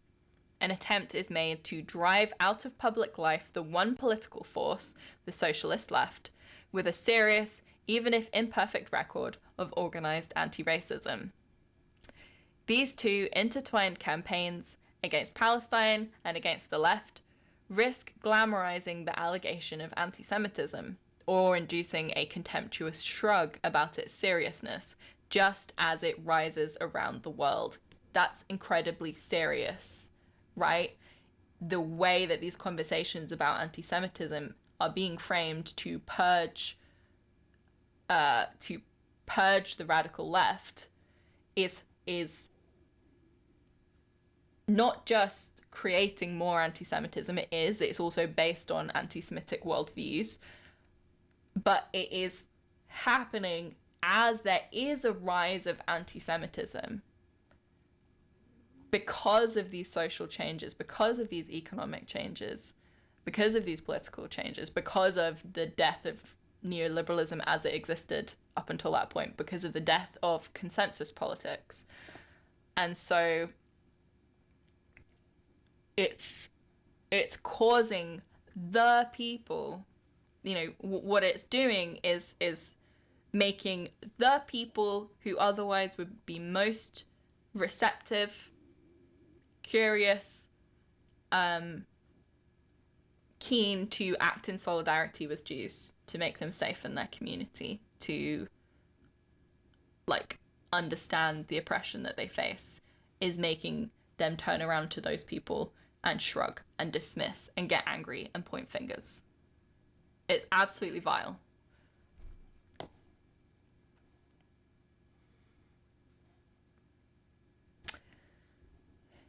Risk glamorizing the allegation of anti-Semitism or inducing a contemptuous shrug about its seriousness just as it rises around the world. That is a significant price to pay for a few factional victories. Keir Starmer, fuck you. Just, fuck Keir Starmer. He is awful.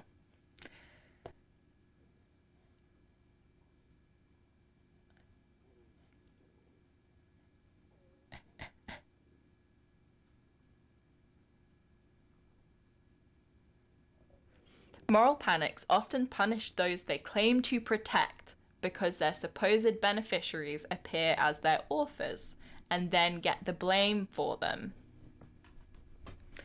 If a huge campaign accuses the left of hating Jews, some people conclude,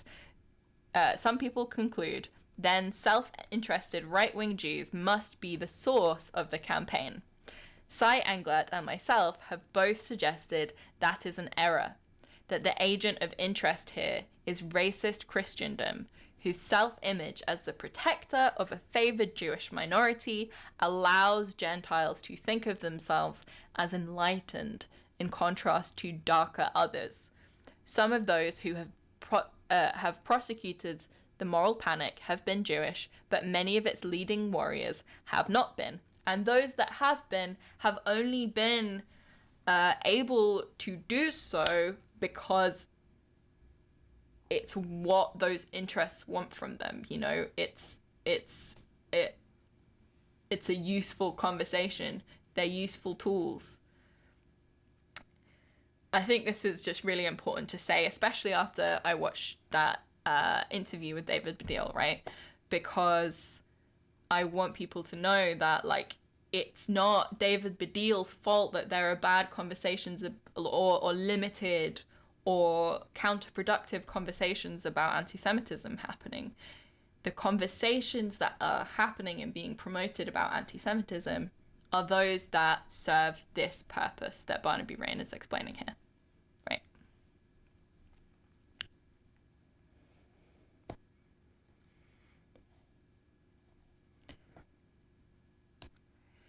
In the early 19th century, the intellectual or actual ancestors of these Philo-Semites defined Britain against lesser, backward cultures by its humane rejection of slavery, and just a few years after profiting from the human trade themselves.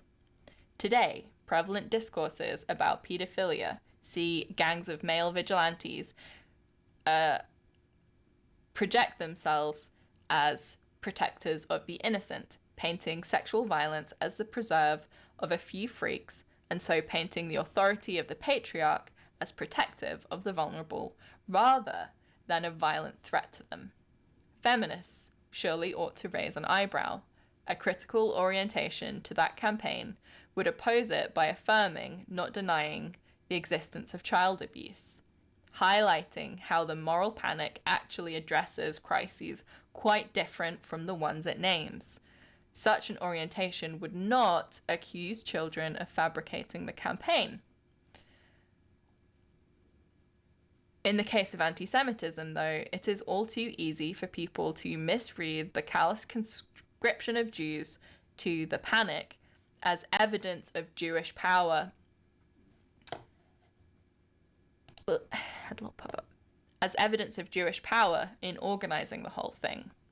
I hope people are listening here. And I'm just going to share it again because I know it's not necessarily really easy to, like, listen to someone read something long on stream, and it's big ideas. So here is the link again. I really, really recommend people read this on their own time as well if they're interested, because I think it is extremely valuable. It's an extremely valuable confrontation. Ginger with Envy saying it's that thing you were showing before, a familiar dynamic with how TERFs construct women, through an extremely harmful, biologically essentialist frame in order to portray trans people as attacking women. It's exactly the same. And I think in the British media, it's really serving the same purpose. Is like, look how these crazy radical young people are trying to force their impossible world on us, right? And they're trying to do it by attacking the people we want to protect. Women. Jews, right? It's like, and it's done in this smug way that means it's not fucking sincere, where they do it in this way where it's like, ha ha ha, you're telling me that I, older, like, middle class, elite, like, fucking, political media sphere, went to fucking Oxbridge, they're going, ha, you young person, you're telling me that I'm racist, that I'm sexist, that I'm bad, that I voted for the wrong thing, but actually, I heard that you're a misogynist, see? Oh yeah, I know that one. You're a misogynist. You're an anti-Semite. You think that you have all the good things, but actually, I know I'm like, I know that I am bad in some of those ways too, but I don't want to change, and I would like you to stop. So I will use this, and I don't care what reality is. That is how these arguments work. It's fucking, like, it's playground bullshit, but it's killing people. It's fucking killing people.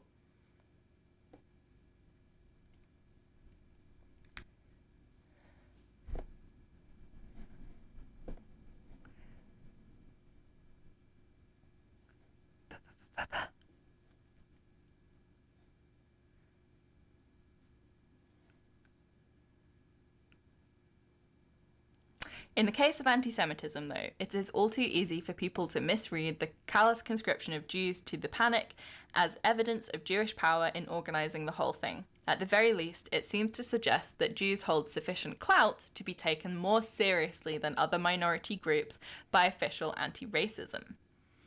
In truth, though, the use of Jews as a prop to serve other agendas is not really evidence of respect for Jews at all. That brings us to our new times. I became interested in analyses of anti-Semitism amid its deployment as a spectral nightmare against a resurgence for left reformism in Britain. I write now from the rubble of that resurgence. Anti-Semitism fears have been central to the making of the rubble. Labour's new leader, Keir Starmer, sacked the lone Corbynite from his shadow cabinet and then suspended Corbyn himself from the party, with anti-Semitism as the flimsy pretext in both cases. On the occasion of Corbyn's suspension, the Blairite Baron Andrew Adonis grinned that Starmer was pursuing a repetition of Kinnock's war on the militant tendency, while the Daily Telegraph seized the chance to call, in its editorial, for Corbynism to be comprehensively drummed out of the Labour Party. In the months before that Labour fracas, the Campaign Against Anti-Semitism celebrated on its website a big victory when the BBC instructed its presenters not to show public support for Black Lives Matter. Fucking hell. This is how, it may sound like some of these things are being stated in simplistic ways, but this is how, explicit it is. The organizations, the movements, and this is called Campaign Against Anti-Semitism. The Campaign Against Anti-Semitism is not exclusively Jewish people. It's not necessarily led by Jewish people. It's yeah.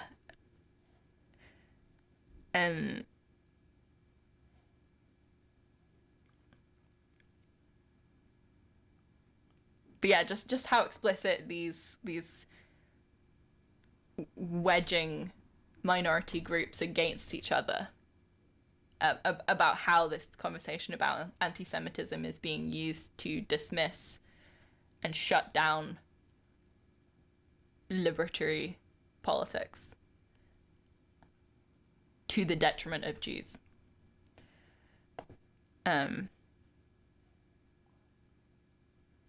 In the months before that Labour fracas, the Campaign Against Anti-Semitism celebrated on its website a big victory when the BBC instructed its presenters not to show public support for Black Lives Matter.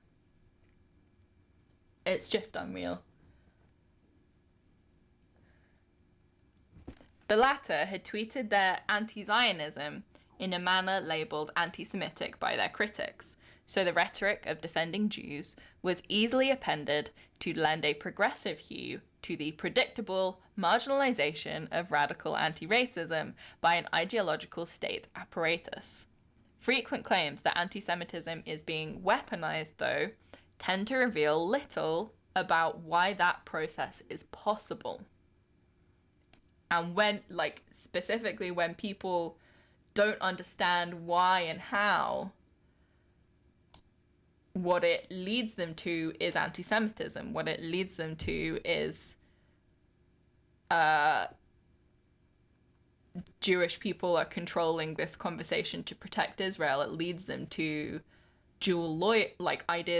conversations about dual loyalty. It leads them to dismissing Jewish people's claims and experiences about anti-Semitism.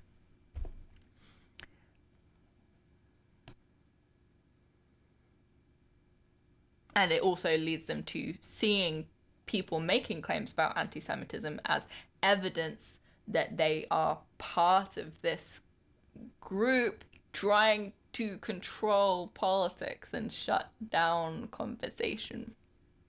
You know?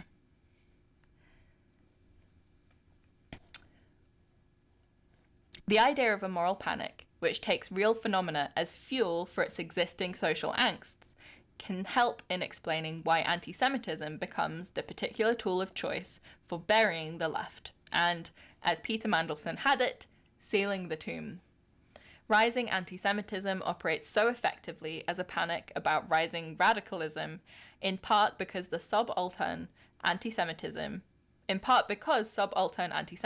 is a form of anti-establishment anti-elitism on its self-understanding, and so the paranoid and fallacious leap to read all anti-systemic politics as tinged with anti-Semitism is all too easy for the right and the liberal centre. Like, what he's describing here is they'll be very explicit about it. The people utilising this conversation about anti-Semitism in this way will be extremely explicit about it. The further left you are, the more of an anti-Semite you are. That is their framework. The far right, they're anti-Semitic. It's just horseshoe theory. Basic. Far left, and that's my left. Far left, anti-Semitic. Far right, anti-Semitic. In the middle, that sweet spot, that's where all the good politics is. Very convenient. That's actually where all the good ideas are, the people in the middle. In the middle, stay there, in the middle. That's where the good ideas are.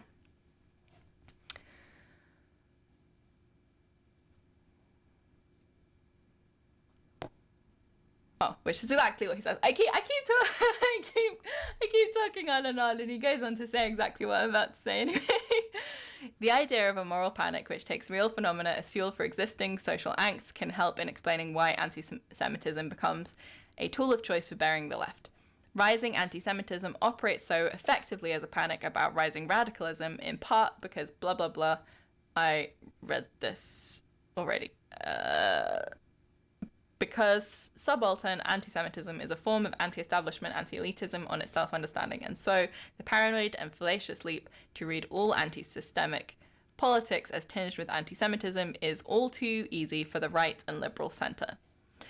This is partly, along with the post-Holocaust recoding of Ashkenazi Jews as white and the long-standing importance of Israel to the politics of global imperialism and anti-imperialism, why the charge of anti-Semitism had so much more popular purchase against the left than, say, the closely analogous charge of anti-Indian prejudice that developed after Labour's 2019 conference voted to support freedom for Kashmir. Like, this is very significant. Labour takes all of these same kind of motions, approaches towards this specific conflict in India, right? They back the state power, they back the oppressive, like, hierarchical, capitalist, fascist, run by Modi, state power over the oppressed group in terms of domestic politics. In British politics, they back India over Kashmiri freedom. But it doesn't have this role in our discourse, in our politics. Corbyn isn't being accused of being anti-Hindu, right? These conversations are there in the Labour Party, but they're much smaller. But they do take the same shape.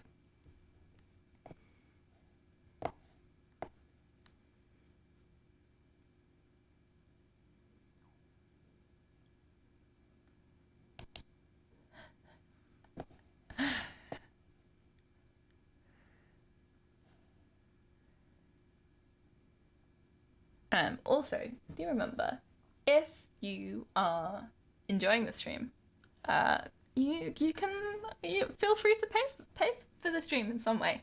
We're raising money for our friend of the show, Pinko the Clown.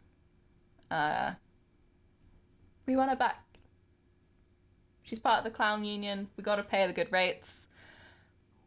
Gotta get there. Gotta get there.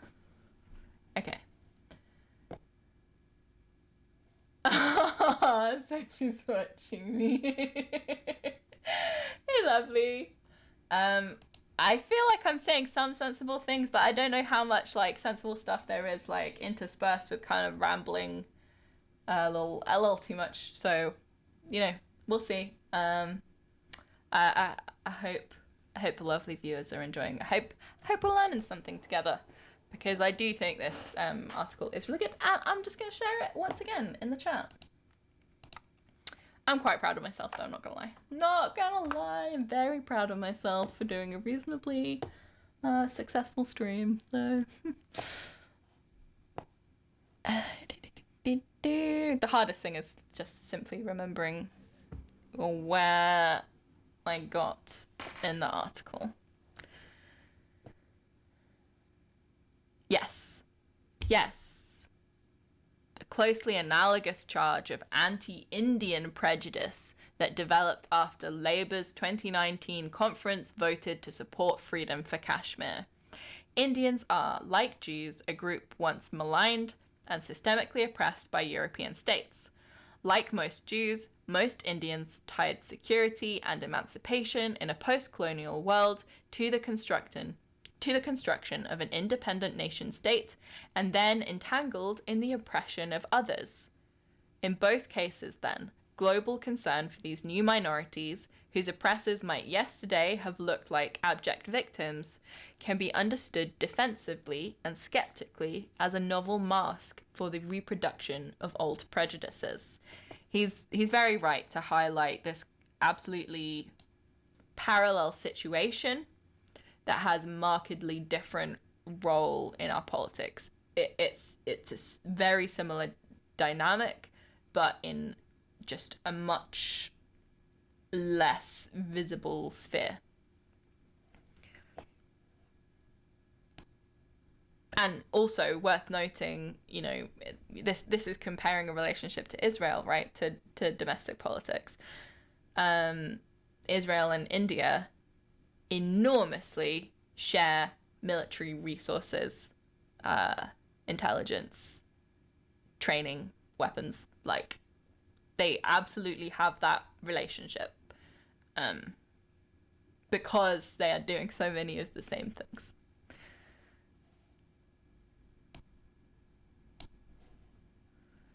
Sure enough, Labour Party members who campaigned in 2019 in parts of Britain with significant Hindu populations can likely attest to my experience. The allegations of racism against the Labour Party, and specifically the claim that solidarity with Kashmir was a fig leaf for an undercurrent of suspicion towards Hindu British Indians, all mirrored the anxieties among many British Jews. What wider society lacked, though, was a sense of anti-Indianism as a pungent supposed anti-elitism. Understanding why anti-Semite and not anti-Indian became the widespread charge of choice against Corbyn requires, among other things, understanding the specificity of anti-Semitic ideology, which allows it to play this role as a source of moral panic. Anxieties about the crisis of technocratic neoliberalism explain both today's global anti-Semitism and its use to sustain a panic that has very little to do with protecting Jews.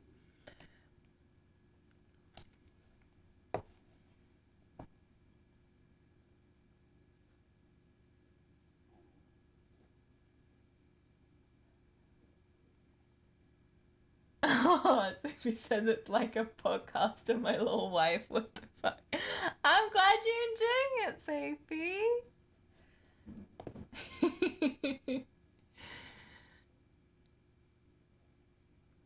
Oh, bits! Oh, bits! Oh my goodness! I love the bits. Thank you. Thank you, Ashley Toll, for the bits. In this context, I have used the term Jewphobia to highlight a point about historical specificity.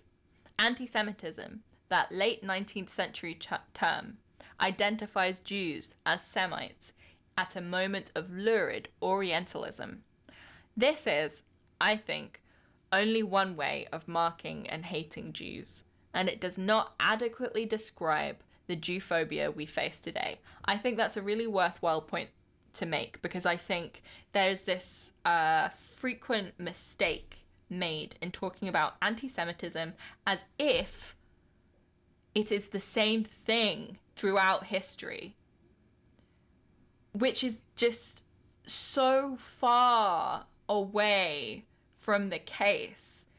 Like, anti-Semitism has served different roles and also conceptualized Jews as completely different different things in different periods of time.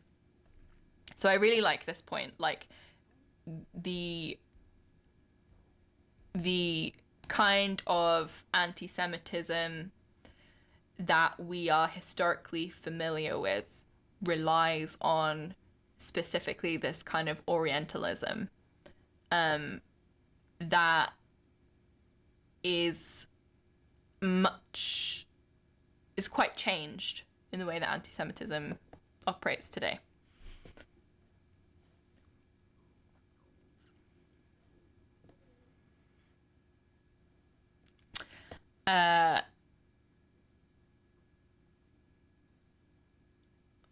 Yeah, this is, I think, only one way of marking and hating Jews, and it does not adequately describe the Jewphobia we face today. Importantly, by stressing the specificities of contemporary Jewphobia, I am not at all interested in claims about the purported uniqueness of Jewphobia, its supposed fundamental difference from all other racisms. This is perhaps the only area where I think Engler misreads my argument and projects his anxieties about positions quite different from mine. As he acknowledges, I spoke in my previous essay about Jewphobia's similarities with anti-Chinese racism. I have to presume, like, the big overlap is the model minority myth, right? It's very much present. It's a recurring feature in different, in different places, in different societies, different cultural moments, this model minority myth that really affects Chinese people specifically as well.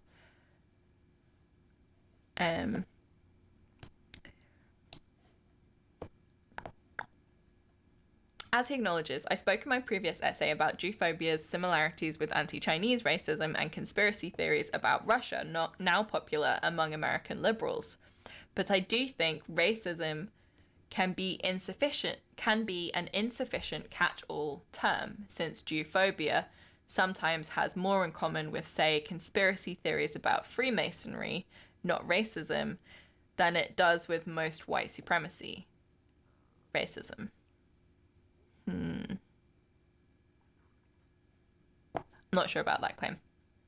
I would say, like, conspiracy theories, just from the perspective of someone who spends a lot of time seeing bullshit being said about trans people, right? They're very intricate conspiracy theories being constructed around them, some of which rely on anti-Semitic icons. But I would say that conspiracy theories are a kind of frequent way of creating scapegoats, right? Although quite specific to anti-Semitism as well.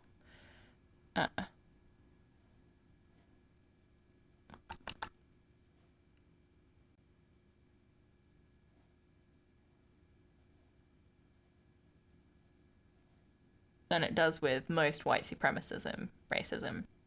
I am deliberately avoiding claims about what Jewphobia always or necessarily is, precisely because I want to speak at a level of historical specificity, and geographical specificity too. American readers will doubtless notice that a tight intersection between white supremacy and Jewphobia in the 1960s backlash against the supposedly Jewish organized civil rights movement is absent from my story.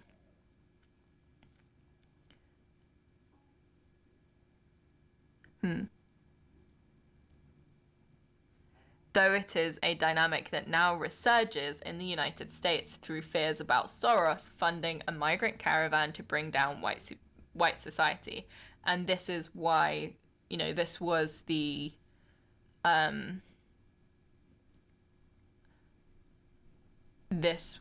anti-Semitic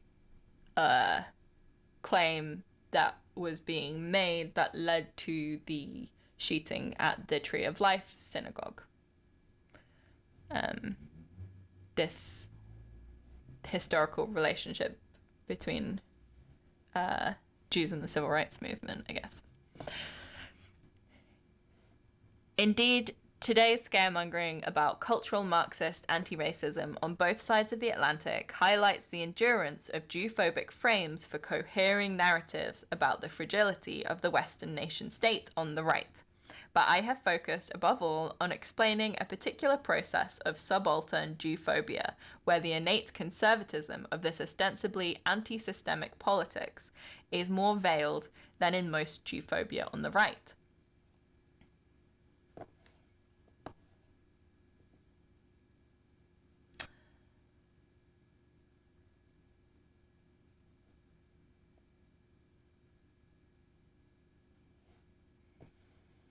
Sorry to hear that, so fuck 'em.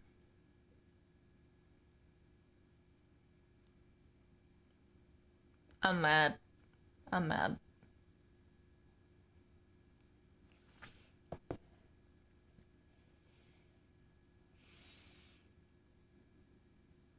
Okay.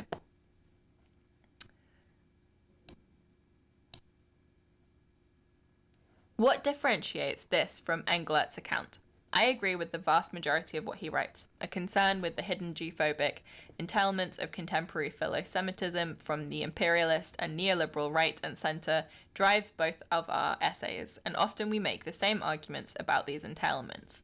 We are both, in different ways, interested in a critique of the shift in discursive constructions of Jews from Semitic outsiders to exemplars of Western civilization. Englert has taught me a great deal, not least by showing how this celebration of Jews by the state is reliant not only on the state accepting Jew-phobic ideas about Jews, as I have argued, but also on materially enforcing a conception of the good Jew onto Jews. This is definitely a subject I want to talk about if I do my video. Broadly, he and I are engaged in different sides of the same project.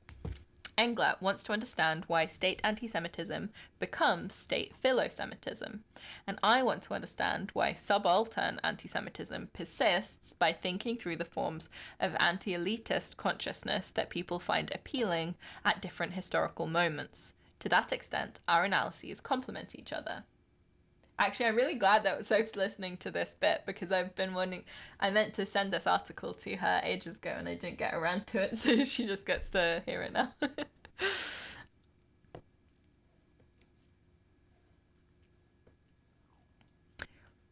But there are differences between us. One of Englert's most significant criticisms of my view is a good place to start. He writes that I offer no firm causal claim about the origins of contemporary Jew-phobia. I think that is unfair, but it clarifies a difference between our approaches. In asking where Jew-phobia comes from, Englert wants to know who it comes from.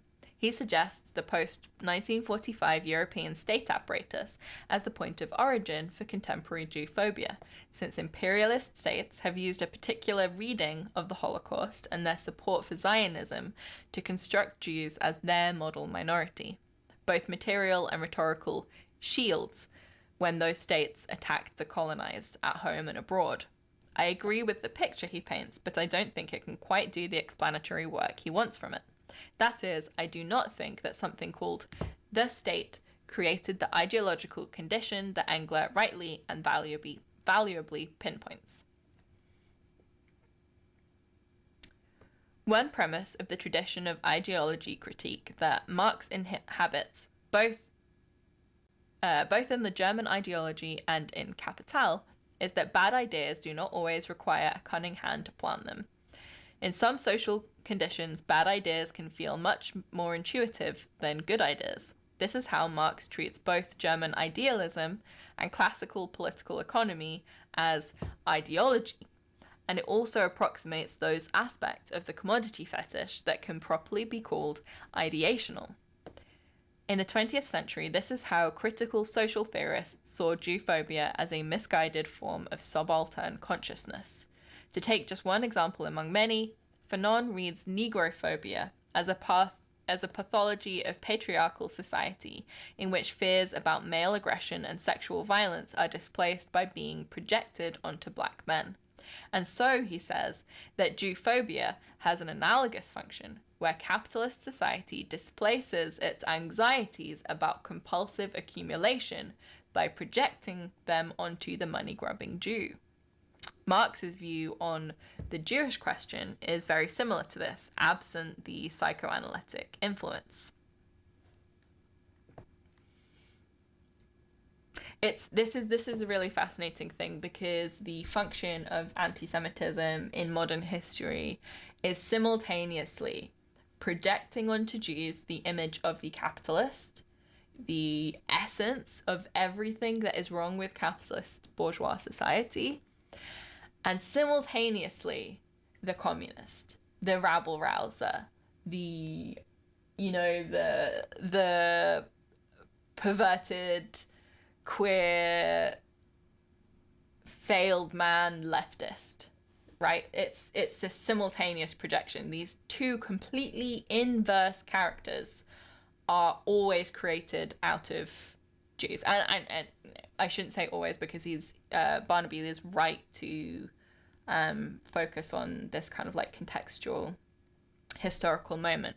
But it just is, it's plainly true in modern history that since the Victorian era, right, that the image of the Jew is conjured to represent both the excesses of capitalism and also those waging war against capitalism, waging war against the state. Racism's just kind of wacky like that, that it's just, oh, there's Sophie! Hello. as a guest. Hey everyone! Hey everyone, if you're enjoying the stream, please consider paying for the stream. You can subscribe, watch here, or donate directly using Command Tip. If you use She Command said the Tip, thing. then Jeffrey Benzos doesn't get your Benzos money. Yeah. I get it instead. But I don't buy Benzos with it. Don't do that, chat. It's no good. Oh, I'm tired. Could do with some Benzos, actually. I'm tired too. How long have I been going? Someone was like, watch out, Nat. You've been going for 4 hours, remember? I'm just listening to the podcast with my little wife. I'm loving it. I'm just gonna sit here. I'm not far from the end, so I think I'm doing pretty good. Cool. Honestly. Chat, next time Nat and I will be watching the Kurzgesagt video together. Looking forward to it. Where Kurzgesagt runs propaganda for Bill Gates and says that the world's gonna be fine because liberalism will solve it. It won't! Basically, I've been meaning to watch the video for a while for research for a video, and yeah. Yeah. Yeah, it's I'm gonna be looking forward easier to to that. get through it on stream.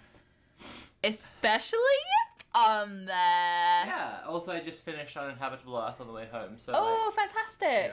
I'm really progressing with the research for that project. That's really exciting. I'm gonna lie down now. Please do. I'm going to carry on I'm so tired. with this article. We're just- getting there. We're getting there. Thank you. I'm just Thank you, friends, bodily for sticking fucking with me.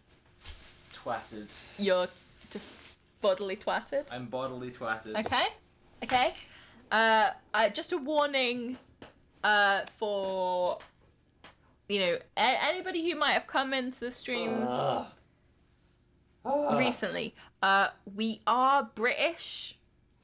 And so sometimes words like twatted might just appear. You don't have to do anything about it. It's okay. Just don't be scared. We'll move on.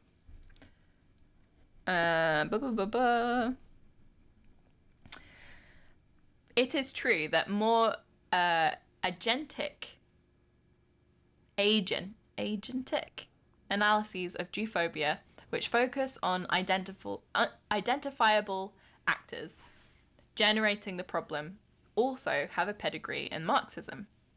Englert is a worthy successor to Lenin's state-centric account of Jewphobia. My concern is as follows. Like me, Englert finds the focus on the Israel lobby in the work of John Mearsheimer and Stephen Walt to be limiting. He writes that it reduces structural problems to more easily vanquished conspiracies. His focus on the imperialist state apparatus as the ultimate cause of contemporary Jewphobia, where I argued in my essay that it seizes on and exploits the phenomenon. I agree with Barnaby here. Remains unconvincing because its search for a nefarious agent does not move far enough away from conspiratorial thinking. Political economy is much more directly important here than Englert allows. In other words, that the experience of living in a capitalist society can organically create social pathologies, including Jewphobia, and shifts in the balance of class power can deepen that condition. Capital is not only a structure of impersonal domination, it is also a structure of ideological mystification, an alienation and a fetishism wherein social life is experienced as a war of competing individuals, and so conspiratorial accounts of social power follow. The bourgeois construction of possessive individuality mediates the lived experience of capitalist society, and Jewphobia reflects that form. I am enough of a Poulantsian or Foucaultian, It should be not Foucauldian, or admirer of Tim Mitchell, as I know Englert is too. Indeed, I might just say I am enough of a Marxist to be skeptical of theories that treat something called the state as a single agent remaking the world as it desires. Nailing it. I agree. Huge agreement. If this is the whole of our disagreement, it need have no political consequence. Englert's article details a process that concerns me too, and which I have also discussed, though he thinks that process has a particular causal power that I doubt.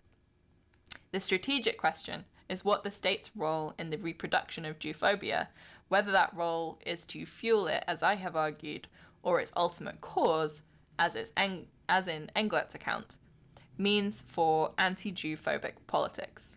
Englert seems in the last section of his essay to suggest that pinpointing the state construction of Jews as shields as the origin of contemporary Jewphobia means the struggle against Jewphobia should prioritize disentangling that state construction.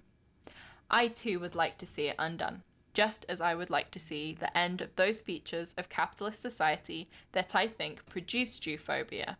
But the effective political struggle against bigotry never works only by addressing itself to ultimate causes.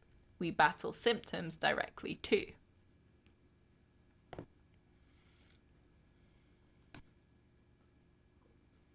Moreover, if most Jews...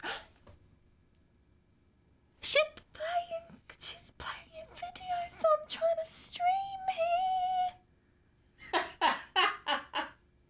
That's so rude. I'm sorry about that. I'm sorry I had to see that. She's just playing videos whilst I'm streaming. I'll carry on. Ellen sent me something. Ah! Yeah. I'll give it a pass. Yeah, I bet you will. Yeah, of course I will. Okay. Distracted myself.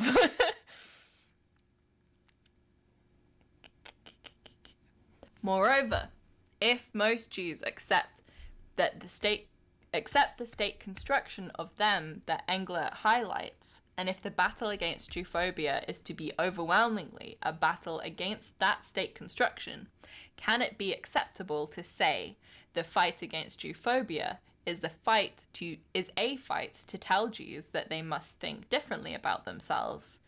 I mean here to raise a strategic objection, not a moralistic one. I am, like most left-wing Jews, very sympathetic to a view that universal emancipation would mean upending the existing mainstream of Jewish self-understanding. I think, universal emancipation means upending every person's self-understanding in some way, right? So that makes sense. Like every identity group's self-understanding. For the main part, right? Most people have the mainstream opinion about their own place in society. They sit somewhere between the status quo opinion and the more experience-based opinion that is available to them.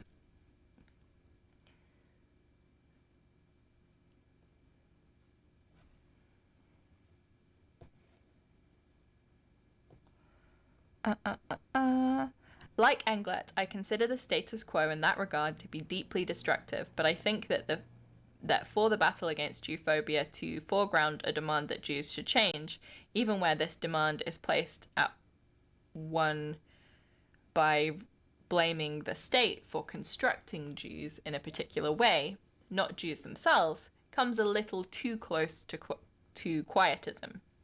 This may seem...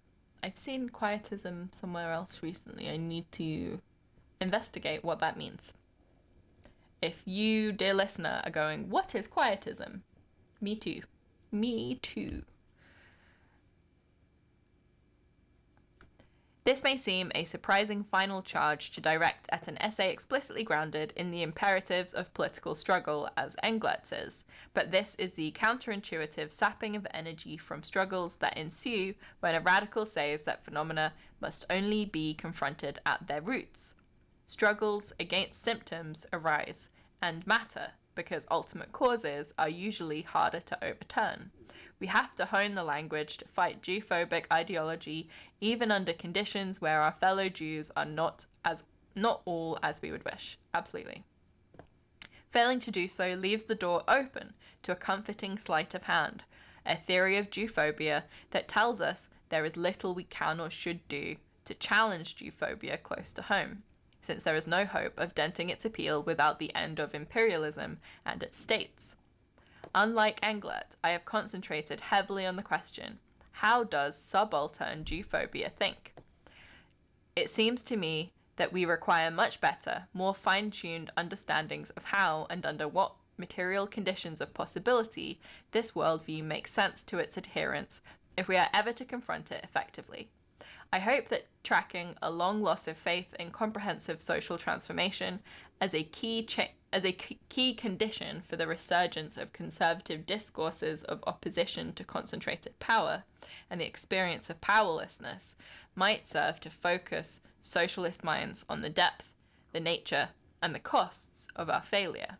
It was once said that fascism is the shadow of failed revolutions. That's a good line. If their sentences go uncompleted, it is up to us to finish them. If anybody didn't hear that, Sophie said, if their sentences go uncompleted, it is up to us to finish them. And that is It was a literary reference! Yes, that was a line from the October Revolution, October, by who? China Mieville. China Mieville. I knew it. I just thought he wrote a different book for a moment. But I was right all along. He said that was the name in my head. He said there's a very... You're going to have to repeat all this back to the stream. Yeah. He said there was a very Russian character to the Russian Revolution, but that also it means a lot to everyone and belongs to everyone. And we can look at a Russian character through which we're going to be telling the story, but that doesn't mean it's not everyone's. So he says that, like, there's this belief about Russia that the sunsets are longer and the sunsets and sunrises are longer, and the sentences often just go uncompleted because it's that kind of place where you just understand. Yeah. And then later in his description of the revolution, he says, if their sentences go unfinished, it is up to us to complete them. I hope you lot heard some of that because I am too sleepy to remember how to repeat it. But I enjoyed it very much. So if you didn't get to hear what Sophie just said, then rest assured, I really enjoyed it. If someone tipped £10, I would get up the sofa and repeat it. Sophie says, just in case you can't hear that, Sophie says if someone tips £10, then she will get up from the sofa and repeat it right now. You need to understand that I'm that's, a sleepy gal. That's the opportunity here. That's the opportunity time. Please tell them I'm a sleepy gal, but I will actually. She says she's a sleepy gal, but she will actually do that. For money. For the money.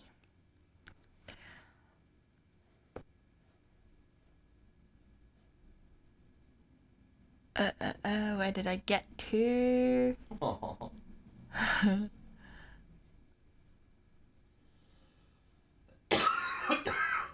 Right. Failed revolutions. The full frightening magnetism of political quietism. What does quietism mean? Quietism. Christian faith, devotional contemplation and abandonment of the will as a form of religious mysticism. Okay, I think I get it.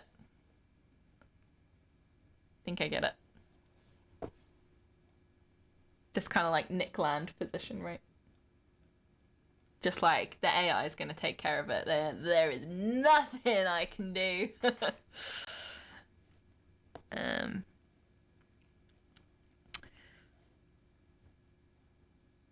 The full frightening magnetism of political quietism in such times is visible only once we see how many forms of thinking and living present themselves as resistance to quietism, while in fact feeding from and reinforcing it. Well, that's the Kurzgesagt video, right? Only a God can save us, that Heideggerian impulse tempting on the left, is a way of fearing that salvation is possible. Because salvation takes effort, that's why people fear it. Like, as a chronic procrastinator, as someone with ADHD, I see this shit for what it is. People fear doing hard work. They especially fear doing hard work. Like, people will work very, very hard if they feel confident that there will be an outcome that they want. If they fear that there won't because no one else is going to work on it, no one else is going to work hard on it, it's just going to be me. I'm going to be wasting my time and I'm not going to get anything for it. Then people will procrastinate until everyone dies. But they don't have to. All we just have to do is just show more and more that it's better, it's more fun. It's more fun what we want. You can start having fun right now. Like, just have fun instead of making things worse. Heideggerian? Heideggerian impulse tempting on the left. Fascinating. So Heidegger was concerned with being in the world. Yeah. He saw human existence as more than a state or a condition, but like a verb. You be, you know? Uh-huh. You exist actively. And wanted people to understand that. To make sense of your capacity to make sense of things. Yeah. I think that's what they mean by Heideggerian impulse on left, I think. I don't know. The left must now do the theoretical work that the right did after 1967, when it honed its claims about a new anti-Semitism. That is, we need a theory of Jewphobia that speaks to our present. Theories produced in and for an era of fascist challenges to bourgeois democracy in Europe won't cut it, since consciousness mutates with changing social condition. This has been one guiding impetus for my thinking, and for Cy Englert's too. Secondly, we have argued that the resulting theory must document the centrality of Jewphobic attitudes in organising the ruling politics of the West. We must begin, that is, with scepticism towards the idea that the roots of Jewphobic thinking now lie with the wretched of the earth, while the sumptuous, the comfortable, and the sensible have become the great defenders of Jews. Dissatisfied by this new consensus, the most important plea that Englert and I have issued is to move beyond anger to analysis, to a theory that traces the real forms taken by Jewphobia today. It seems to me that must include honest reflection about how such forms can appear on the left. Analysis can point towards strategies, and the strategic implications of my and Englert's arguments are perhaps not identical. We come to this subject from distinct areas of research. My interest as an intellectual historian lies in the decline of thinking about the end of capitalism over the 20th century. Englert is a scholar of state and institutional power in the management of settler colonial labour. £10. Hey! Thank you very much. Oh, Harker, thank you for Sophie to stay on the couch.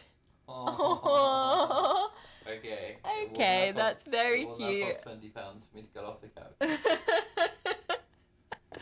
That's very sweet. Thank you, Harker.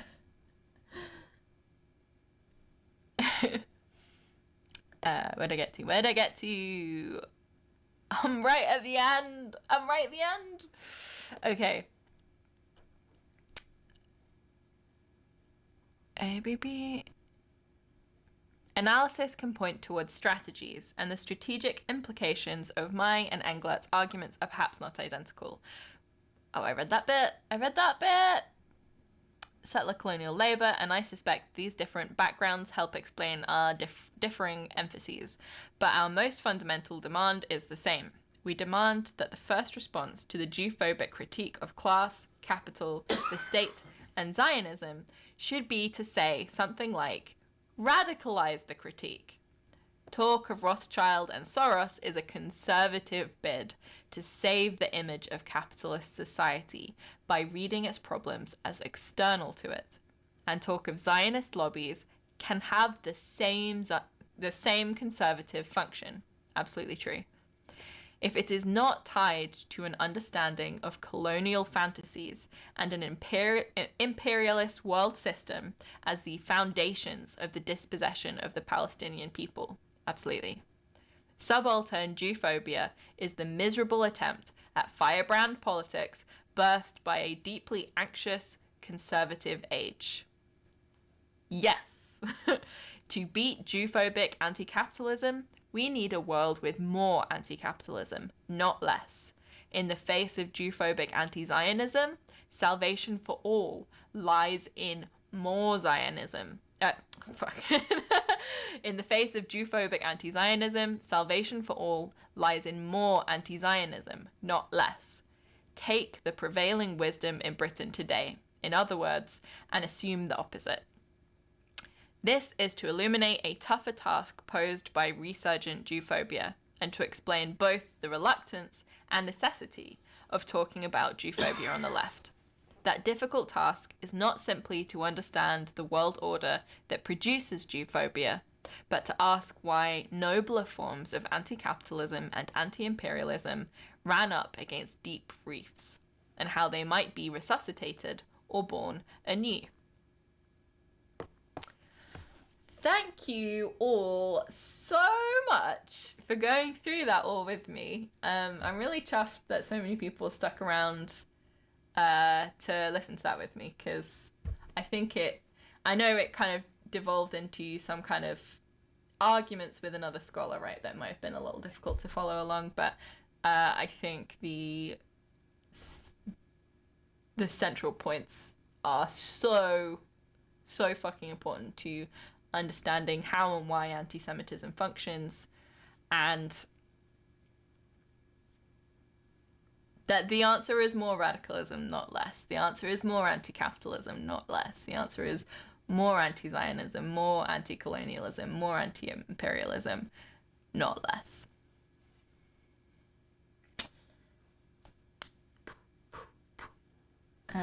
It's truly bizarre to me how much hate Jews have got over the course of a century. It doesn't make sense.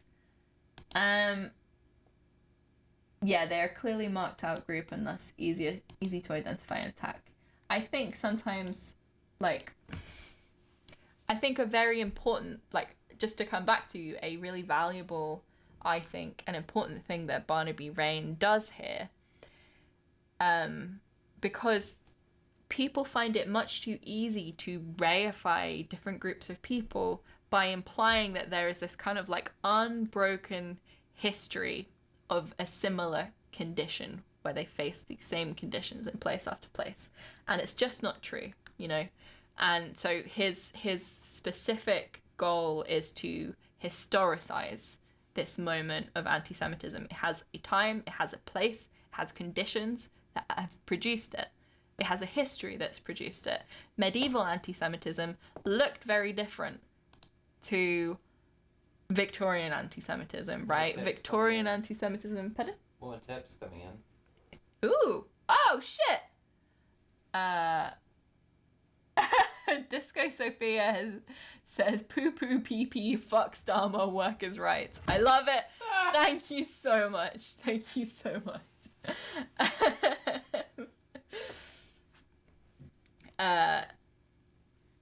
But yeah, I think it's important not to blend this history in a way that reifies and makes static people's identities, historical moments, Yeah.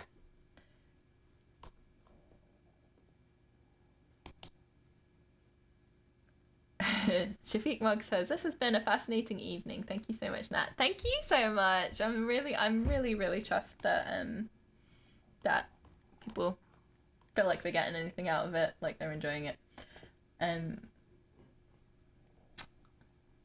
Fawati Lecouk says, anti-imperialism, according to the Western left, that means re-victimization of victims of imperialism.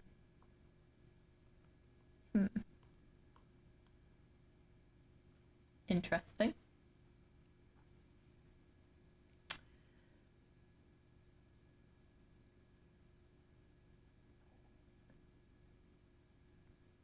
Harker also shouting out Hannah Arendt, The Origins of Totalitarianism.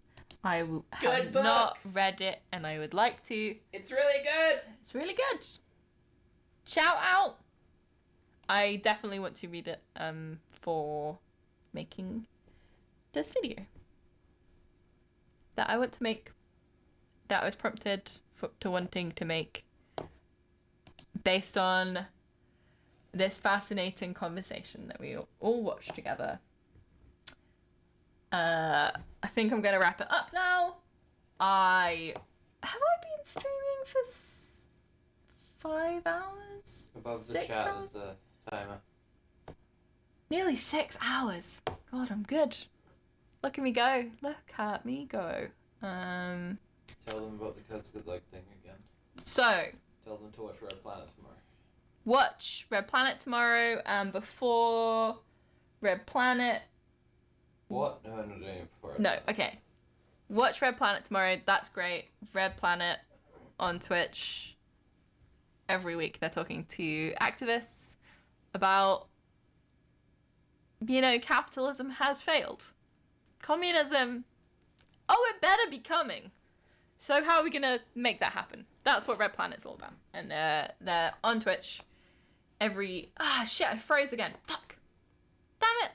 That happened because I knocked the PC tower. Just restart your camera. That's...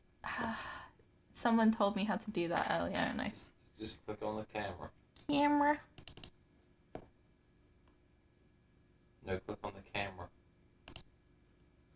Open that folder. It's a folder. Webcam is a folder of things. Yeah. Yeah, open it. Click on the camera.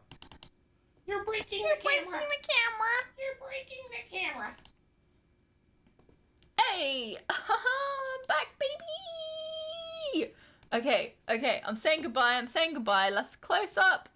Raid someone. How do I raid? Raid someone! What's pussy! that? What is that? How do I raid Go people? on Twitch, pick someone and raid them. Okay.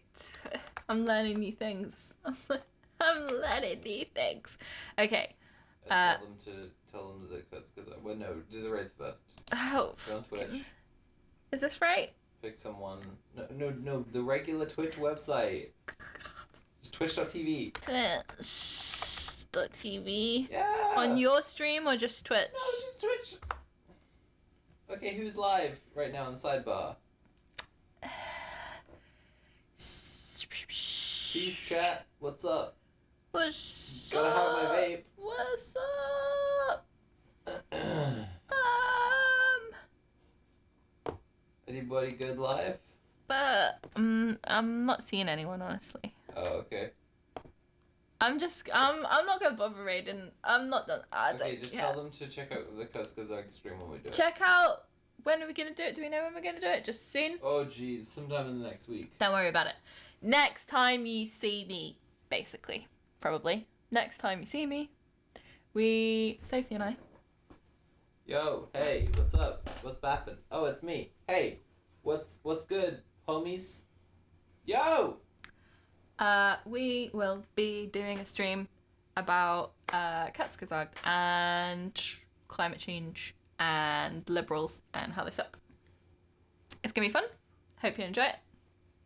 Thank you all for your wonderful, enjoyable presence. I have had a really fun time, and looking forward to doing more streams in the future. You're so cute. You're so